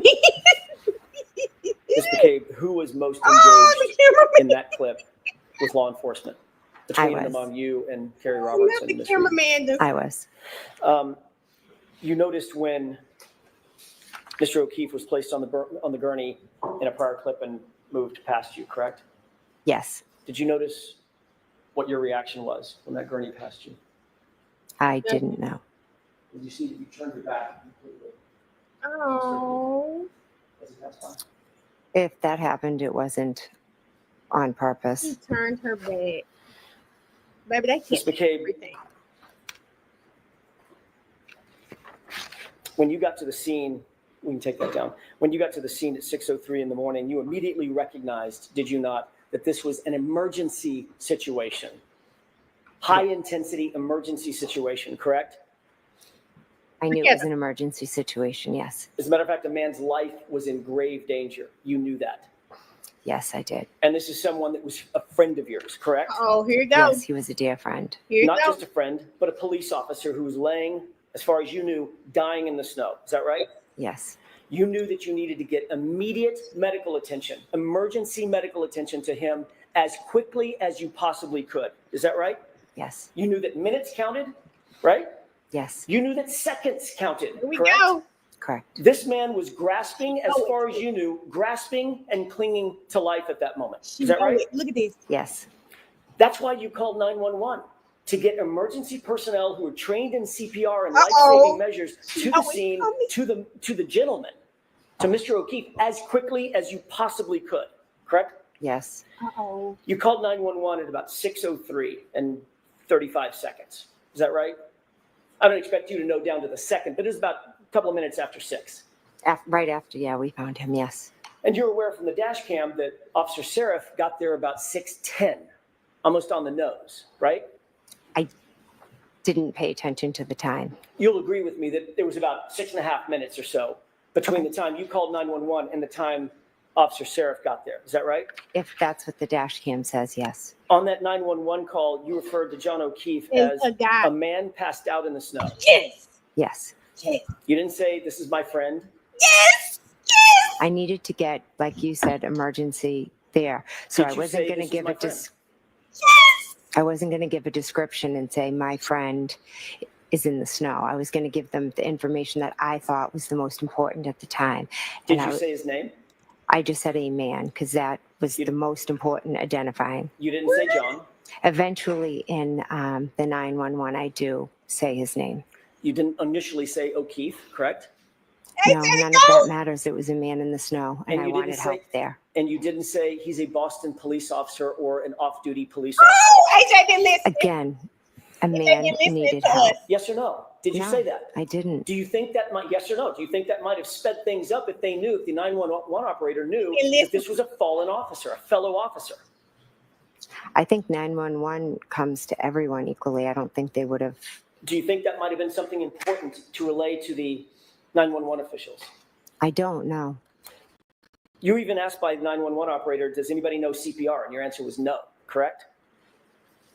I'd have to listen to it to remember Say my exact Say answers. it. But it was basically in the negative. No, we're not professionals. We're just out here doing the best we can, correct? I wouldn't say that, no. You didn't believe Karen Reed knew CPR? I didn't know. I don't think I answered that question. I don't think it You was didn't- asked. You didn't know if Carrie Roberts knew CPR, correct? I didn't know if they knew CPR, correct? And none of you were paramedics? No, None of you were first responders? no, None of you were trained in emergency life-saving techniques in any way, correct? correct. I have a question, Ms. McCabe. Mhm. On all of Fairview, the entire road between Chapman and Cedar Crest, can you think of any person on that road who might have had life-saving techniques trained AJ. into them? First responder, someone Oh. who knew how to deal with someone in distress, someone with high skill level training. Do you think of anyone? Oh, I love this who had so that much. kind of training? Can I now or did I then? Which Did you are then? asking? Did you then? No, then my focus was on John O'Keefe. Okay, let me narrow the focus. How about on the property?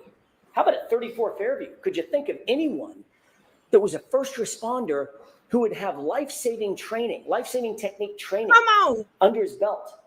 Yes, my brother-in-law, Brian Albert. Why did you call him?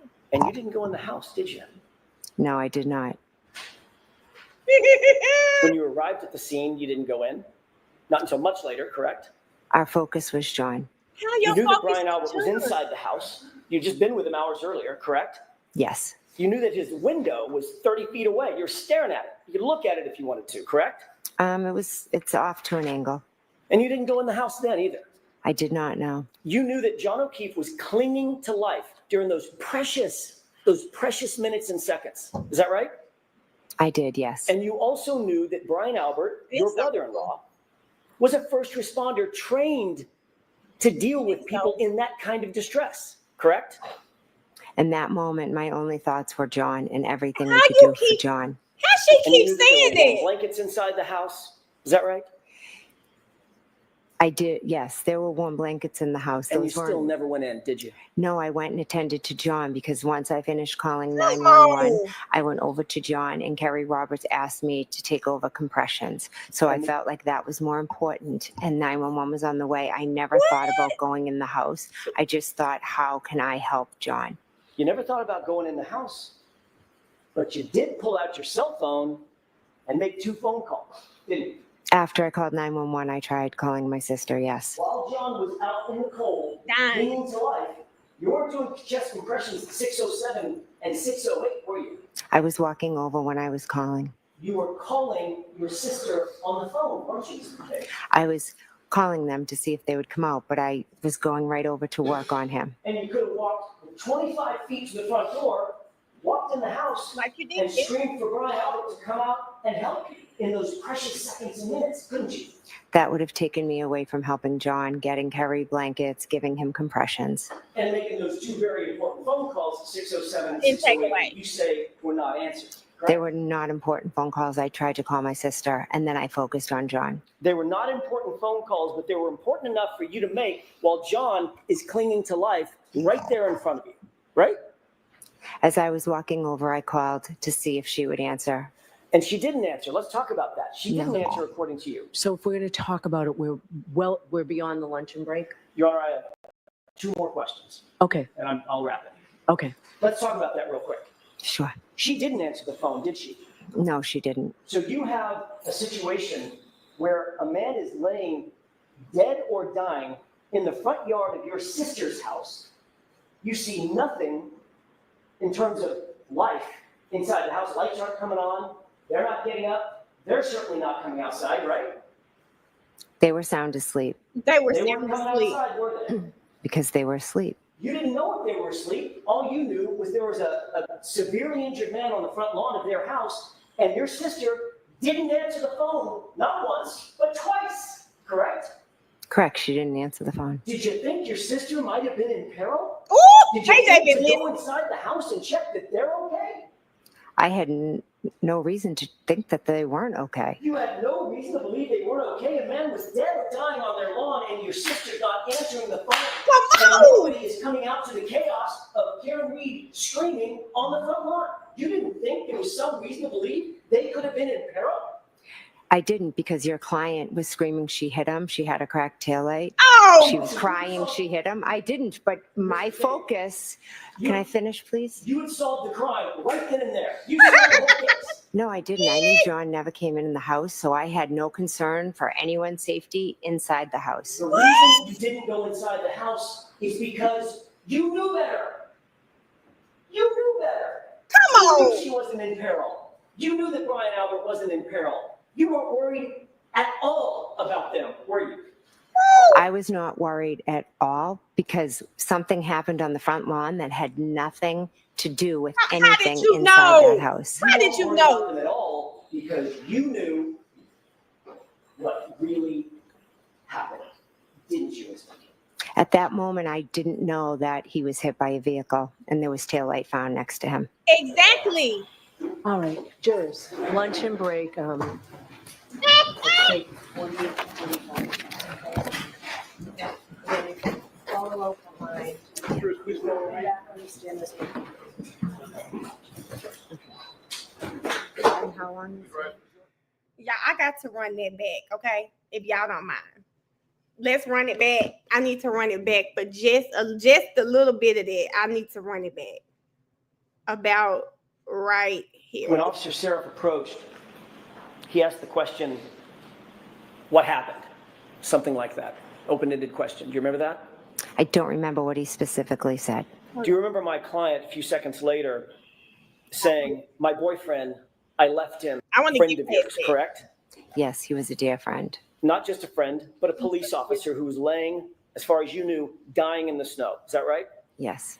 You knew that you needed to get immediate medical attention, emergency medical attention to him as quickly as you possibly could. Is that right?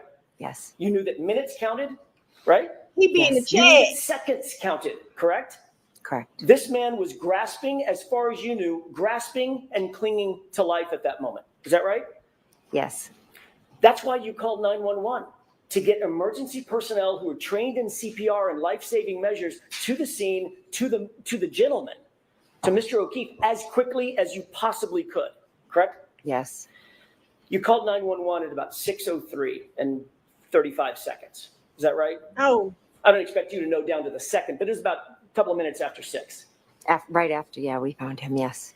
And you're aware from the dash cam that Officer Seraph got there about 6:10 almost on the nose, right? 6 minutes. Didn't pay attention to the time. You'll agree with me that there was about 6.5 minutes or so between the time you called 911 and the time Officer Seraph got there. Is that right? If you are in the chat and you're just tuning in, guys, they're on a lunch break. I personally need to see AJ do this again. So I am replaying the last maybe 15 minutes or so of Jen's testimony. I'm taking some notes on it. I will say this, shout out to everyone who engages with any content about the Karen Reed trial. You guys, anyone who comments about this trial, any of you guys that do it, me, everybody in this chat, this right here is why listen, this is why the cases going forward will always it's going to change, because what our attorneys doing, they're in the law and crime chats, they're on Twitter, they're on TikTok, they're on Instagram, they are listening to what you all are saying, and they are saying, damn, good point. Because so many of us wondered, why didn't AJ bring that up? You know, when she made that call, that 911 call, she said, there's a man in the snow. He said, keep this energy. we covering your Rico. Why did she say that? She said, there's a man in the snow. When I first heard the call, my thought was a man. And this is me first watching the case, not really knowing what's happening. But when I heard her 911 call, I said, there's a man in the snow. Like, it's her friend. I'm thinking about me. If I got to call 911, my sister is hurt. My friend is hurt.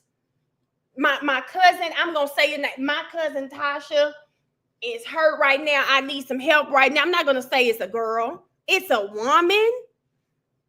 Thank you, Kay Tally, for the super chat. Kay Tally says Big Bang Bev is biased. Yes, ma'am. I have not been watching this whole case. I don't know why, Kay Tally, because you've been in here. You've been in and out, though. But I can't tell with the little bit I've watched, she's biased.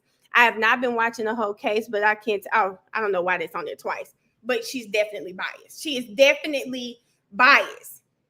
Listen, AJ been on his own. AJ has been on his own. Do you hear me? AJ not only said, we're finna get to it because I want you guys to hear him say this, but this is something we pointed out. We said, damn, they should have said something about the fact that she said man. She didn't say John. She didn't let them know he was an officer, anything. She said a guy, okay? Or she said man. I think she says a man unresponsive in the snow.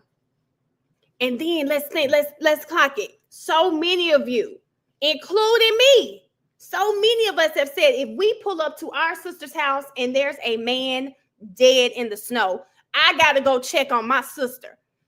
I hate to say it like this, and God rest John O'Keefe's soul, but goddamn John O'Keefe right now, I need to go check to see if I'm at my mama's house. I got to go check to see that Rara okay. Shout out to Rara. It's her birthday again. Happy birthday to my sister. But I got to go check to see if Rara's okay. I'm going to come back with John. I'm going to deal with John. But right now, I got to go make sure my sister good.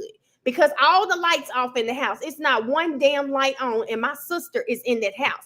I got to go check to make sure.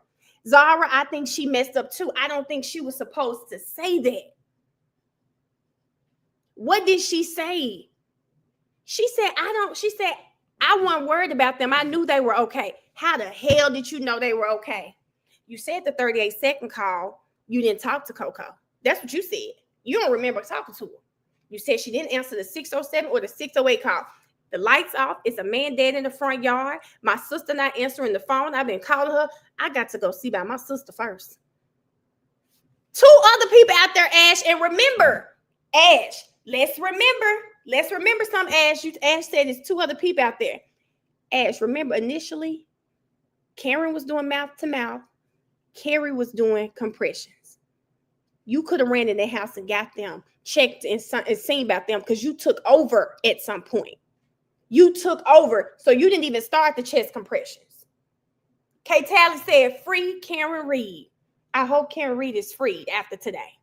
Forrest Dump said, Mel Wright. We all helping Karen. That's what it seems like. And I'm happy because I don't think she was supposed to say that. Did you guys hear her say she wasn't worried about what them in the inside of the house?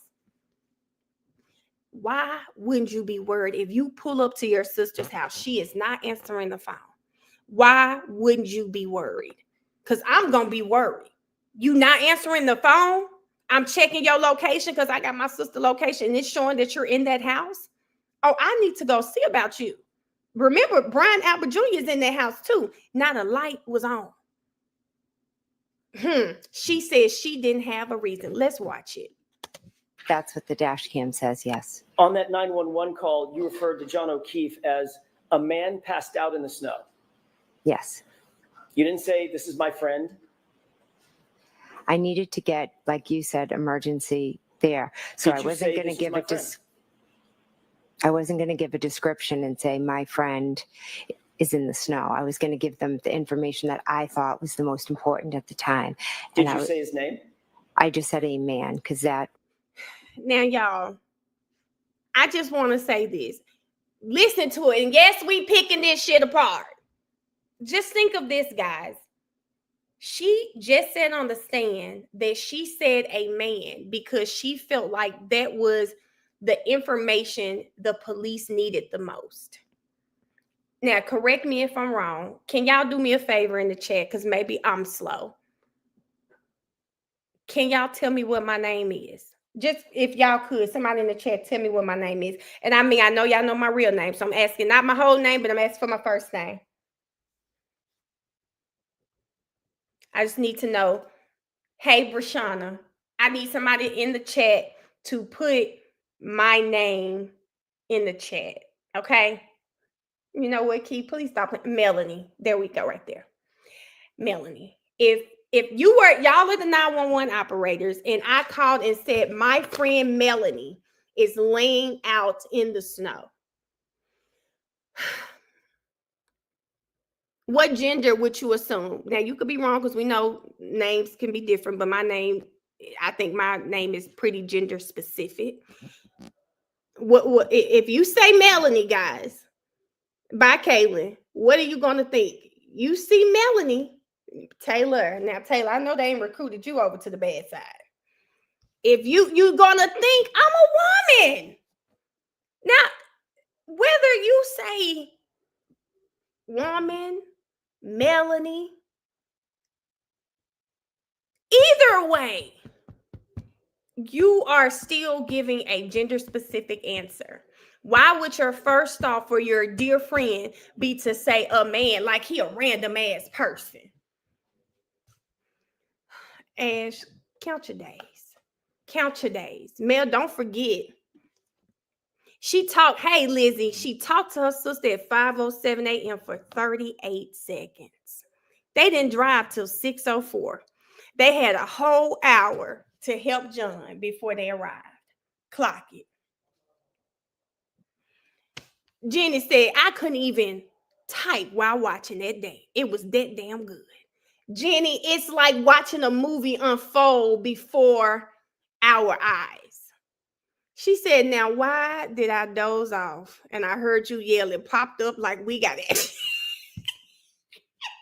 Ken, I always apologize because when I watch the lives back, I'm like, damn, I'm loud. I know y'all used to me by now. I'm sorry. You know what, Erica? Please stop. A Lanika is in the snow. A white female. Kate, here's the thing. Her saying that just really pisses me off so bad. It pisses me off so bad, guys, because they're really she's really insinuating that she helped John more by not saying his name or saying that he's a police officer. Was the most important identifying. You didn't say John. Eventually in the 911, I do say his name. You didn't initially say O'Keefe, correct? No, none of that matters. It was a man in the snow, and I wanted help there. And you didn't say he's a Boston police officer or an off-duty police officer? Again, a man needed help. Yes or no? Did you No, say that? I didn't. Do you think that might, yes or no? Do you think that might have sped things up if they knew, if the 911 operator knew that this was a fallen officer?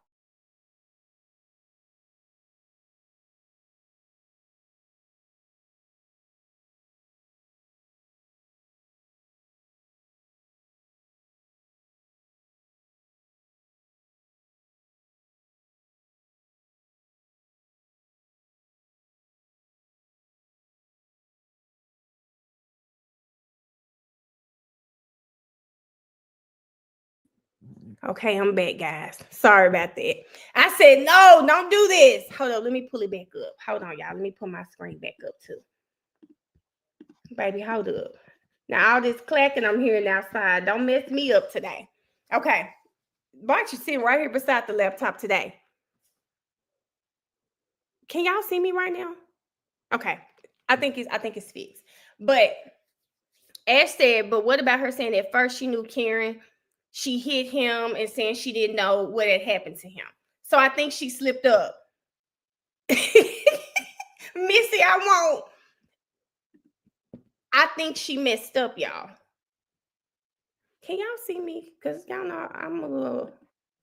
Okay, there we go. All right. I think she messed up, Ash. I do not think she was supposed to say that when she got there, she already knew that Karen had hit him. Her tail light was missing. And y'all, I don't know if y'all caught her say tail light pieces. She's going to say that at some point too. I think she slipped up. He had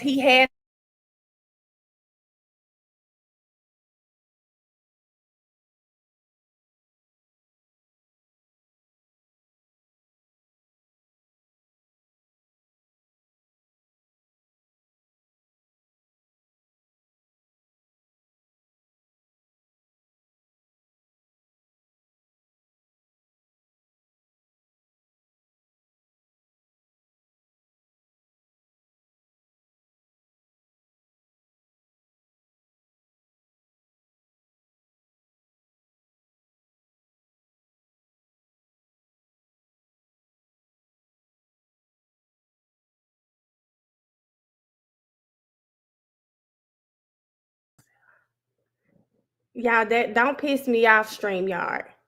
Don't piss me off now. I'm having a real deep conversation. Don't piss me off today. This ain't the time. I don't know what's going on right now. This ain't the time. Y'all, this ain't the time. This ain't the time. And I'm not playing this, so I don't know if it's StreamYard this time or if it's actually the internet. I don't know which one it is right now. So I apologize. I don't know what's going on, Montresa. I can't tell you if it's my Wi-Fi because I see 5 bars, but StreamYard is different. Sometimes I have issues on StreamYard versus that. Somebody could be fucking with me today, okay?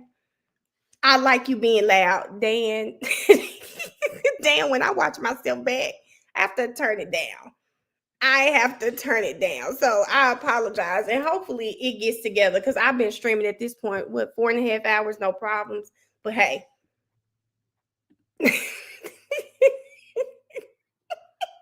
anyway, like I was saying, I don't think the weather's fine. I hear some noise outside. I don't know if that means somebody's working on something outside or what. I don't know. And I hear people in and out of the hallway, so they could be doing something over here. Who knows? But anyway, I don't think she was supposed to have that outburst about the tail light pieces. Your client has said, I hit him, because she has testified so many times that at that point, she didn't even think when Karen was saying, I hit him, that she actually hit him with the car. Emmy, friend, they both paid for it, so I don't know what the problem is. They both paid for it, so I don't know what that is. Commonwealth taking down your stream could be. But anyway, I don't think she was supposed to say that because if you guys remember, it wasn't until Officer Lane came, he left, and then she had him come back that she said, oh yeah, she told me I hit him allegedly. That's what she's saying. So there's no way you can tell us now that's why you didn't go in the house. It's because you knew she hit him. You can't say that now. You can't say that now. She was, and that's why Bev stopped it. I think 911 comes to everyone equally. I don't think they would have. Do you think that might have been something important to relay to the 911 officials? I don't know. You were even asked by the 911 operator, does anybody know CPR? And your answer was no, correct? Why would she say that? I'd have to listen to it to remember my exact answers. But it was basically in the negative. No, we're not professionals. We're just out here doing the best we can, correct? I wouldn't say that, no. You didn't believe Karen Reed knew CPR? I didn't know. I don't think I answered that question. I don't think it You was didn't- asked. You didn't know if Carrie Roberts knew CPR, correct? I didn't know if they knew CPR, correct? And none of you were paramedics? No, None of you were first responders? She said, No. "Oh, None of you were trained in emergency life-saving techniques in any way, correct? correct. I have a question, Ms. McCabe. Mhm. On all of Fairview, the entire road between Chapman and Cedar Crest, can you think of any person on that road who might have had life-saving techniques trained into them? First responder, someone who knew how to deal with someone in distress, someone with high skill level training. Do you think of anyone on Fairview who had that kind of training? Can I now or did I then? Which are you asking? Did you then? No, then my focus was okay, let's just say this. Let's say this, and I'm gonna go back to my auntie. Okay, my aunt who's an attorney. Hell, my aunt's an attorney. I have a sister that's a nurse. I got sisters that work at the IRS. Baby, when something happens related to something where they can help me, I'm calling those people first. So I love that she tried to say, you mean then or what I know now? As if she just now she's, oh damn, I should have asked Brian. Girl, no. You knew to call him when the FBI came to your house. You knew to call him when the FBI came to your house, but you didn't know to go get him to come help John. That does not make sense. And who or you mean who I knew then or now? It doesn't make a difference. That man been a police officer your whole life. Your whole life. If Allie was out there in that snow half dead, you would have went to go get Brian then. Come on now. Y'all have to look at the setup, okay? Look at the setup, y'all. Let's look how AJ did that. AJ said, anybody on Fairview, all of Fairview, the whole damn street, who do you know that would have had the experience to perform life-saving measures? She tried to say, who do I know now or who do I know then? He said, I'm glad you went there. Forget the street. Let's talk about the house. Who in that house could have come to help? My brother-in-law. So just look at how he set that up. Look at how he set that up. was on John O'Keefe. Okay, let me narrow the focus. And sorry, let's stop again. How do you think the jury is thinking? What do you think they're thinking about Jen for her to say, my focus was on John O'Keefe. I was only thinking about John. I only wanted to help John. But one of the things that could have helped John, you did not do. You did not do. She said, my aunt is a respiratory therapist in the NICU. Anything wrong with my kids as a baby, I called her first. Exactly. Let's go. Her focus is on John O'Keefe. Y'all, an evil nut job, Raynette. They have to think that. She keeps saying that as if it somehow helps. When remember, there were two other people with John. You were standing around most of the time. At the car, you were standing around. And let's when they get to it, we're gonna clock some more stuff that we know had to come from social media, and we're happy they brought this out. How about on the property? How about at 34 Fairview? Could you think of anyone that was a first responder who would have life-saving technique training under his belt? Yes, my brother-in-law, Brian Albert. And you didn't go in the house, did you? No, I did not. When you arrived at the scene, you didn't go in? Not until much later, correct? Our focus was John. You knew that Brian Albert was inside the house. You'd just been with him hours earlier, correct? Yes. You knew that his window was 30 feet away. You're staring at it. You could look at it if you wanted to, correct?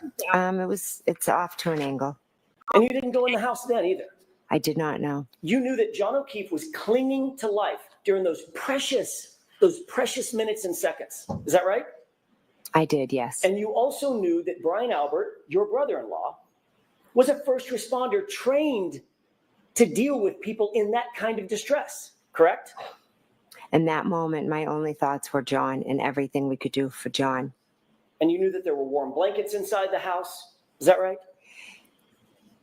I did, yes. There were warm blankets in the house. And you Those still weren't- never went in, did you? No, I went and attended to John because once I finished calling 911, I went over to John and Kerry Roberts asked me to take over compressions. So I felt like that was more important and 911 was on the way. I never thought about going in the house. I just thought, how can I help John? You never thought about going in the house, but you did pull out your cell phone and make 2 phone calls, didn't you? After I called 911, I tried calling my sister, yes. While John was out in the cold, clinging to life, you weren't doing chest compressions at 6:07 and 6:08, were you? I was walking over when I was calling. You were calling your sister on the phone, weren't you? I was calling them to see if they would come out, but I was going right over to work on him. And you could have walked 25 feet to the front door, walked in the house, and screamed for Brian Albert to come out and help you in those precious seconds and minutes, couldn't you?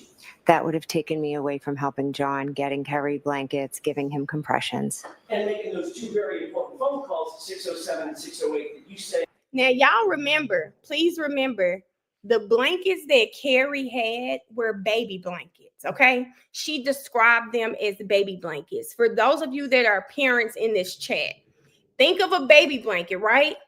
As opposed to going in a house where you know for a fact most people have 2 to 3 comforters, okay, in their home. This home probably was 4 or 5 bedrooms. Everybody had comforters on their bed, okay? So we're going to think about that. So we're using baby blankets as opposed to going in the house and getting some damn comforters, some big blankets to warm this man up. Baby blankets. The man was 6'2", 215 pounds. I think we would have much preferred having some comforters because she could have gotten it. They were not answered. Correct? They were not important phone calls. I tried to call my sister and then I focused on John. They were not important. And let's keep that in mind. The calls were not important, but you don't know if your sister and brother-in-law are in that house dead or alive. Important phone calls, but they were important enough for you to make while John is clinging to life right there in front of you, right? As I was walking over, I called to see if she would answer. And she didn't answer. Let's talk about that. She didn't No. answer according to you. So if we're going to talk about it, we're beyond the luncheon break. Your Honor, I have 2 more questions. Yeah, Okay. And I'll wrap it. Okay. Let's talk about that real quick. Sure. She didn't answer the phone, did she? No, she didn't. So you have a situation where a man is laying dead or dying in the front yard of your sister's house. You see nothing in terms of life inside the house. Lights aren't coming on. They're not getting up. They're certainly not coming outside, right? They were sound asleep They weren't coming outside, were they? because they were asleep. You didn't know if they were asleep. You didn't All know you that. knew was there was a severely injured man on the front lawn of their house, and your sister didn't answer the phone, not once, but twice, correct? Correct. She didn't answer the phone. Did you think your sister might have been in peril? Did you think to go inside the house and check that they're okay? I had no reason to think that they weren't okay. You had no Hi, reason to y'all. believe they weren't okay. A man was dead or dying on their lawn, and your sister's not answering the phone, and nobody is coming out to the chaos of Karen Reed screaming on the front lawn. You didn't think there was some reason to believe they could have been in peril? I didn't because your client was screaming she hit him. She had a cracked taillight. She was crying she hit him. I didn't, but my yeah, you had solved the focus. case. Can I finish, please? You had solved the crime right then and there. You solved the whole case. No, I didn't. I knew John never came in the house, so I had no concern for anyone's safety inside the house. The reason you didn't go inside the house is because you knew better. Oh, You knew better. You knew she wasn't in peril. You knew that Brian Albert wasn't in peril. You weren't worried at all about them, were you? I was not worried at all because something happened on the front lawn that had nothing to do with anything inside that house. Now listen, y'all, again, y'all, for everyone who's saying this is where she messed up at, I think this is going to, we got all of this other stuff, right? But now we have to add this to the list. She is saying with certainty, she knew whatever happened to him happened on the lawn at 6 o'clock in the morning, y'all.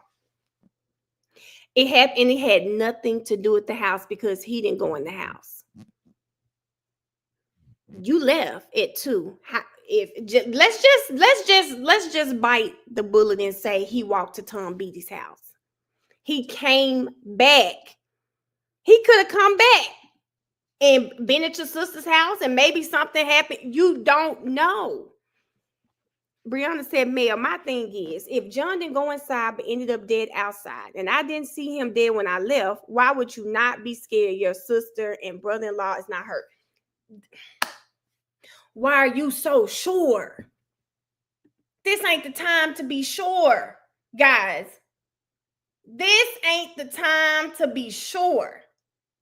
Because you've called, we know you talked to them on that 38-second call. You talked to them on it at that now, because now she's saying, I don't remember. You talked to your sister at that 38 seconds. Then you called her twice. She don't answer the phone, probably because she in there running around like a chicken with his head cut off, trying to figure out what is going to happen. Okay? But you can say with certainty that you knew they were good. Because your client has said, I hit him and it was broken tail light pieces. Come on. She's testified hundreds of times that when she heard that, she didn't believe it. She didn't even know why the girl was saying it. They said, Turtle Boy said, Jen didn't think to ask Jeeves. Some of these people too young. Oh, ask Jeeves. I remember ask Jeeves, Bridget. He would have been on the lawn when they all left that night. If Cameron hit him, let's clock it. Mel, didn't they have a basement at 34 Fairview? They did, Shay. Where there no tail light pieces, there were no tail light pieces found right away. Y'all know Jen trying to save her ass. She knows she what they say? Hold up, let me find. I wonder if I can find it. I can't remember what the link is. You know you done fucked up, right? You know you done fucked up, right? That's really what has happened with Jen. She wasn't supposed to say that, y'all. She was not supposed to say that. This just from this little part alone. Let's see. She didn't have a reason to check on her brother and sister. Barchi, stop. A whole body is found on the lawn. Hold on, y'all. I don't know why all this moving going on outside. I don't know what's all that about. We know, y'all know people scare me. My niece called, said, Mel, somebody's on the ring and they trying to give you a card. Give me a card. I didn't lose a card. And he calling names. Vanessa Harris. Who the hell is Vanessa Harris? And why would you think Vanessa Harris live at this house? I don't know what's going on out there today. But anyway, sorry, y'all. I digress. Anyway, you can't do all of that. You cannot. I don't know what that was about, Key. Y'all know I'm sitting right here in the front, so I can hear the door if someone knocks on the door. So my niece called, like, someone's on the ring ringing the doorbell. And I'm like, well, they haven't knocked on the door. I hear all the movement going on, but they haven't knocked on the door. Talking about Vanessa Harris lost her debit card. Why the hell you think Vanessa Harris live here? I don't know. That's creepy. It's a big man with a bonnet on. Listen, if they say, is it the feds, T-Friend? Now listen. Now, if the feds approach Jennifer McCabe like that young man looked like, I get why she thought it was some riffraff. Okay. But something tells me the feds that approached Jennifer McCabe probably had on slacks. They got the same kind of black shoe they like to wear. Maybe an earpiece. Okay? I'm sure he didn't look like that man. Jennifer McCabe is full of shit. He coming for his cookie cake. Miss Sheila, you been quiet and you pop in being messy. That's a setup gonna snatch you right up. Key, my niece said he at the door right now. She said, Mel, he at the door right now. I waited till he got on down the hall and said, I'm sorry, did you need something? Because I was ready to walk in here and lock that door, run back in here and lock the door. Listen, you won't get me. They weren't gonna run in on me, Nene, because I didn't lose a debit card. That's why I'm telling my niece. I'm like, I don't have a debit card missing, okay? He from the DA's office. Baby, if Funny is sending people out here with bonnets on, then me and Funny need to have a talk. She is back on the stand after lunch. She is. Grab you, baby. Key. So they can have my live across every news channel. She shouldn't have answered the door. Content creator, YouTuber Melanie Gilbert was sitting on her live when she received a call that her debit card had been missing. She opened the door and her live stream went nuts because you could hear the man walk in. You could hear him take her. We are looking for her currently right now. If you see a woman 5'4", about 150 pounds with blonde hair, please call 681. I don't know what the number is. And report her. She is a mom. She is missing. The millionaires are missing her. If you see her, she just opened the door. Ladies, be careful when men approach your door. This could be your fate. Signing out, Channel 3. Child, he wasn't about to get me. He wasn't about to get me. I'm like, baby, he knocked on the door talking about a debit card. I don't play them kind of games, baby. He said first 48, last string.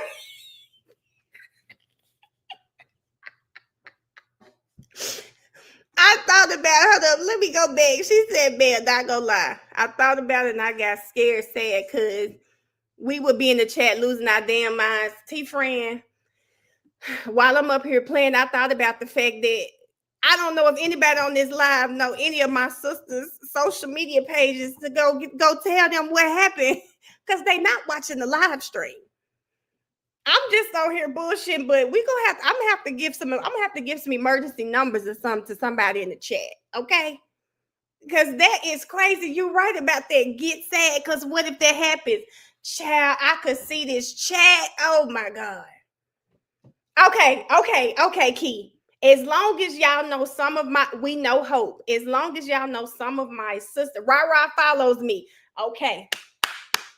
Good. As long as y'all know somebody, because I said, while I'm over here bullshitting and playing, if that was to happen for real, it ain't a soul y'all can call to get to so they can tell the police where I'm at. Okay, y'all go find Mariah somebody, because while I'm on this live playing, I just thought about if that was to happen right now, who the hell? I said, how y'all gonna get the police to me? Yeah, as long y'all get Greg got my location, okay? Greg to get it together. Greg is okay. Greg to be like, what the? I can see her now. What the fuck? BG, I wasn't gonna answer that door either. But, okay, that's crazy. I'm happy to see it's a contingency plan if that was to happen for real. You can start screaming it out while they taking you, Shannon, taking them like they did on Taken. Big man, black, 6'2", bunted on, brown 2-piece set, look like it's black on the sleeves. Baby, I start screaming. Y'all remember on Taken, that's what he did. That's what that girl did. And they said, I hit your cousin Emrys. Long as there is a contingency plan. See, people talk about being too personable with your chat and everything, but see, y'all know how to get to my people if it happens. Tell us if he got the watch too. I'm hollering. I am hollering. Y'all just really made me think about that, but I'm happy to say if something happens to me on this live, not like that person, any medical emergency, anything, Y'all know how to get to my people for me. That makes me feel really good. And I'm appreciate that. But we give a laugh if you say he a big black man with a bunny. He was a big black man with a bunny and glasses. Yeah. And he had on some glasses too. I'm calling Duke the firefighter. He gonna come to you. Baby, don't waste your phone call. Waste your call on somebody who can actually find me. Miss Sheila said she gonna send me Tasha, period. She said Jen ain't eating no lunch today. Jen is not eating any lunch today for us. Let me tell you something about Jennifer McCabe. I knew. I want to be honest with what I'm saying, so I'm trying to make sure I get my words right. So I did know there would be discrepancies in Jennifer McCabe's testimony. She's watched that last trial. She's been on social media. She's had time to polish herself, and she did on direct. She did. A lot of people have said she comes across softer, and she did. She held up pretty well. I'm happy AJ also clocked her on the I'm sorry's, because we do see a difference in Jen. But I think we see more lies this time, and I think they've reframed their story this time, because they needed to make sure it came out that this woman is shady and she's hiding something. She said, Mel, at least we know your firefighter might come out the fire. Now, the firefighter, if y'all had his number, he'll figure it out. He would have figured it out for me. That we still friends, he would have figured it out. Jackson, I think the apologies and the smiling with it is what's getting on my nerves. What did she do? I'm sorry. Yeah. My bad. What page do you want me to look at? Okay. The smiling is really getting on my nerves. The smiling is getting on my nerves. The apologizing, the way that she consistently is acting like she can't read, that's getting on my nerves. I'm gonna call the African, but I don't know if ICE gonna let him come look for you. Don't waste your call on him either. Don't do it. The please, all of that is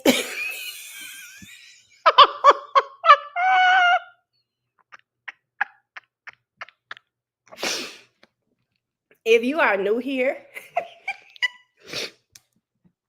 clearly I talk too much to my chat because baby, we'll be surprised if LJ Daddy get to come to the services, okay? Baby, LJ Daddy wife gonna tell him, baby, you ain't finna go look for her. You not looking for her, baby. LJ Daddy is not his baby. LJ Daddy, we can count him off. We can cross him off the list, okay? In fact, I used to be able to call him if I needed some help with something in my mom's house. Can't even do that anymore. And he's 6'5", about 250, okay? He probably ain't 250, 220 or somewhere up in there. But LJ's daddy used to be a good help. He's not a resource for me anymore, okay? He's not a resource for me anymore. But I digress. Anyway, Jen McCabe, we knew she was going to have some differences in her story. We did not know that we would find out about that 5:07 a.m. call. We didn't know we'd find out about her lying to the feds. We remember the call 6:07, 6:08. We didn't know she was going to say it was no need for her to go into that house. We didn't know that.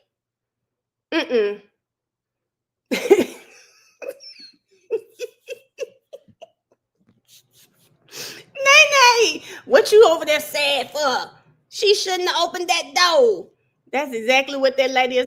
You weren't worried about them at all because you knew what really happened. He is a kid. At that moment, I didn't know that he was hit by a vehicle and there was taillight found next to him. All right, jurors, lunch and break. Rewind it.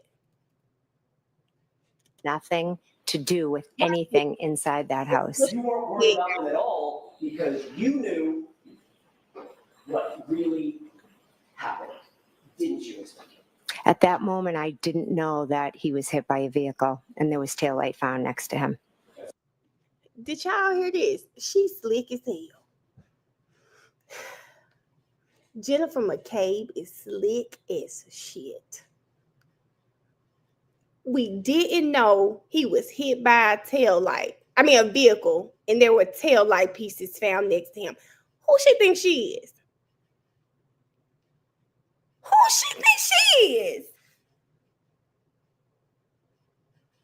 Shit, Jennifer McCabe said Hank is not doing his job. Let me go and start doing it for him.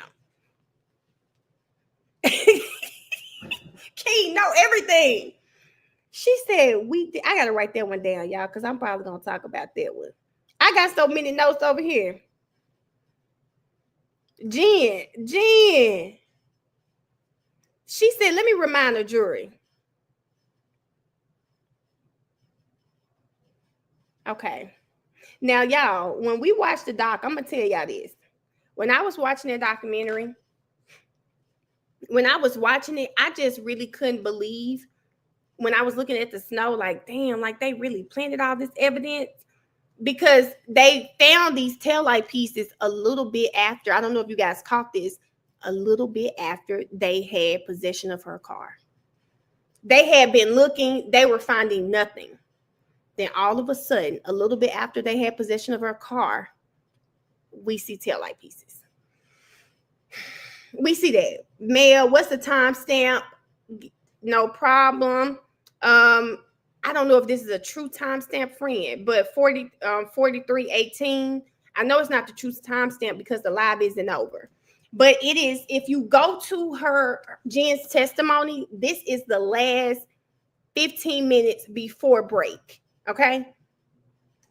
You should be able to see it now.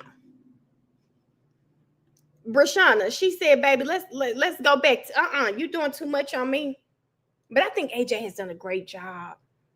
Oh, I think and the Canton Police Department was at least 5 to 7 minutes away from his home. Alan, I don't know if he's done, Nikki. I don't know if he wants to leave it at that testimony. Because he's really gotten to everything with Jen. He could be done. He could be done. Let me skip up. Now, sometimes I thought they were going to argue I was like, hell, court started. I forget they do their show. Okay, they're saying he's not done. He's not done for the day. So let's see. Let me see what they saying, y'all. I'm telling you, I have a hard time with that. It's showing up with the same exact typo at 227 and 627 makes me think that search was made at 227, that the tab sat there and then she re-accessed the tab at 627. That's what it seems like to me. Okay. That comports with common sense.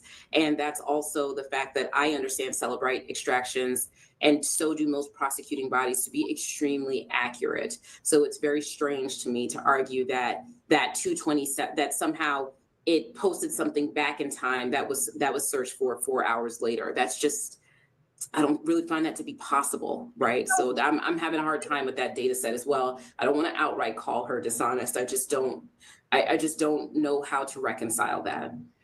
Yeah, Ian Whiffen went through it all the other day, and it took a while.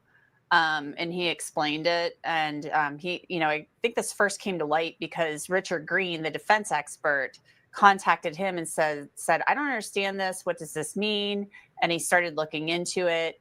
And then he tried to call him back, and he said he never, Richard Green never called him back. And so then he wrote a blog post about it.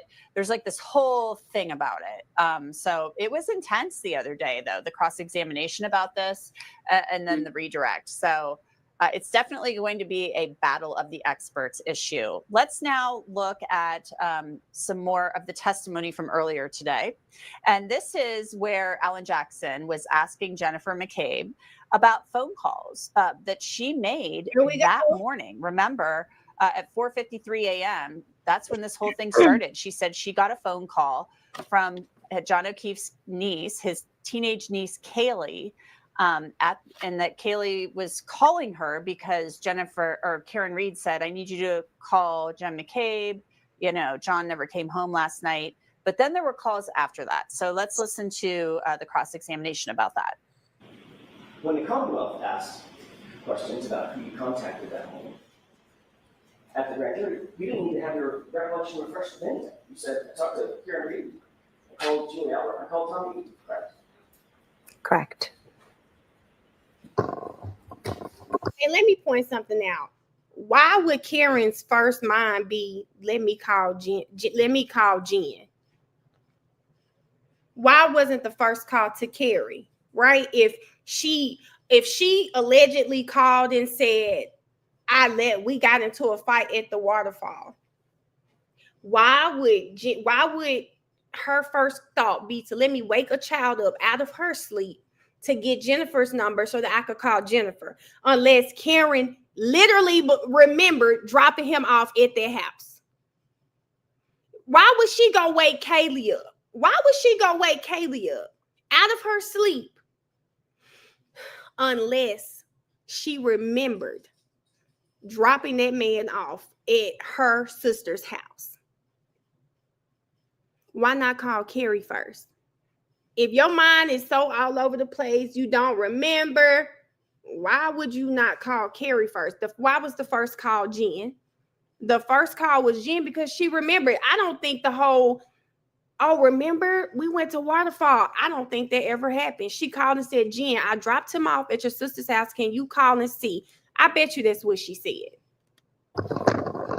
Now, if she says in the doc she didn't remember, okay, cool. But I'm just talking just from common sense. Why would you do that? Nikki, Apple needs to sue Cellbrite. They need to sue them, and I'm serious about that. And that's exactly what you told Triple Prince as well. Karen Reed, Julie Albert, Tom Beatty. Is that right? Mm-hmm. Yes, correct. But you did make another phone call that morning that you left out of both of those statements, didn't you? I'm not sure. At 5:07 a.m., you called over to 34 Fairview, didn't you? If it's in my phone record, then I must have. It's in my phone records. It's in your phone records that you're aware of.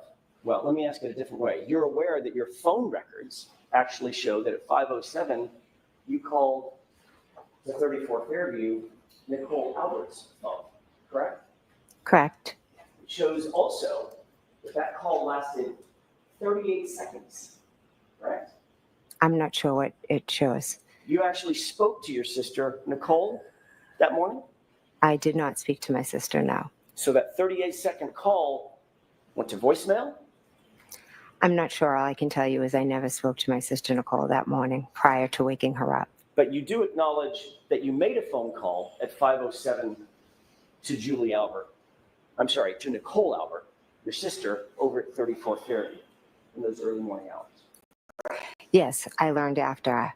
When I'm first being questioned, it's days after. It was a chaotic morning. I remembered the waterfall, Julie, then Tom Beatty. Calling to my sister wasn't as important ingrained in my mind at that point. What did you make of all of that, Natalie? Of that it is interesting. Some might say convenient that she is alleged to have conspired with her family members to cover up something. And she doesn't remember calling those same family members, her sister in particular. But it could be, again, all explained by the heat of the moment, right? And not expecting this to happen and having inconsistencies in her story because of how many times she's questioned so close to this event. But if I'm the defense, and that's where I'm putting myself here to comment on this, if I'm the defense, then that is extremely suspicious. What did you guys talk about? And I would not play it as though you can believe she didn't actually speak to her sister. You take that in conjunction with the multiple butt dials. It's just hard to credit her when she talks about who she communicated with and what they communicated about in the wake of his death. Mm-hmm. I want to remind everybody that court should be coming back into session in a few minutes, around 2 p.m. So it's 1:57 Eastern time right now. But sometimes we think court's coming back into session really quickly, or when they say they will, and then things happen. The other day they blew a fuse, so they were delayed. So just stay with us, hang out, and we'll get you back into court, I promise, as soon as it resumes. Until then, keep those questions coming to us. We can tell you, though, if you're looking to keep up with this trial, we have a really great way for you to do that. And I'm going to tell you about it right now. It is a Wondery Plus podcast put together by Law and Crime. It's called Karen, the Retrial. And you can find it on Wondery Plus and Apple Podcasts. We're going through the whole trial. It's a really, really good podcast. We did one for the first trial and people loved it. And I think people are really going to like this one as well. We have some great people in there commenting on it. So check it out. Check it out. You don't want to miss it. All right. Now back to the questions, and keep them coming. Our next question is from Melanie Ann. Why does the prosecution not have to specify why they are objecting, just objection sustained? You know, I don't know if that's happening. Usually you do have to say why objection and then give a reason. Oh, is it possible we're not hearing it, or what's the deal there, Natalie? Yeah, I'm hoping that we're not hearing it because they should so state a basis for that. Council's 10 minutes late. As I was walking out here, was told that the Commonwealth needs to see me. Yeah, I'm sorry. Well, I hated to have to almost cut you off there, Natalie, but I think that court is coming back into session. Karen Reed, I'm being told, just walked back into the courthouse.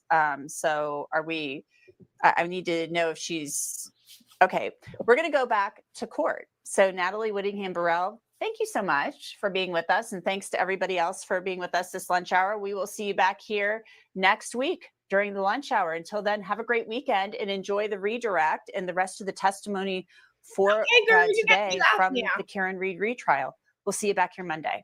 See you, girl. So maybe AJ was done.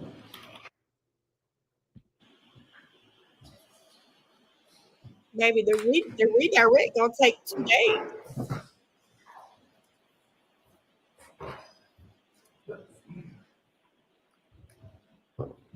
So maybe AJ was done, guys.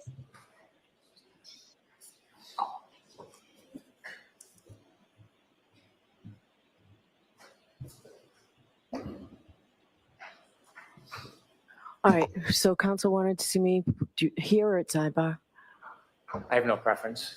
All right, if it's something to be done in open court, go right ahead. So we had mentioned earlier at the end of Ms. McCabe's testimony, I have clips that I would like to play. There is a dispute regarding 2 of them.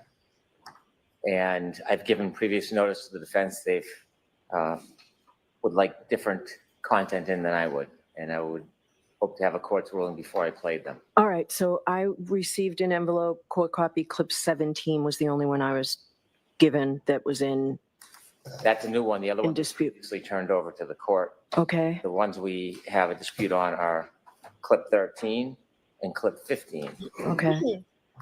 So I viewed the other clips.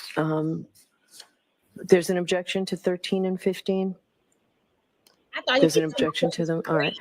Let's play them. They're quick, right?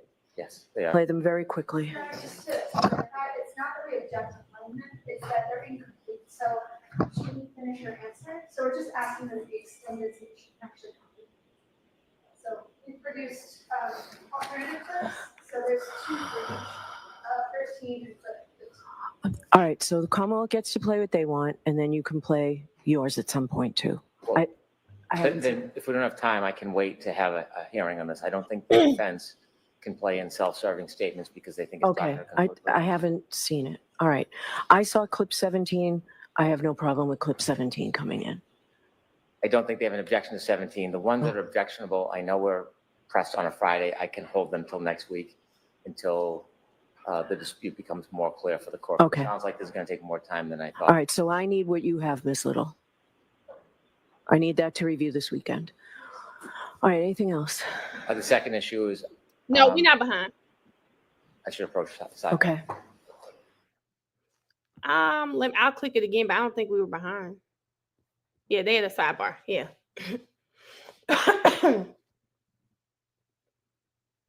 Trying to take it out of context. So when I'm watching y'all know we're watching, is it A Body in the Snow? We start watching it. I can see them like chopping up the statements that she's making, but we have to remember that each side has a story they're trying to tell. Each side is going to probably chop some things up, and I only want to play this part. I want to play 1 minute, not 2 minutes. Each side is going to do that. It's just about which story comes across clearer. And I'm sorry, the state's story is just not clear for me. It's not. I mean, Jennifer McCabe, Carrie Roberts. Jennifer McCabe, you've lied so much on this stand. Why would we believe you? Because now that Carrie has said, I didn't hear that, we only have to go by what you said. I don't believe you. My BFF asked her officers if they locked the door or have cameras. They said no. No one even said they didn't even wake up during a tornado. Hey, friend, I just looked at the picture. I mailed your shirt off yesterday, and my condolences to you too on the loss of your mom. I hope everything with the planning and everything is going well for you. Your boy Glitchy, too much. We'll have to recap. You missed too much. They locked that damn door. The door was unlocked that day because we knew what was going on. They said Jen is in so deep that she threw her sister under the bus and pointed her out in court like Nino Brown. Baby, I know Dee about yanked Jen's hair when she got off that stand. Because y'all remember, I don't remember last time them even telling us that Dee wrote the timeline.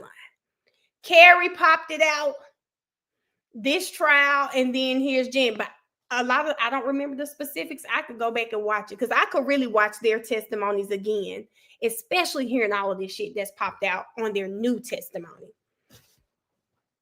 Right back to a sidebar and look at, wait a minute, Paul not there today, is he? I thought one of those bald men were Paul. Paul not there. Peggy not there either.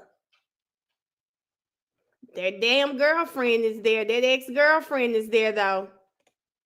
The sister is right there in the back. She's sitting between the man with the burgundy shirt and the man with the blue vest on behind the woman with the white jacket on.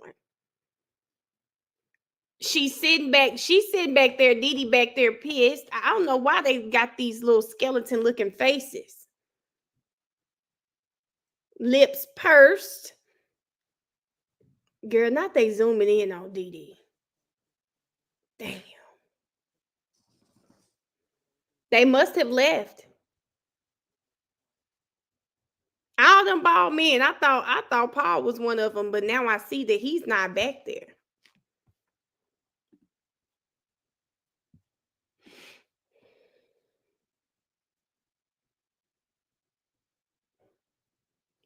Girl, why are you looking at your daddy like that? What y'all talk about up there? Somebody said just a sour puss face.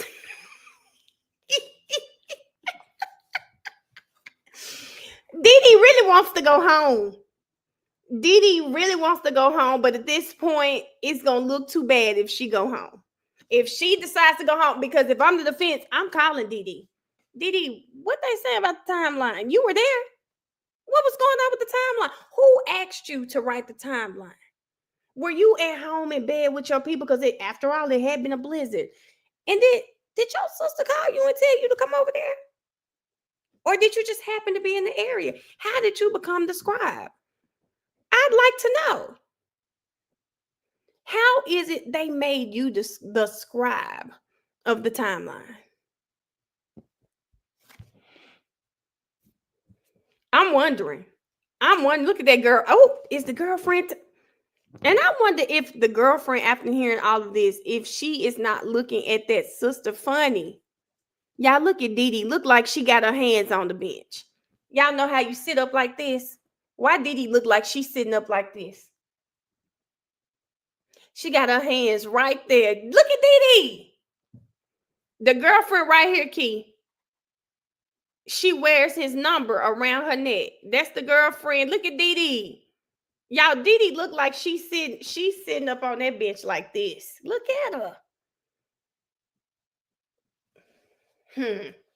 Look at her. That's the girlfriend, Key, sitting on that in the corner. She's the ex-girlfriend. I'm sorry, ex-girlfriend. They dated 20 years ago, but remain friends. Oh, they coming back in. Act cool.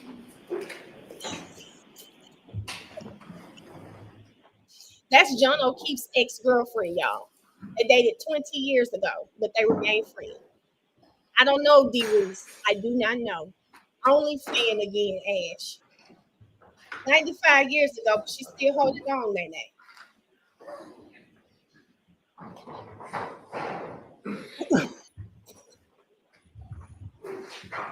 Denise is her Didi. I know it's Denise. Him and his little shit. Bring Ms. McCabe in, please. Juris, I know I said it was a 45-minute lunch. I apologize. No one intended to waste your time like this, particularly when we don't have much time left. Ms. McCabe, please.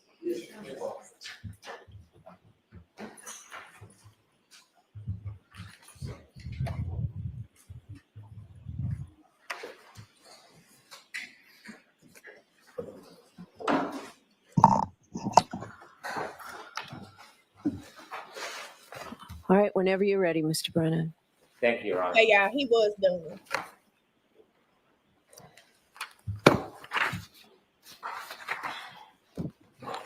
Good afternoon, Mrs. McCabe. Good afternoon.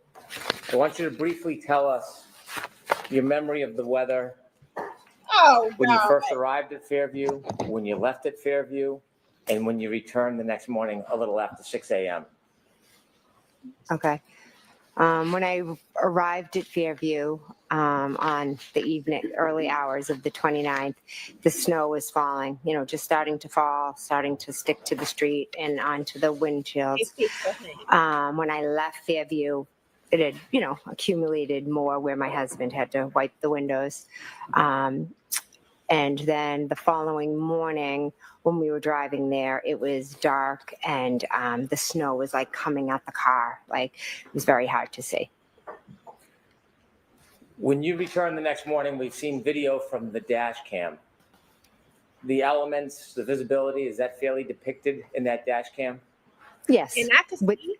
Obviously it was lit more because of the lighting and the spotlights, etc. From the moment that you first saw John until you went into your sister's home, is it fair to say a number of different first responders arrived? Yes. When the first responders arrived, did you see a number of different vehicles arrive? I did, yes. Did any of them have their sirens on? Not that I recall. What does that matter? Ambulance, fire truck, police cars. Do you remember ever any siren on at all? Not that I recall, no. And your sister and brother-in-law, you described how you went in the house and woke them up. They never came out before you woke them up? No, they didn't. There was a house right next to where you found John before 34. Do you know what address that is? I would assume it's 32. Did you ever see anybody come out of 32 Fairview and come over to John in the scene to help out? No. Across the street, there's a house that's in between 32 and 34 if you cross the street? Yes. Did you ever see anybody come out of that house and offer assistance to help? No. There's a house right across the street from 34 Fairview, isn't there? Yes. And did anybody ever come out of that house and come over to assist? No. When you were trying to help John that moment, have you ever been trained in emergency aid? Probably 25, 30 years ago. Your state of mind.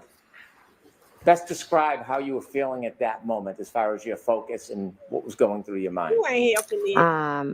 I was shocked, confused, nervous, scared, anxious. My friend was lying there on the ground. I had no idea what happened. All I wanted to do was to get help for John, and as fast as I could. But you didn't go in the house. You saw her on the dash cam. You spoke to a number of different people in law enforcement. Yes. In fact, during that day, a number of different people from law enforcement, did they call you? Objection.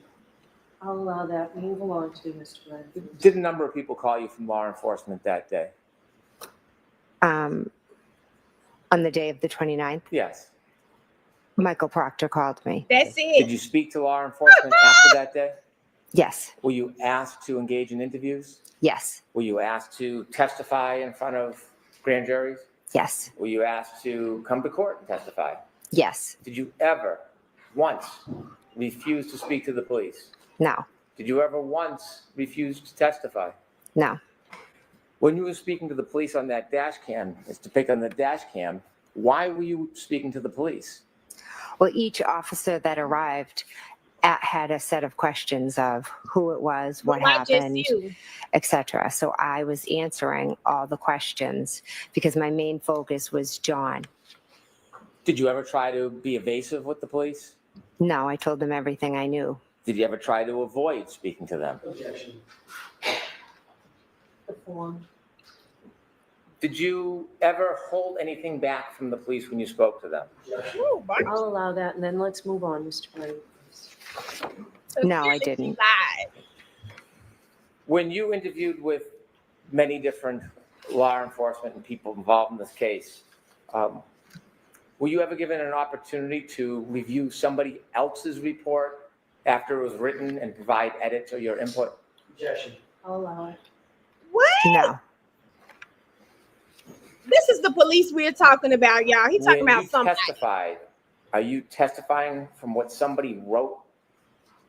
They interpreted what you said months or years ago, or are you testifying from your own memory? Objection. I'll allow it. I'm testifying from my own memory. You called 911? Yes.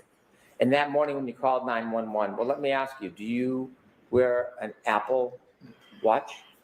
I do have one, yes. When you were speaking to 911 that morning and during that event, how did you feel? Extremely nervous, anxious, scared, uncertain, Do you think your panicked. do you think your heartbeat was up? Yes. At 2:27, the night before or around that time when you were looking up Hockomock before you went to bed, were you of the same state of mind of fear and panic, or were you in a very different state of mind? Objection. Strike the fear and panic part. You can answer that, though. Are you of the same mind or different? Different. What was your state of mind at that time? I was relaxed, just playing on my phone, looking That's scary. up things before I went to bed. Do you think your heartbeat was as elevated that evening as it was the next That's morning? scary. Objection. Sustained. That is scary, baby. When you made a search for how long to die in the cold or how long to die in cold, is that something that you thought of for yourself? Objection. I'll allow it. No.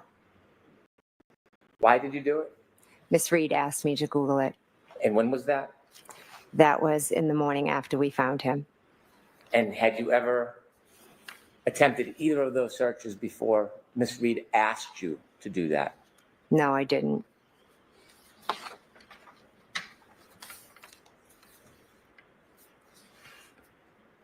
You were asked questions about the next day when you visited the O'Keefe home. And you read some records. Do you remember those questions? Yes. Do you remember going to the O'Keefe home? I do, yes. You went with who? With Carrie and our 2 daughters. Do you remember how many hours you spent with the O'Keefe family? I don't remember how many hours, say a few. Was it over 3 or 4? Could have been, I'm not sure. What is the reason that you spend so much time at the O'Keefe home the next day? We went over to offer support, love, comfort, to be with them. You weren't avoiding them, were you? No. Sustained. After you left the O'Keefe home and reading the records, I don't know if this is your memory, it was suggested it was 5:12. Do you remember Come on. going to Fairview? I remember driving by Fairview on the way to Mike Lank's. When you went to Fairview, you asked questions about when you stopped by, whether that meant you went in or were outside. Do you remember whether you went in or were outside? We never went in. Have you seen your phone records that there are no calls to your sister when you went by Fairview at that time? Objection. I'll allow it. I haven't, no. And Why when you does went that matter? by, you were asked about that. In fact, you had been asked about that before, hadn't you? Whether Yeah. you stopped by. Yes. And Attorney Jackson showed you part of that statement. Yes, Did you, when you were saying that's part of the statement, did you read the whole statement to yourself? I did. And to put that in completeness, had you, under oath, talked about the fact that you went by that day? I'm confused by your question. Okay, may I approach? Yes. She doesn't know what he wants. She always remember everything. Lauren said they hunt the horn. Mel Bug, she ain't. You were shown page 181 and then 182? Yes. And so when you were asked about that before, had you in fact offered under oath that you did go by Fairview? Yes. When you stopped by Fairview, according to the questions you were asked, or the records you were asked to read, it was 4 minutes you stopped by Fairview. Does that sound like your memory? No, I know we drove by, slowed down, and we were looking outside. Why did you want to go back to the very scene that you had seen that morning? I think Carrie and I I'm not really sure. I think we just drove down and we. All right, so your answer is not really sure. Okay. Next question. And then according to the records that were read to you, you went to Detective Lang's house Yes. and you were at that address for about 40 minutes, 50 minutes? Yes. You were read or shown certain text messages between you and some of your family. Yes. Was that a complete listing of the text messages in order that were on your phone? Okay, it's more. I had a lot of text messages with them on my phone. Yes. Were some missing from what you were shown? I'm not sure. Okay. You were asked about your state of mind. I'm going to ask you about some of those text messages in a minute. Mm-hmm. You were asked about calls and text messages to John O'Keefe. Yes. Have you ever inadvertently called anybody before on your iPhone? I'll allow it. Yes, many times. And you were asked whether or not you remembered or knew that those calls were made to Mr. O'Keefe? Yes. Did you purposely make those calls? No, I do not believe so. I do If not believe you inadvertently called on purpose, it wouldn't be inadvertent, would it? True. every 2 minutes though. Come on. Did John ever answer any of your calls after that 12-18 7 call? times. No, he didn't. And when you were reaching out to him, did you reach out to him the next morning after you heard from the defendant? I did, yes. What? No, next question, Mr. Bloom. Why were Did you she reaching say out? no? Because I was trying. You heard from the defendant? I did, yes. What? No, next question, Mr. Bloom. Why were you reaching out to him? How the fuck did she Because I was say trying to no? get in touch with him. Because Miss Reed said he didn't come home.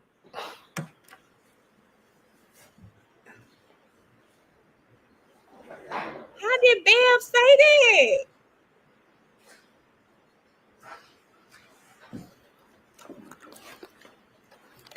You were asked about your state of mind over the next couple days. Yes. And I'd like to ask you about some of the text messages reflecting your full state of mind over the next couple days. All right, this has to be really brief. Wait a minute. Yo! This is bad. Bev has got to answer, or she has to go. She let Hank whine, cry, give Jennifer McCabe all of these damn breaks all through her testimony. Let Jennifer McCabe get up there and go on and on. I'm a soccer mom. I don't do this type of stuff. I don't deal with the police. I'm scared. She lets her do all of that on the stand. But you got the nerve to tell that man no. I don't know what has to happen, but Bev has to get off this case. She's too involved. She is too personally involved, and it's showing. That lady said no. Next question.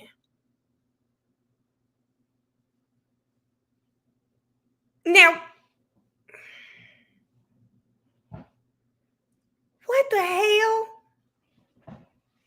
She's too much. She is too personally involved in this case. Something has to change because they're not getting a fair shot with Bev. I'm sorry. That lady said no. Next question. I'm stuck. She is too invested. Too invested, Shannon. She said this is honestly worse than YSL. I'm gonna have to agree. You can tell. Bev said you asked an argumentative question and she answered in kind. She literally told that man no just now. And then when he objected the second time, I think she said this better be quick. I think she said this better be quick.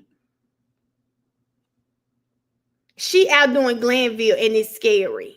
Come on now. Even the gallery. Wait a minute. She let this man, I'm just tripping on how she let Hank act this whole trial, especially during, first of all, she let him holler at Dr. Wolf and didn't say one damn word about it. Now we're in trial, we're in questioning. This is redirect. She really letting him just act. Oh my God. She said it needs to be really brief. Wow. Opine on her state of mind. I don't understand this. So I knew someone said they had the Apple Watch data, and I think it's kind of scary for that woman to be at home, chill as hell after she knows she just killed somebody. Somebody's laying dead somewhere. This is very creepy, Raynette, because what each of us have to remember is that could be any of us sitting right there. Your life is on the line. And you got a judge who is literally, she's too invested. And the fact that you can see that this judge is invested in this case. She should be a neutral party, but it's not coming off like that. The minute she started letting Jennifer McCabe get up there and go on and on and on, when AJ saying, Judge, that's not what I'm asking, Judge. I'm objecting. Well, she's trying to answer. That's not what he's asking her. And you have the authority to say, hey, answer yes or no when he asks answer yes or no questions. She eventually did it, but AJ had to go up there 3-4 times. This is crazy. Raise your hand if you can read my comment. Capture, you've been in here too long to make a comment like this. You have got to know if I'm going on a rant, I'm not even looking at the comments. You got to know I'm looking at the screen. The fact that it's 1 of me and 500 of y'all should give me a little grace. I just didn't see the comment. You've been here way too long. She being funny, T-Friend. Don't answer her. You've been here way too long to be making comments like this. Way too long, friend. Far as got them pissed. Like, this is too much. She said, I live in Massachusetts. Shady people, thank God. You're on the other side of the state. I'd be scared if I lived in Canton. I would be scared about my Junes. Missy, let's not be like that, friend. Let's not be like this, okay?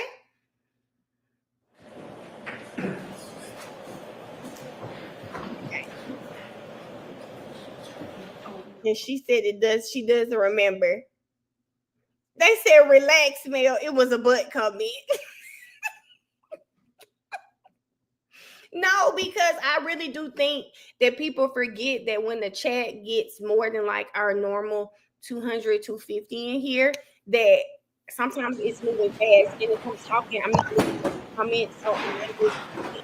And then All it's right, like, don't jurors, be you're about to cursing out. hear some evidence. And remember, I told you this morning that before you consider any electronic communication in your deliberations, you must first find that it is more likely true than not that the person who authored or created or sent, transmitted this communication was in fact the person alleged to have done so.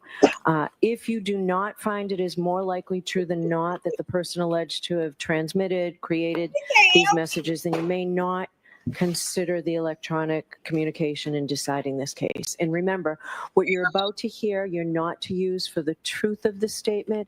It goes simply to the state of mind of Ms. McCabe at the time of the message. All right. Go ahead, Mr. Brennan. Thank you. May I approach with a copy for the witness? Yes. Thank you.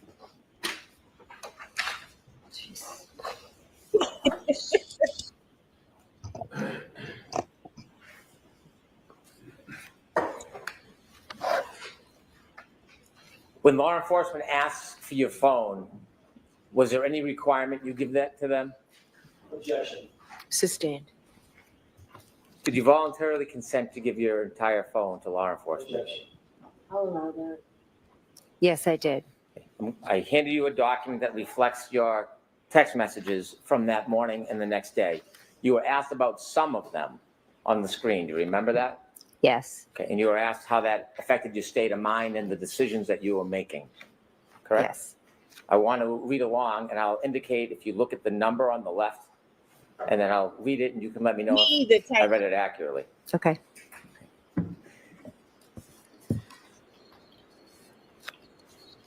Starting at number 17, there's a phone call saying, please answer. Who are you calling?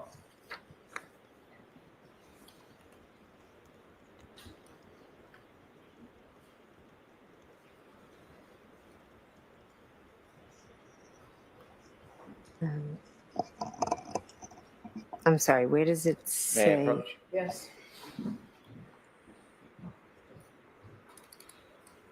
Oh, that's the number right This would there. be the number. This would be the calling. This would Okay. be- I'm trying to see what Okay, so it's what John he O'Keefe. thinks Okay. what he gonna do. Thanks, sorry.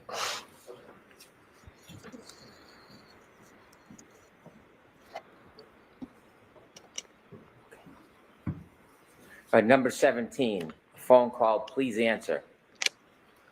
Who are you calling? John O'Keefe. Okay, Do you know at that ex-wife. point where he is? No. 459-49, number 18. Karen is worried. We need to find you. John O'Keefe. 504-40, Maybe that's the next morning. number Bye. 19. Please answer so I know you're okay. Who are you calling? John O'Keefe. I believe it. And why so many? Bye, girl. Let's talk about Number this. 26, 515-41, 129. Okay, I'm trying to call people. I will be in touch soon. Redirect. Do you know who you're calling? Don't recognize the number. What are you thinking at this point? I'm trying to find people. I'm trying to call people so that I can try to find John.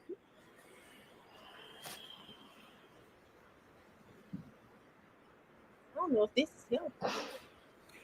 Number 31, 522-57, 129. Okay, I tried to Beatty. Okay, I just talked to her. What are you referring to?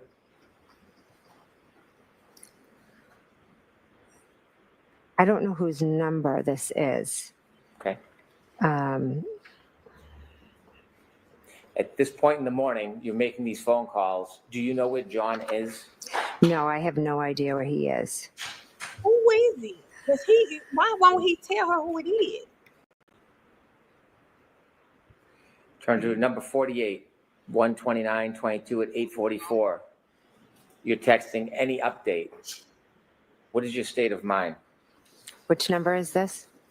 Number 48. 48. He trying not to tell her who number that is, y'all. And she wants to know who it is she's talking to. I believe that may be to Kerry Roberts, and I'm trying to get an update from the hospital. You were asked about your relationship with Kerry Roberts. At that time, before that night, how many times had you met her? Once. And you said in the moment, did that relationship change? Yes, And instantly. y'all big. Was it for collusion? No. Let me ask you, number 160, this is 129 at 2 in that afternoon. Do you have 160? It's helping T. She up there confused. Sorry. She still want to Okay. know who the hell she was talking to, and he will not tell her.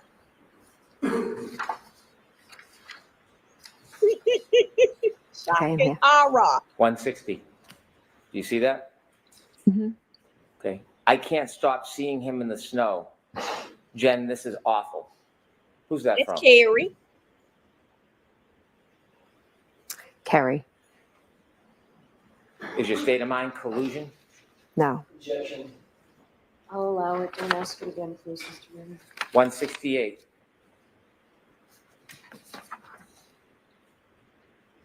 Jen, I bet Jen 129:22 at 2:04:32. You're calling Miss Roberts. Every time I close my eyes, it's all I see. I feel like I'm going to vomit. I just can't even. I know how close you two were. Can't imagine how hard the situation is for you.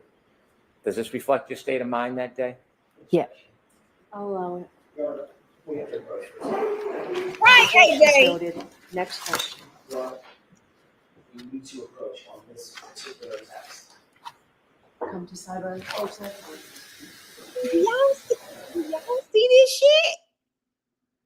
Baby, if I listen, AJ's another y'all. If I go down, y'all get AJ because AJ does not mind standing up to a judge. She tried to just walk over that again.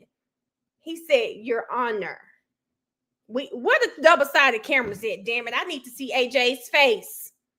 I need to see his face because what he not about to do is run through all the messages where clearly Jen was trying to get on Carrie's good side. Bev needs to be recused. And AJ sees it. They all see it. This is disgusting. I mean, there is no way this judge can do that. You're allowing these messages to come in. Talking about, does that show collusion? Oh, Taylor, big business. Do you hear me? He is standing on big business. AJ said, Your Honor, we need to approach. Bev, you can't keep doing this, man. At this point, they should have enough evidence of her bias Yes. to get her on off the stand. I'm sick of it. I'm sick of it. I'm sick of it. This number's, I won't read it. This number on top, whose number is that? That is 9. And the bottom number is who it's going to? Yes. I believe so. So this text message, is this what you wrote? Yes, it is. It was marked for Carrie. Yes, it is. Okay.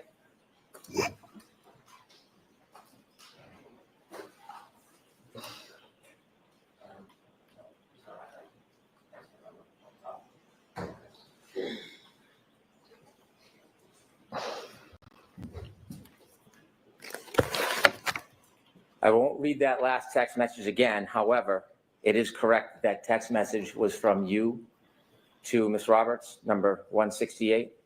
Yes, it was.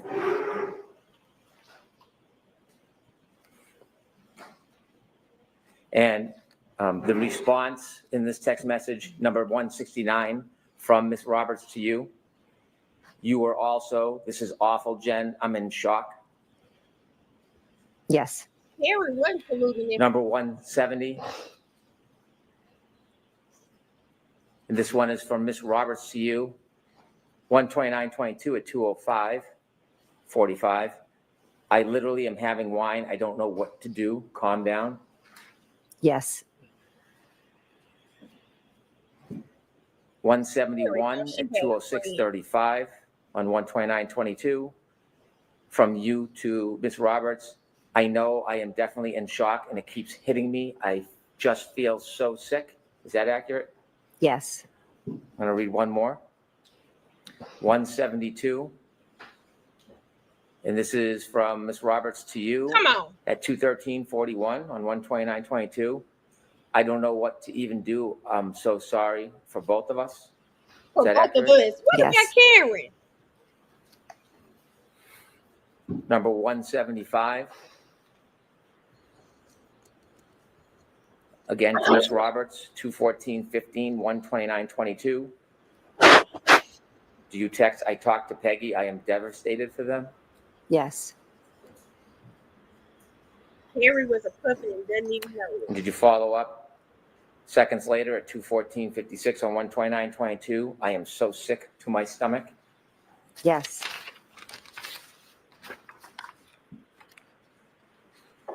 All of that, but when it came to investigating the case, you just lied. Come on now.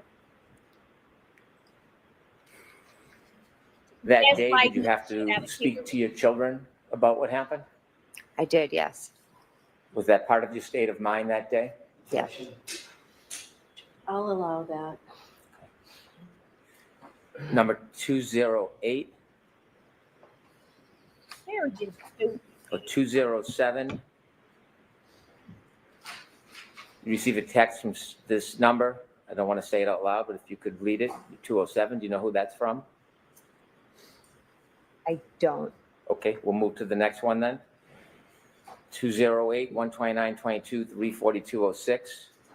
I've never felt so sick. Is that accurate? Yes.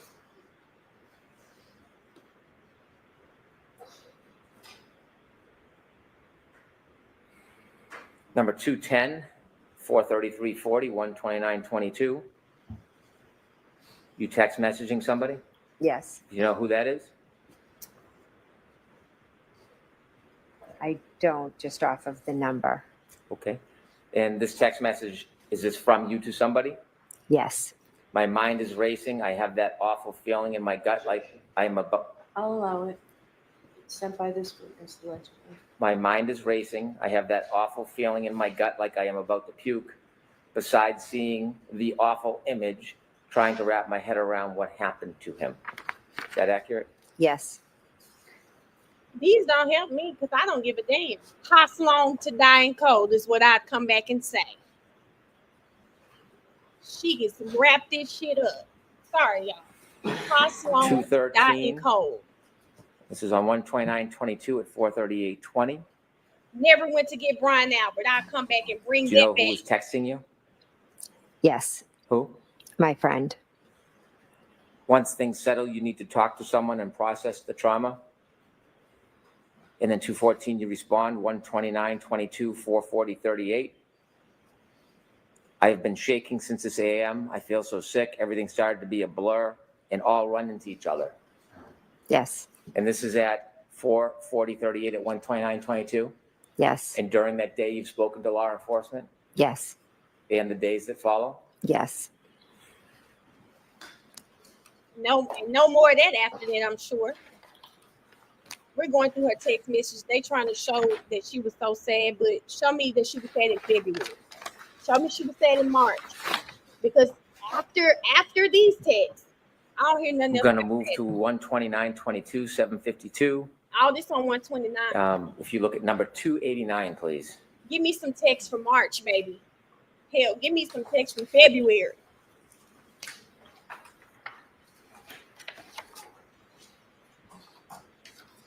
She didn't seem sad out there that night. Okay. At 289, is this a text from your sister, Nicole? Yes. Any update? Is that accurate? Yes.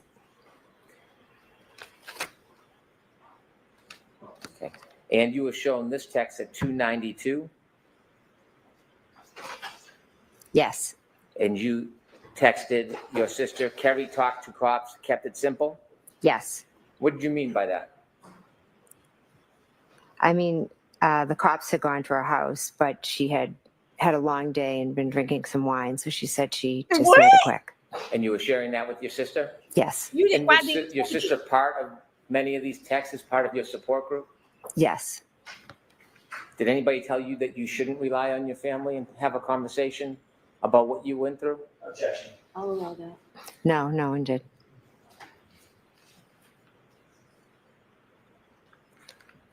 And during that text time, the one I just read to you was Now at she was on wine. 7:54:38. Lord Jesus. She turned to 296. Now she had been drinking wine. 129:22 at 7:56:50. Did your sister text you, okay, try get some sleep, talk tomorrow? Yes. Well, I would say she And was did you drinking. text back at 7:57? Yes, but don't feel pressure. Yes. And the next one, 298 at 7:57:07. Was your sister asking you for any updates? Yes. And at 7:57:13, did she text you, I love you, don't beat yourself up, you did the best you could? Yes.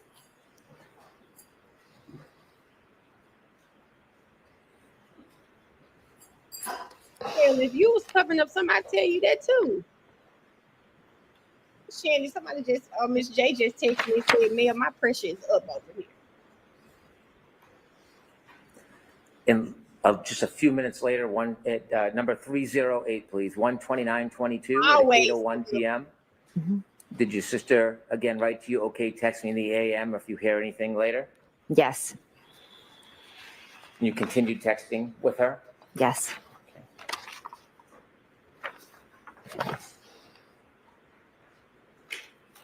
You were asked about timeline? Yes. You turn to number 761, please.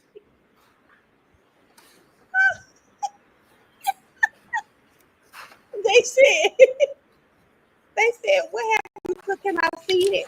That's what the record says. We ain't hear any of that, baby. Trish said a fake cry coming.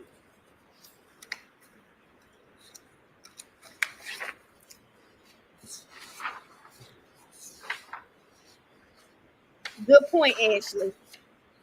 Now, what the hell is she looking for now? 761. 761, please. Look at her What looking like page she's is taking an that open on? book test. 248. I'm missing page 248. You don't have a 2-page 48? No, it stops at 212 and picks up at 253. May I stand with the witness, Your Honor? Yes.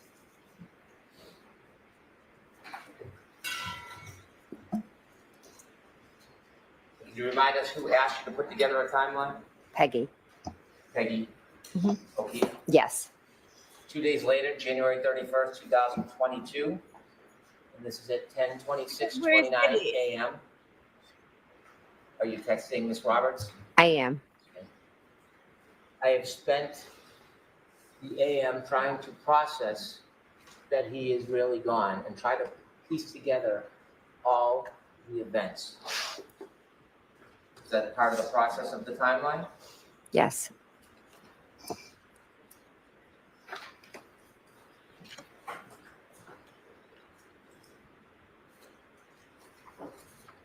I can understand, but I just don't like it. At some point on the 31st, was something happening around Fairview Road that you learned? I believe there was police presence. Was there any presence from the media, the press? Oh, yes, there was. Look at him. Was that causing any concern? I believe I talked to Peggy and she was, Assistant. And so on January 31st, 2022, we're at number 864. Mhm. You're receiving information. Do you know who this number is? It's calling you? That's my sister, Which one? Nicole. And she's texting you, news people came by and knocked on the door again. They're all leaving now, Peggy and them left about 15 minutes ago. Yes.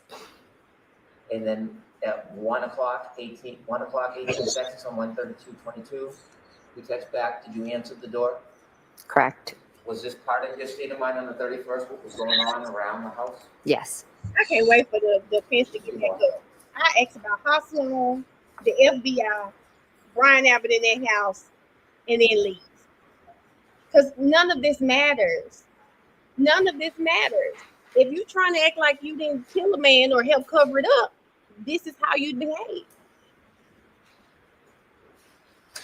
Aries mama of 6. Shout out to you, first of all. But this is exactly what I'll be doing. He's doing all of this. It's not going to help. The Google search. She knew he was out there. You're avoiding your home. You talk And trying to recount for people who asked you that morning and over the next couple days, some of what's reflected in those text messages, was that part of your state of mind? Yes. Was it in any way affecting the way you were remembering and thinking about what had happened? Objection. Come on. Yes. Your Honor, subject to redactions, I would seek to introduce all of Ms. McCabe's text messages. So we'll deal with that. Wait. Is there an objection? There is. We'll deal with that. Right. Thank you. I have no further questions. Y'all, he didn't even. Very, very, very telling. He didn't even touch Haslong. He didn't even touch Haslong, y'all. Ms. McCabe, a couple of follow-up questions. You indicated on redirect examination that there were no sirens that you heard that morning with the approach of the first responders. Is that right? I don't believe there was. But they did have their lights on. I saw a spotlight, yes, and I do believe they had lights on, yes. Flashing red and blue lights or red lights, some combination thereof, correct? Correct. That was cruisers, police cruisers, correct? Yes. There were fire SUVs, in other words, a captain of a fire department. Possibly. There were fire trucks and fire engines. You know the difference? No. Fire engine, big one with a ladder on it. Yes. There was an ambulance, correct? Yes. And all of them had their emergency lights on. Most likely, yes. All of them had their motors running. I'm not sure if they were all running. They could have been, yes. Certainly, you would agree that there was a cacophony of diesel engines and gasoline engines and internal combustion engines that were running right outside of 34 Fairview, although no sirens, correct? I wouldn't exactly say right outside of 34 Fairview. What?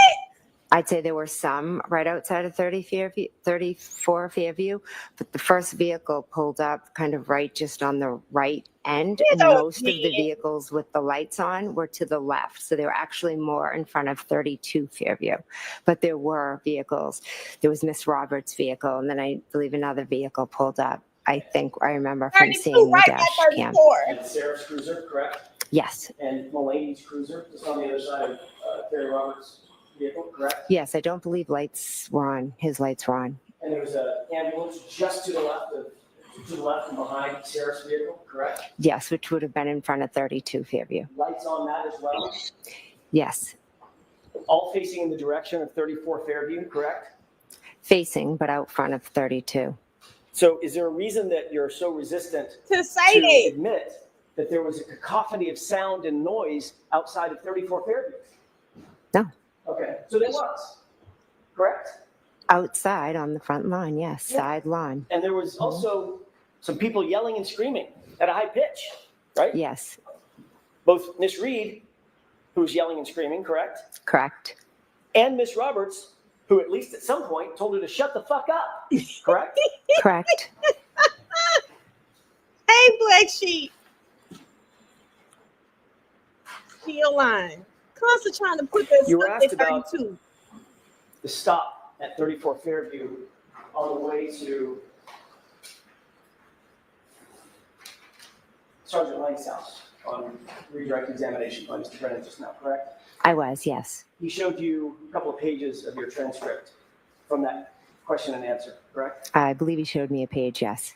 And you noted that this was a question and answer from a hearing last year in this courtroom?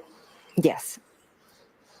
And you admitted that you stopped, but actually, let me rephrase that. You were confronted with the fact that you stopped at 34 Fairview on the way to Officer Lang's house, Sergeant Lang's house, by me on cross-examination, correct?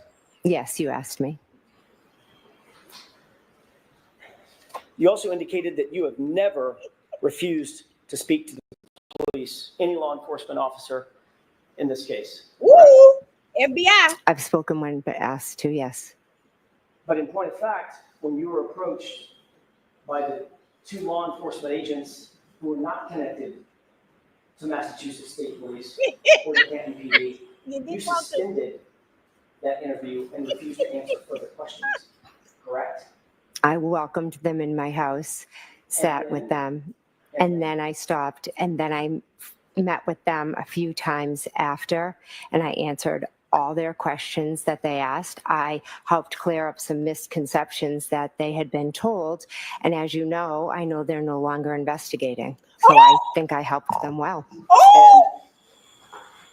And you're obviously well aware that in that first interview, you stopped the interview cold and refused to answer further questions, correct? I said I'm going to stop and I'm going to seek some counsel, yes. Excuse the fuck out of me. The text messages.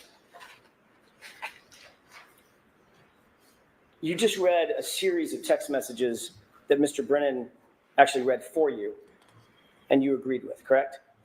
Correct. Were any of the text messages that you just read in the group chat that I showed you in cross-examination? I don't believe so. I don't believe so.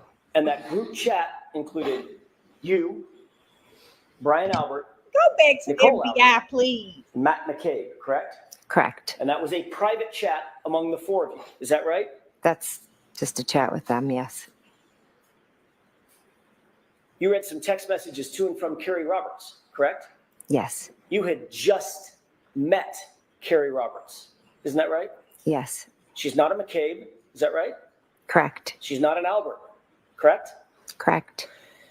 You even read some text messages with your minor children, correct? Just now? Yeah. I don't believe any with my children. Mr. Brennan asked you about a couple of text messages, or at least one text message with your children.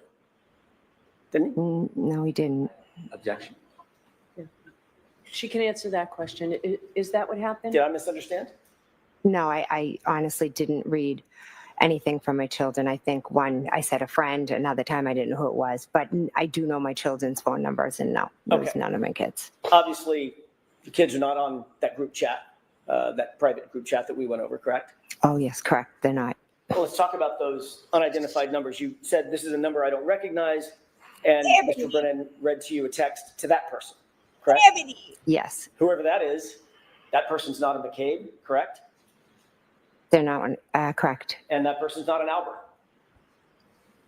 They could be. Again, it could have been Chris Sal, but Julie, I don't. One of the numbers I didn't recognize because I have everybody in my phone with the name, so I don't recognize every number. And that person certainly was not in that group chat with you, Brian Albert, Nicole Albert, and Matt McCabe, correct? Correct. And then there was a friend. You said this is a friend, and I don't need you to identify the friend. But whoever this unidentified friend is, that friend is not a McCabe and is not an Albert, correct? Correct. And that friend was also not in that group chat that we went over in cross-examination. Is that right? Correct. These are all people outside of that group, among whom you engaged in the chat that we saw, correct? Correct. And that includes Carrie Roberts. She was not included in that group chat where you talked about the case and talked about what she was and wasn't doing with law enforcement, right? Correct. It was just my sister, my brother-in-law, and husband. Yeah, just a moment, Your Honor. Okay.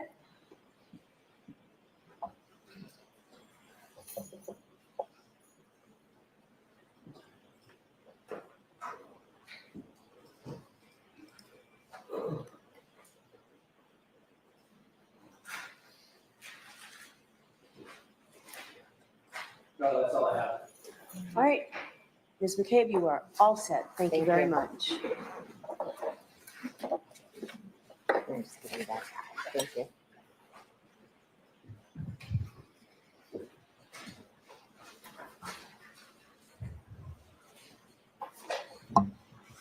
All right.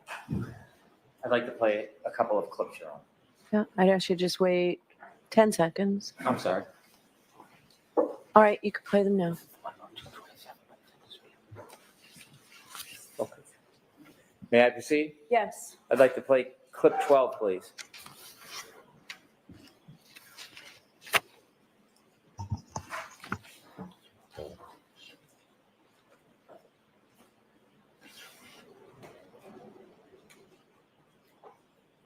There was a woman who was a mother to kids that were close to John's kids, who lived very close to the outworks. In fact, when Jen was navigating John to the outworks when I was driving, she said it's near Ashley's house. Ashley and John were hooked up prior to John and I dating.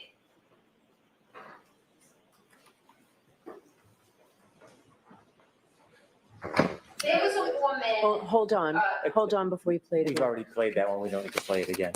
Okay. Yeah, the feds don't have 12A, please. The feds got to do something. If they don't do nothing but charge her with perjury, they can't let her pull a car like this.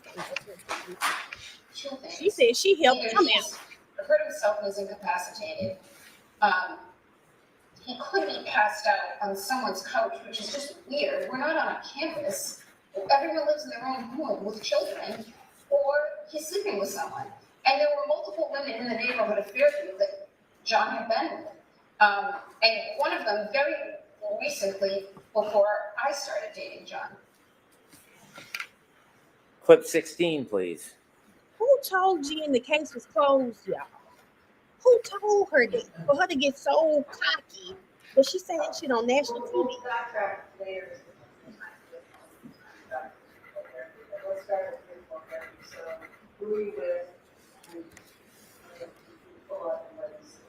I'm with Jen McCabe and Carrie Roberts, and Carrie Roberts is Ford Explorer. And I'm in the back, leaning over the front two seats. Carrie's driving and Jen's in the passenger seat.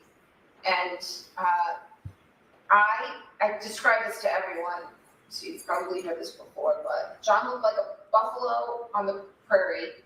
It was just a lawn and a heat that it wasn't a bush or a hydrant or a dog. It was a weird shaped lump at that time in those elements. And I was looking to find him on the side of the road. I was expecting I'd find him. And the fear of what I was going to see is the worst feeling I've ever experienced. The anticipation of what is awaiting me was as extreme a feeling, I wouldn't say it was as extreme a feeling as the grief of realizing what happened to him. And finally, clip 17, please. You just playing all the damn shit.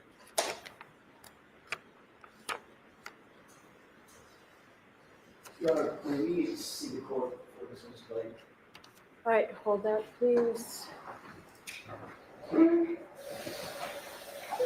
The feds got to pop in now. Just like I need Apple to sell bright, baby, I need the feds to come on, do a sweep through Canton. I know y'all been waiting on the perfect time, and goddamn it, now is the time.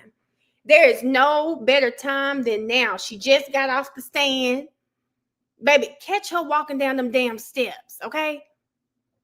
Show her that big ass cross cannot save her. She's not bigger than this. She literally sat on this stand, y'all, after a possible cover up of a murder and said, I did so well, they closed the case. Who told her the case was no longer being investigated? Y'all got to show yourself. After they pay all that money for ARCA to tell them there's no way this man was hit by a car, they got to show her. They got to show her. They got to show her fat meat.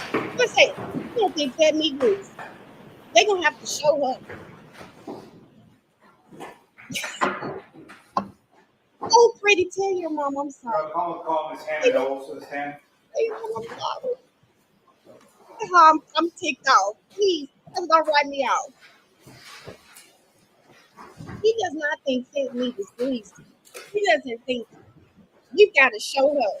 She one of them. You gotta show. You got to show her. You've got to show her. My name is Nicole. Listen, y'all got to show her. Mm-mm. No, man. I can't believe she did that. The audacity. Pretty, tell her thank you. The audacity. Y'all gotta let me know when your parents watching now. Y'all know. And You solemnly swear that the testimony you shall give to the court and the jury in the matter now pending shall be the truth, the whole truth, and nothing but the truth, so help you God. yes, I do. Thank you, Shannon. You know she done pissed me off. I cannot believe it. Hey, All right, Keith. Mr. Lally, whenever you're ready. Thank you, Your Honor. Good afternoon, ma'am. Good afternoon. Could you please introduce yourself to the jury and spell your last name for the court? Certainly. My name is Hannah Knowles. My last name is spelled Knowles. I remember her. And what is your occupation? I'm a forensic scientist at the Massachusetts State Police Crime Lab. Okay. And prior to working at the lab, where did you go to school? I have a Bachelor of Science from Simmons University in Boston and a Master's of Science in Forensic Science from the George Washington University. And how long have you worked at the... One in the drug identification or narcotics unit. After about a year in that position, I was promoted to a Chemist 2 position. After about a year, there was a position available in the toxicology unit, so I applied for that available position, transferred to the tox unit in about August of 2007, and have been in the toxicology unit ever since. And Ms. Knowles, briefly, if you could describe sort of what is the difference between a Chemist 1 and a Chemist 2? At the time, the job series for folks that worked at the crime lab was the Chemist series. A Chemist 1 was an entry-level or trainee type position where the individual was responsible for progressing through the training program, assisting with casework as they are authorized on different modules. Chemist 2 was a bench-level analyst, someone who had completed training or had a significant amount of authorizations and could work on casework and worked independently from that point forward. And similarly, what is sort of the difference between a Chemist 2 and a Chemist 3? The Chemist 3 series that was in place prior to 2014 was a first-level supervisory role. It was somebody who oversaw the day-to-day operations and the work of forensic scientists 1 and 2, or chemists 1 and 2. And what are your current duties and responsibilities at the State Police Lab? In 2014, those chemist classifications that I was describing got changed to forensic scientists. Forensic scientists 1, 2, 3, 4, and 5 is the series. Currently, I'm a forensic scientist 4. And so my role is overseeing training and validation for the toxicology unit. Is there a continuing educational component to your work at the lab? Yes, there is. And can you describe that for the jury, please? As part of our accreditation, analysts are required to participate in continuing education at least once per year as they continue to work in their role. Continuing education can consist of participating in workshops or webinars, attending conferences or meetings, or documenting ongoing literature review of new journal articles as they're published. What is proficiency testing? Proficiency testing is something that we utilize in the laboratory to assess processes and competencies of an individual, as well as the processes that are in place for a particular unit or department or scope of testing. Proficiency testing is also an accreditation requirement. Individuals are required by our internal processes to participate in proficiency testing at least once per year as sort of an ongoing assessment. And what a proficiency test is materials that are purchased by the laboratory from a third-party vendor. Those materials are analyzed as if they were casework, but there are expected results or known results for those samples. Once the laboratory processes those samples, just like their casework, we submit the results to the external vendor that we purchased the materials from. The results are compared to the expected results, and we have to have our results meet those expected results in order for the proficiency test to be considered successful. Now, over the course of your years at the lab, have you undergone proficiency testing? Yes, I have. And have you passed each of those respective proficiency tests that you've taken? To the best of my knowledge, yes. Now, is the State Police Lab accredited? Yes, it is. And by whom? The Massachusetts State Police Crime Lab is currently accredited by the American National Standards Institute National Accreditation Board. And what does that accreditation process consist of? The accreditation process consists of on-site assessments as well as remote or virtual assessments to evaluate our policies and procedures, our personnel, our management, as well as our facilities to ensure that we are meeting established accreditation standards. The standards that we're currently accredited to is an international standard 17025 with additional requirements for forensic testing laboratories. And so there are folks that come from that organization, ANAB, that come to evaluate all of those different aspects of our processes to ensure that we are meeting the standards set out in their requirements. And the State Police Lab, in particular, the toxicology unit within that lab, is that accreditation up to date at this point? Yes, we're currently accredited to that standard. Now, just in general terms, Ms. Knowles, if you could explain to the jury, what is forensic science? Forensic science generally is the application of science to questions of law. And just again, in sort of general terms, if you could explain to the jury, what is toxicology? Toxicology generally is a study of chemicals and other substances and how they impact a living organism or a person. Now, asking a little more specifically, what is forensic toxicology? Forensic toxicology is generally looking at drugs and alcohol in the human body and how it affects the individual and applying chemistry and other disciplines to measure the concentration or determine the presence or absence of relevant substances. Are there different types of alcohol? Yes, there are. Okay. And what are those types? Generally, alcohols are a family or a group of drugs or chemicals that have a specific functional group or a specific structure. The types of alcohols that are analyzed in the laboratory that I work include methanol, ethanol, and isopropanol. And what are the differences between those different types? They all have similar but slightly different structures. Methanol is a solvent. Sometimes it's called wood grain alcohol. Isopropanol is rubbing alcohol or 2-propanol, and that is typically used as a disinfectant. And ethanol is the type of alcohol that we typically are referring to when we talk about alcoholic beverages. It's what's present in those types of liquids. Now, Ms. Knowles, through your training and experience, are you familiar with the term known as a central nervous system depressant? Yes, I am. And can you explain that term to the jury? Sure. A central nervous system depressant is a drug or a substance that works to slow down the reactions of nerves in your body.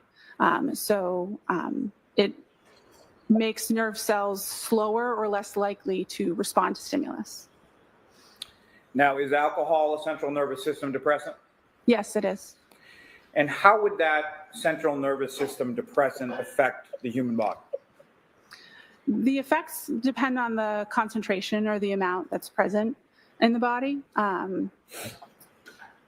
Effects range, depending on that concentration, from slowing reaction time, reducing heart rate or respiration rate in an individual. That slower respiration rate can also result in drowsiness or unconsciousness. Slower reaction time and more limited muscle control can also result in outward appearances like a staggering gait or slurred speech. It can impair balance and motor coordination. Because nerves are responding more slowly, alcohol can also, or ethanol specifically, can impact your brain's ability to form new memories. It can impact your body's ability to perceive and apply critical thinking.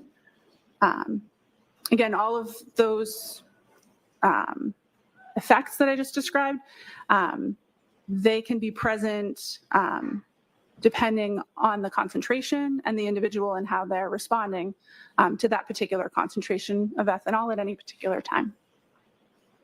Now, how was work assigned within the state police lab, specifically within the toxicology unit? Generally, supervisors will come up with a monthly schedule or rotation where the different types of work in the unit are divided amongst authorized analysts. And then casework is assigned according to that rotation. If an individual has previously been assigned work for that case or has previously issued a report for that case, then sometimes we go off rotation and assign a case according to that previous involvement or previous report that was issued for the case. Now, at some point, were you assigned to perform some work on a lab case number 22-06576 pertaining to this defendant, Karen Reed? Yes, I was. And what is it that you were asked to do? I was asked to prepare a serum conversion report and a retrograde extrapolation report relative to this case. Now, how many serum conversions have you conducted during your years at the lab? I've prepared over 100 serum conversion reports since I was authorized in 2008. And how many retrograde analyses have you conducted during your years at the lab? I would say approximately 15. Now, starting with a serum conversion, can you please explain to the jury what a serum conversion is and how it is that it's conducted? Certainly. A serum conversion is a service that the laboratory offers when a serum ethanol concentration has been determined, and it would be helpful or relevant for us to approximate what a corresponding whole blood alcohol concentration would be. When we're talking about blood alcohol concentrations or blood ethanol concentrations and serum ethanol concentrations. Serum ethanol concentrations are always higher than a blood alcohol concentration. If you had a blood and a serum sample that were collected from the same person at the same time, you would always expect the serum alcohol to be between 13 and 19% higher than the whole blood. So for that reason, that difference between the two, this service that we offer can assist to approximate what a corresponding whole blood ethanol concentration would be based on testing on a serum ethanol concentration. And did you have occasion to perform a serum conversion with respect to this defendant? Yes, I did. And what materials or documents did you receive in order to perform that analysis?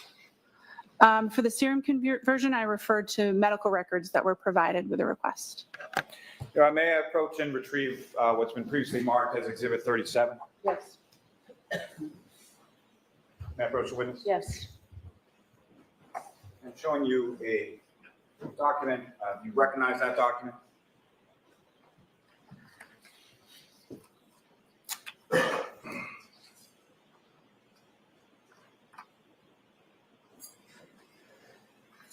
May I approach again, Your Honor? Yes. Yes, sure. Turning your attention to a previously tabbed portion of those records. The 52nd page of those records. Do you recognize that? Yes, the flagged page is consistent with the portion of the medical records that I had reviewed in preparation for doing the serum conversion calculations for this report. And those medical records pertain to a Ms. Karen Reed from the Good Samaritan Medical Center. Is that correct? Yes, they do. And in those records on that 52nd page, what was reported as the defendant's ethanol level? The results are recorded as an alcohol result with a value of 93 milligrams per deciliter. And pursuant to those records, at what time was that sample taken from the defendant at the Good Samaritan Medical Center? The collection time listed on the medical records is January 29th, 2022 at 9:08 a.m. Now, that recording and a measurement of milligrams per deciliter, is that typical for how you see ethanol measured by hospital labs? Yes. And did you conduct the serum conversion for this defendant's reading consistently with how you do in every case that's assigned to you? Yes. Now, please explain to the jury how you're able to convert that serum level reading to a blood alcohol concentration.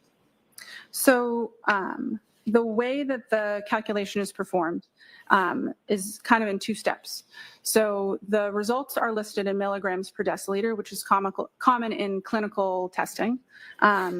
And to convert it to the type of units that are typically used for blood alcohol concentrations, we just divide by 1,000 to get that into the right units.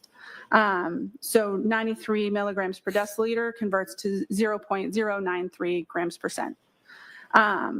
And then to perform the serum conversion, or to get this serum ethanol concentration into what we would estimate to be a blood alcohol concentration, we apply two conversion factors, a low and a high conversion factor, to account for the range that we see in the typical population. I'd mentioned earlier that serum is usually between 13 to 19% higher, so we divide that 0.093 by 1.13 and by 1.19 to get a low and a high blood alcohol concentration for that range. And those conversion factors that you just mentioned, where do those come from? The conversion factors come from literature where they've performed experiments similar to how I described. They have individuals that have ingested ethanol. They collect samples from them and test their whole blood and test their serum alcohol concentrations, and then compare them and see what the ratio is between them. The current ratios that are used by the laboratory, the 13 and 19%, those are also consistent with consensus body documents, or sort of industry standards that we utilize and base our protocols upon. Now, that 13 and 19%, how long have those conversion factors been in place?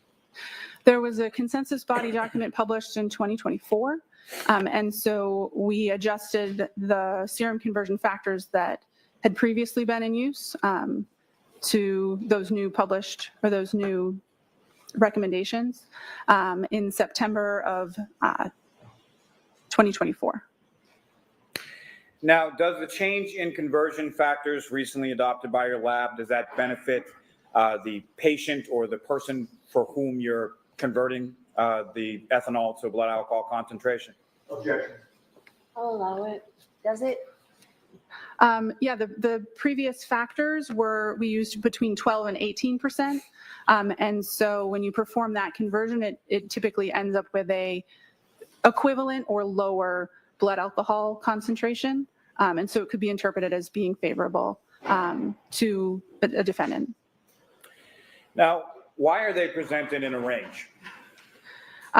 We don't use just one conversion factor because in the studies that we base our procedures on, it demonstrates that the general population does not have one consistent conversion factor or ratio between their whole blood and their serum alcohol concentrations.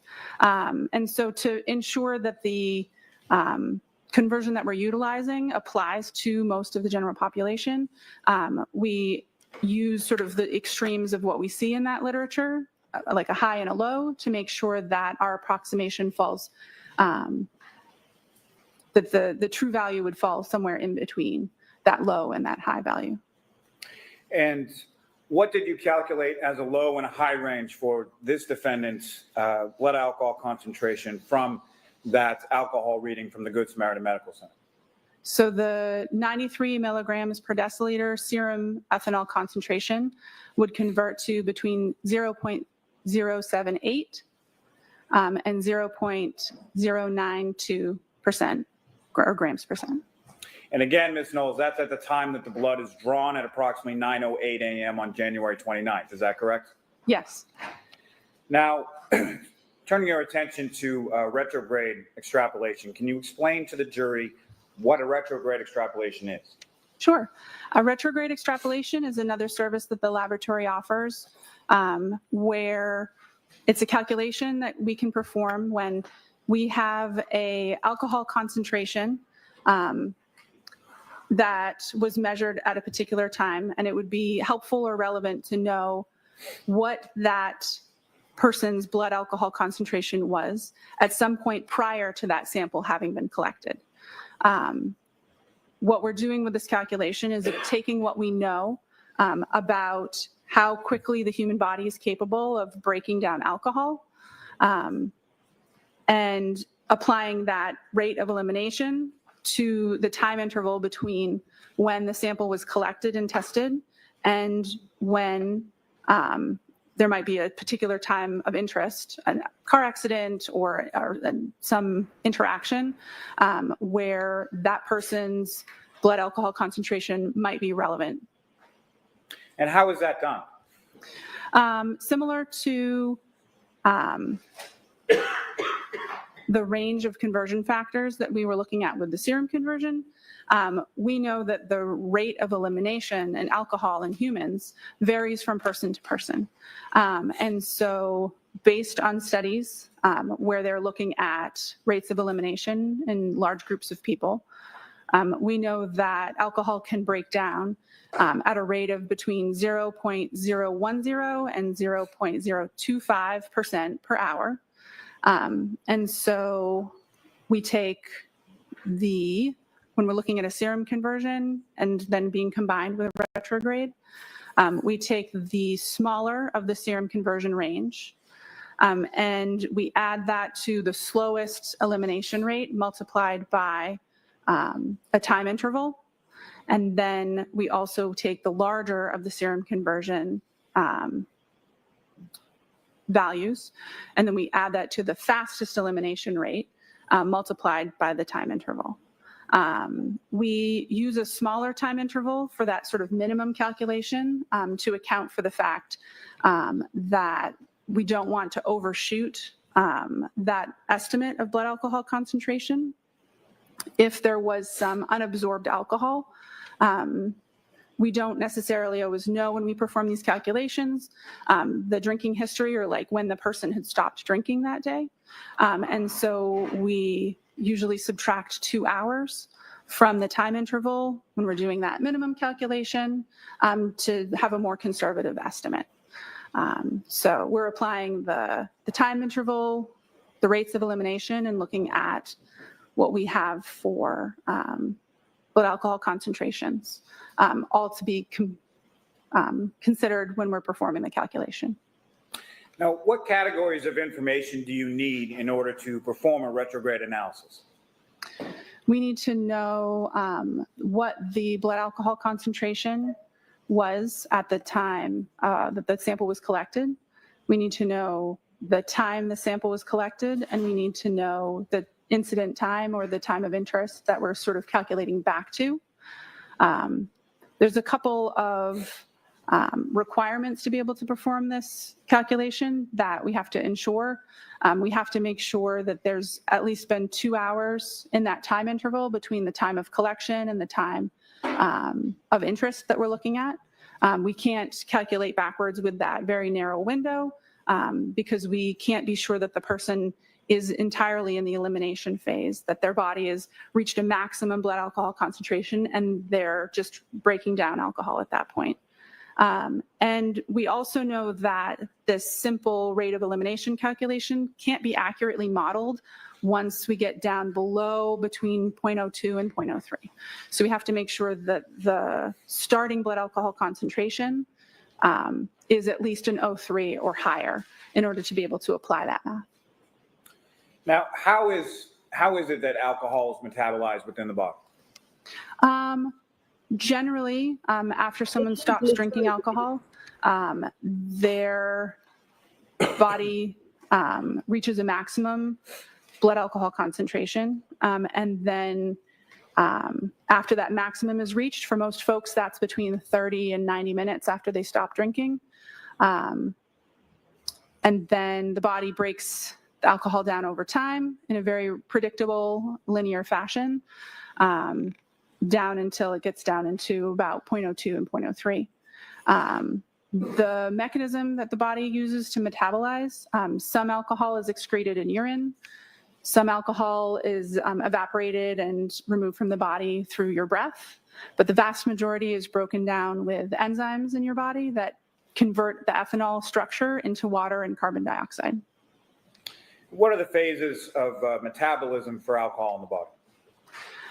So alcohol, once it's ingested, moves through the body in a couple of different phases. One, initially, the body is absorbing alcohol. Then the alcohol is distributed throughout the body where it can have its effects. There's the metabolism phase, and then elimination. Most drugs and alcohol all kind of follow that same pattern in these different phases. And so I'd mentioned elimination phase earlier. That's after you've reached a maximum blood alcohol concentration, and your body is no longer absorbing, it's fully distributed in your body, and then you're just breaking it down and your body's removing the alcohol or the ethanol from your system. Now, in a retrograde analysis, are you calculating for a single number or something else? So because we don't know an individual's particular rate of elimination, we use a maximum and a minimum, a fast and a slow elimination rate. And so our results for this calculation are always expressed in a range to ensure that that individual's actual blood alcohol concentration lies somewhere between the range that we provide. And can you please explain sort of that range and the size of it for the jury?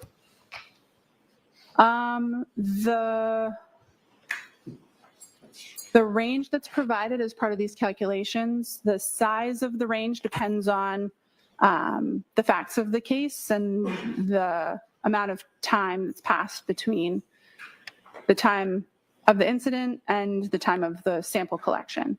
The more time that's elapsed, there's a greater difference between the faster and the slower rates of elimination, the 0.01 per hour and the 0.025 per hour. And what do those minimum and maximum blood alcohol concentration numbers signify?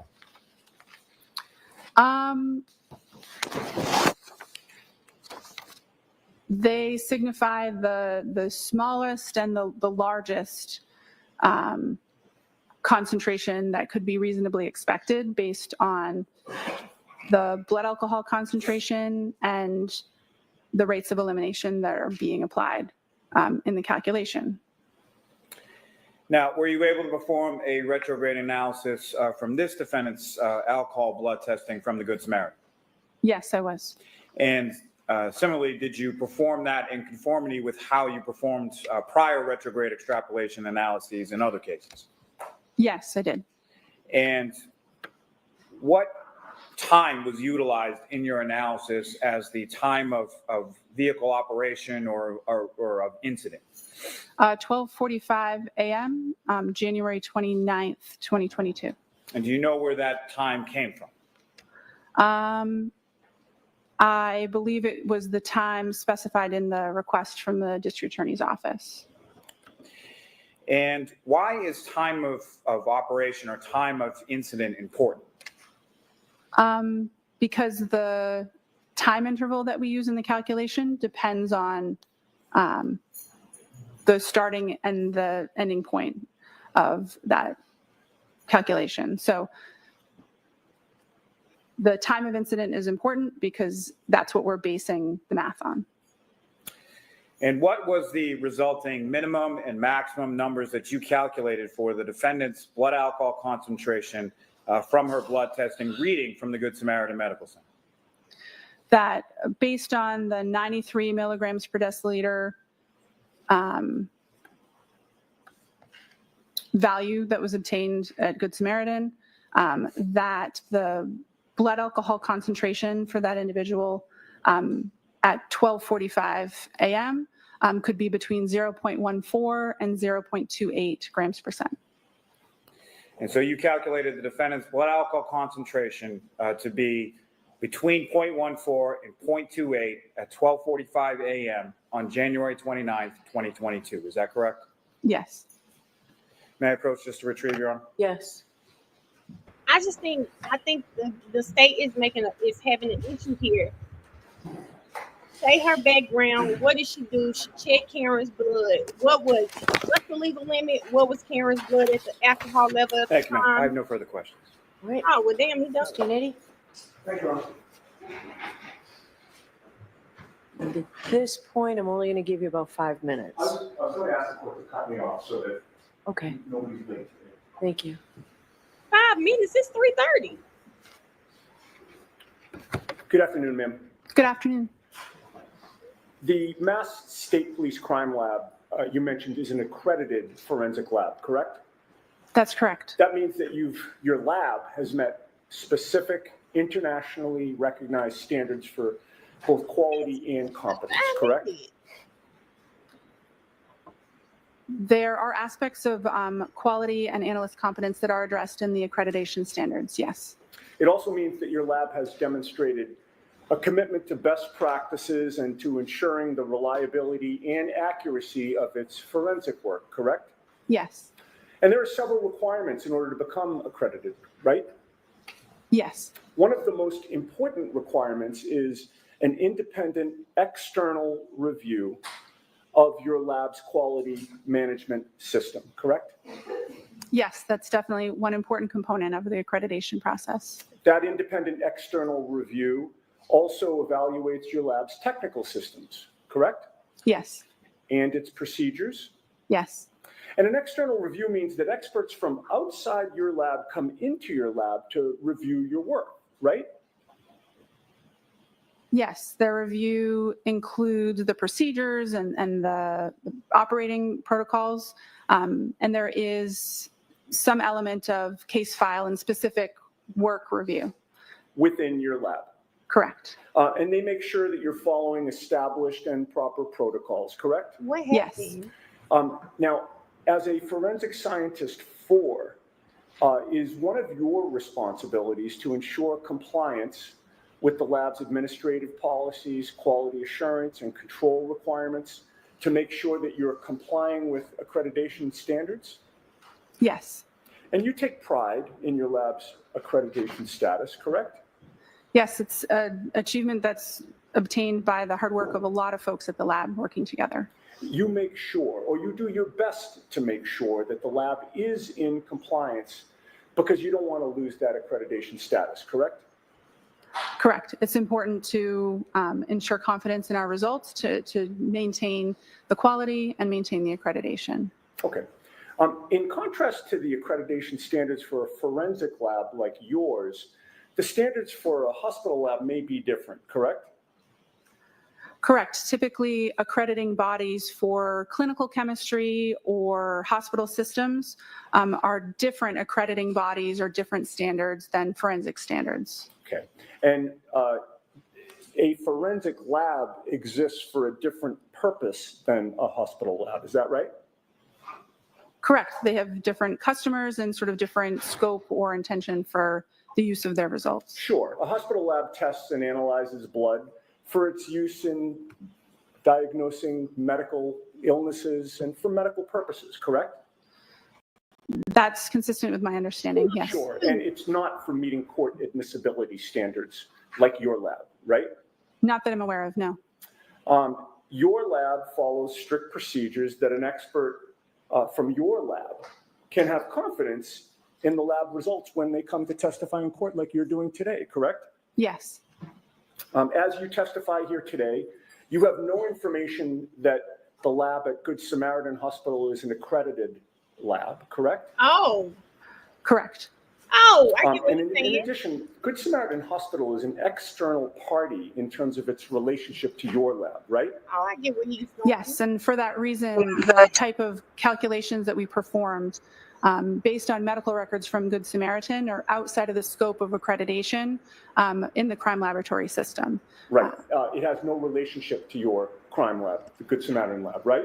Correct. The same policies and procedures are applied when our laboratory analyzes serum, or if we needed to do a retrograde extrapolation on testing that was performed internally that's covered by the scope of accreditation. But as you're mentioning, the testing was not performed in my laboratory. I don't have any direct knowledge or understanding of their QC procedures, of their accreditation requirements, or their testing procedures at all. You anticipated my next question.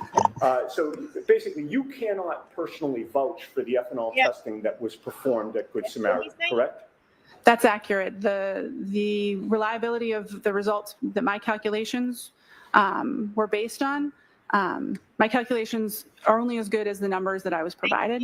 And like I said, the same math that I did here, I would do to my own internal standard or my own internal testing, anything that I performed testing on in the lab myself. But the results that I started from, I don't have any direct knowledge on their accuracy or reliability. All right, Ms. Giannetti, we can bring Ms. Knowles back on Monday if you want. I don't want to cut you short. That was the time frame we were looking And at. I'm perfectly fine with that, Your Honor. Thank you. Okay. All right. And Mr. Lally, you're done? Okay. Ms. Knowles, thank you very much. You're all set. You can step down. Ms. Giannetti, I think everybody appreciates it. So.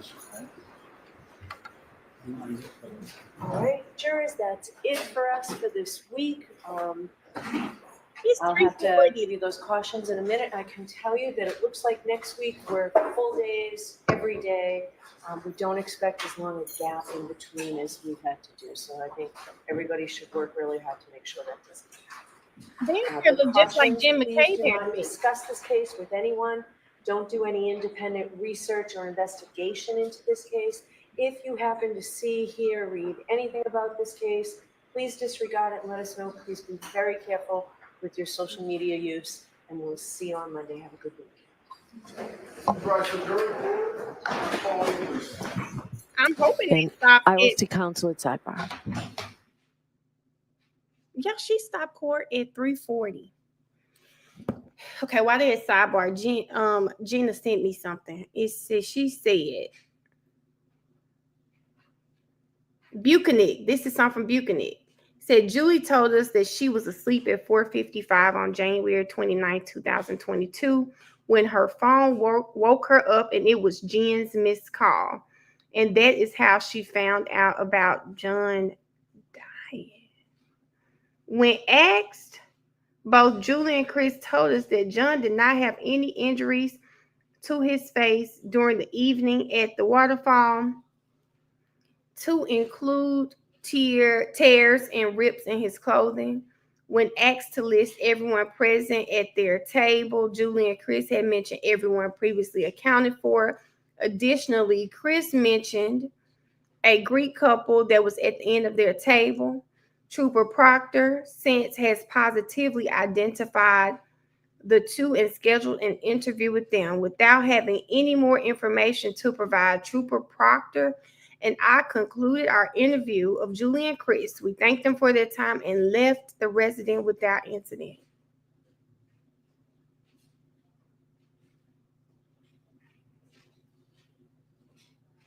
Did y'all hear what I just read?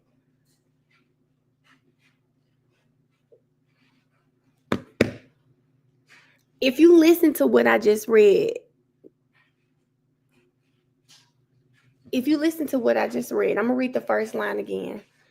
Julie, which is Chris Albert's wife. Julie, this is from Officer Buchanan. Julie told us she was asleep at 4:55 a.m. on January 29th when her phone woke her up and it was Jen's missed call. And that's how she found out about John dying.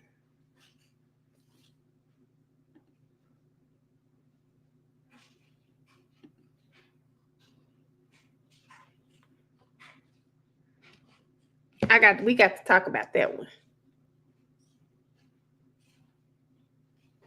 Hey there. there, Karen Reed trial watchers. You know what a lot of the trials we cover. I don't know if they're coming back, y'all. That's why I don't want to cut the live off.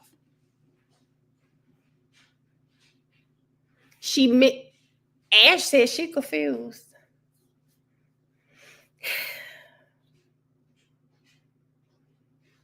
Ash says she's confused. Ash is confused about. Okay.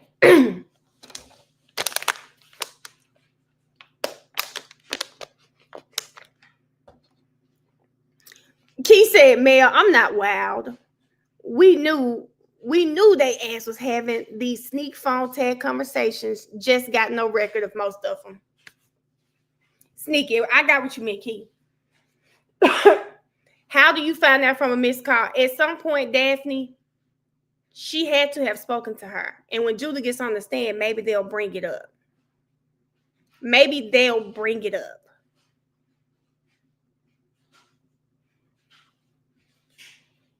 But clock the time, 4:55. 4:55.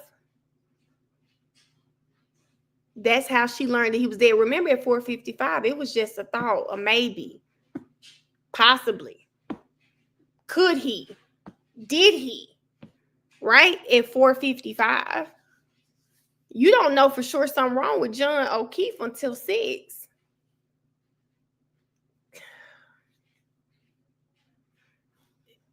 Key. And how do you explain the gap between the 4:55 and the 5:07? That girl had popped up at her house. Ash said, that's why I was saying I was confused. Ash, because they're lying. We caught it. We still don't know where he is at 4:55. Come on. She said, I'm turning the volume down until he is done. Turn it down. Unless she got to be watching, because she said he. She got to be watching behind in the lab. Jen went to their car and screamed. Okay, let me see what else Gina sent me, because we got the 4:55, and I'm going to have to talk about that later. Oh, let me credit Auntie Bev's sidebar. Okay. Gina sent me another message, so let's read it. I'm trying to get out. Okay, there it is. There we go. She sent me another one. And let's see what it says. All right.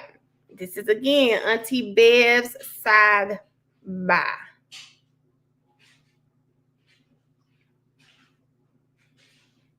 Hold on.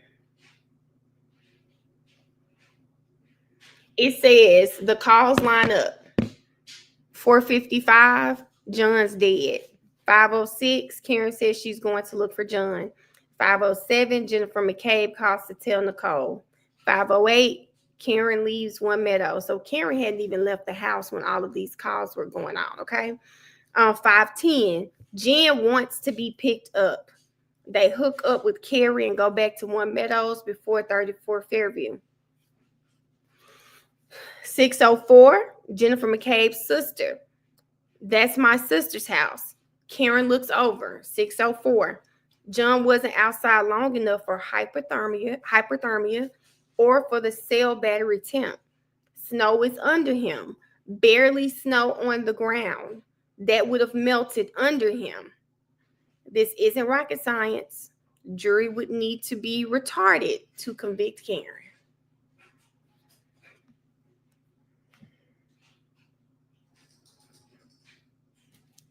Y'all, I think she was behind, y'all. She was behind. Deb was behind, y'all. Deb was behind. She was still watching Lally. Y'all got to remember, some people are trying to, instead of just hopping in, they're behind. The chat still pops up. She was behind. Now she's going to have to come up. Y'all better get my friend out of that block. Get off that block. She was behind. Some more stuff coming out in the coming days and weeks. I agree. Forrest says, Jen delayed them getting to Fairview. I believe that now. Totally delayed them finding her. Matt was probably coordinated with Uncle Brian. Probably. At first, y'all remember, I kept wondering, why would we go back to the house to find him? Like, why would we go back to the house she just left to find him? It made no sense to me. And we know it wasn't Karen's idea to go back to the house. It was Jen's. Why would we go back to a house we just left to go look for a man? I just left there.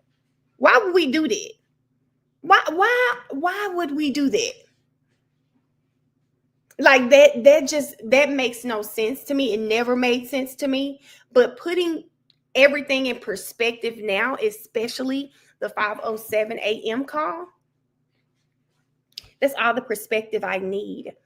She made that call. She asked them to go back to to One Meadow so that they could stall. That's it. She wanted to stall. There's no other way to put it. There's nothing else we have to say. She needed to stall. Deb, you are not in jail, friend. They fixed it. That's it.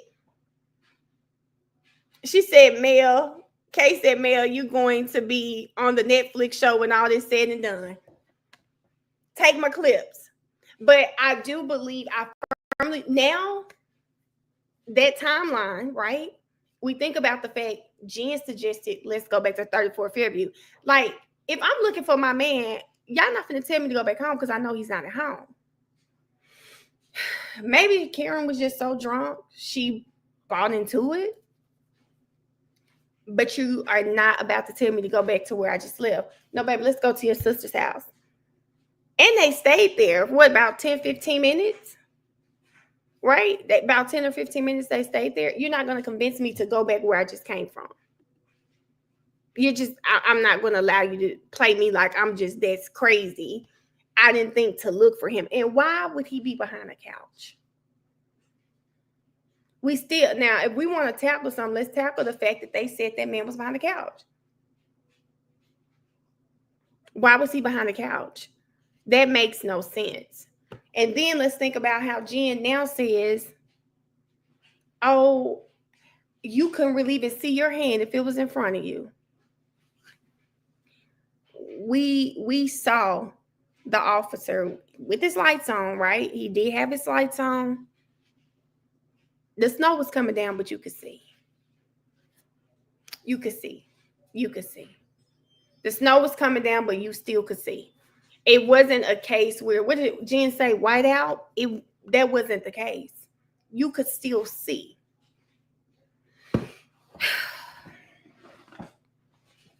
You could see, guys. So, yeah. Court is over.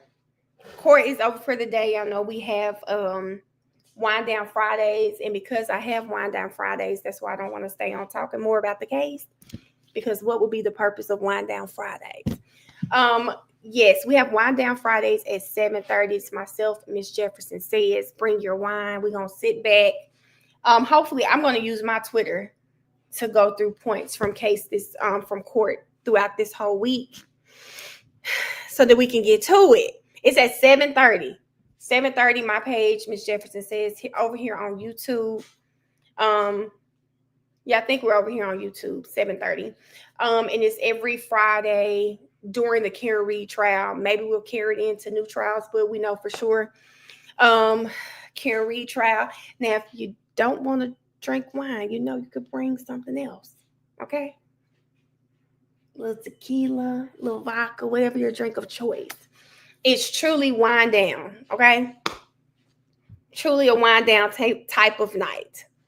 It is truly a wind down type of night. I have to thank everyone who became a member. Miss Pooh, I don't know if you saw me earlier, but thank you so much for the Cash App.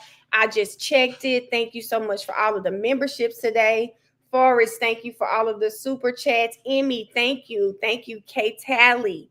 Thank you for the super chat. Thank you so much for all of our members today. Thank you, Ronnie, and thank you, Drea, for the super chats. Tidra, new member, welcome. Thank you. Kay, thank you for the super chat. Miss Pooh again, thank you for the super chat. OLM, Drea, Existence, my girl Ash K, thank you for becoming members. Film, thank you again for gifting 5 memberships today. Kay Schmidt, thank you so much for gifting memberships. And Sarah, thank you for becoming a member today. My girl Keita, thank you for also becoming a member today. I appreciate it. All of the super chats, all of the likes, the shares. I appreciate you guys. There is no Millionaire Mail Show without you all. And all of my May babies. Oh, let me call Rara before I get off, y'all. All of my May babies, thank you. Happy birthday to y'all. I'm talking about thank you. Happy birthday to all of the May babies. On the chat, it's Taurus season, so happy birthday to you guys. My sister never has her phone cleaned off. Not me over here cleaning my phone. And it's her phone that's never cleaned off. Oh, I should have brought my charger. I'm over here talking bad about you on my live. I said I'm cleaning my phone off because Rara's phone is never cleaned off. And your phone is cleaned off today, period. Whatever. I cleaned it last night because y'all get on my nerves. I was just trying to let you talk to my live before I got off for the day. They were telling you happy birthday. I don't know if y'all can see my girl. Give them my love. I just love the energy and how they just keep you motivated. And, you know, like, I feel like I know them. Me too. I know them. All the time. I tell them I can't even get you to answer the phone because you on there with them. Now, not you being messy. She's talking about she can't even get me. Over, ain't gonna answer no text message, no nothing. I have to jump on the live and say what I want. Well, I do try to answer the text messages when I see them, but I am. See, y'all, what I'm talking about? This is my job. I'm at work. Treat it like I work for 911 dispatch. Phone locked up. But I love y'all energy. I jump on sometimes. Sometimes I can't really take the trials, but I do watch other things, and you know, y'all, especially when I'm at home bored, y'all just make my day. I laugh at y'all. And even those that was singing Better Right with me the other day, tell them, hey y'all. She said, even if you were on the live the other day singing Betty Right with her, that's her song, y'all. She loved Betty Right. She loved Betty Right. Okay, I know you out. I just want to call. I know you were saying something when we were on the live early, and we're about to end for the day. I want them to know that May is mental health awareness, and as a community, we really don't address and, you know, get the treatment for our mental health, especially, you know, the men, the children. Just make sure that you're taking care of your health mentally. Like, if you need therapy, there's nothing wrong with going to therapy. Go to therapy. It helps. Therapy has made me the person I am today. Period. One day you will have to come on here and talk about it. I said one day when you're ready, you could come on and we could talk about it. I'm a little camera shy, but I most definitely will. Oh God! So Forrest just sent you $50 for your birthday. Thank you, Forrest. I'll make sure she gets it. I will make sure she gets it, Forrest. Forrest, he said birthday petty. They said birthday petty. You're gonna kill me for what I'm getting ready to say, but I'm gonna say it anyway. Tell those that struggle, because I'm celebrating sobriety. I'm not gonna get you. We have people that wait. Or their family struggling. There is hope, y'all. You can overcome. Like, don't think that you gotta sit there and suffer in silence. They got resources out here. Go get it. Go get some help and get better. Don't struggle in silence.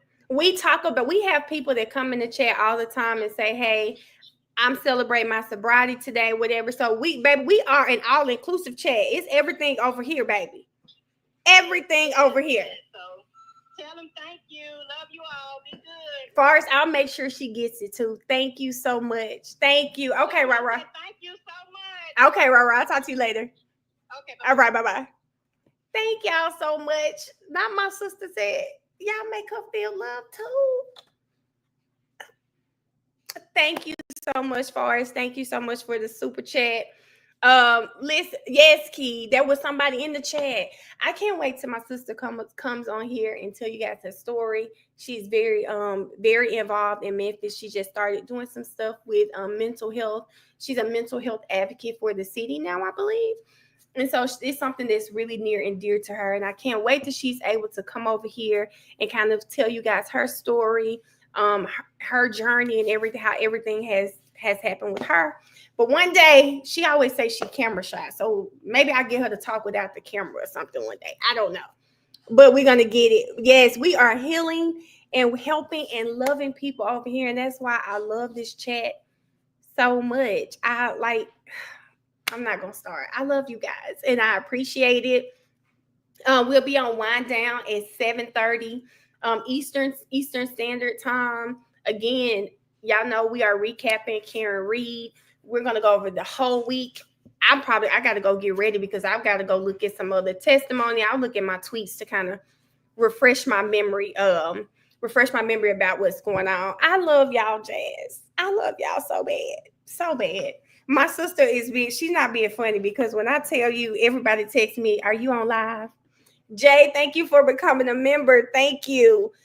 They text me. Everybody texts me. "Are you on live right now?" Yes.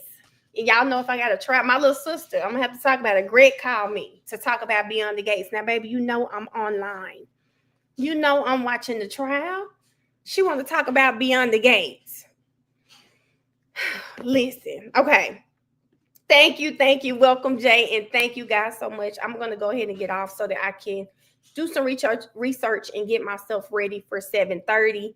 But again, we'll be here for Wind Down Fridays. Myself and Miss Jefferson says.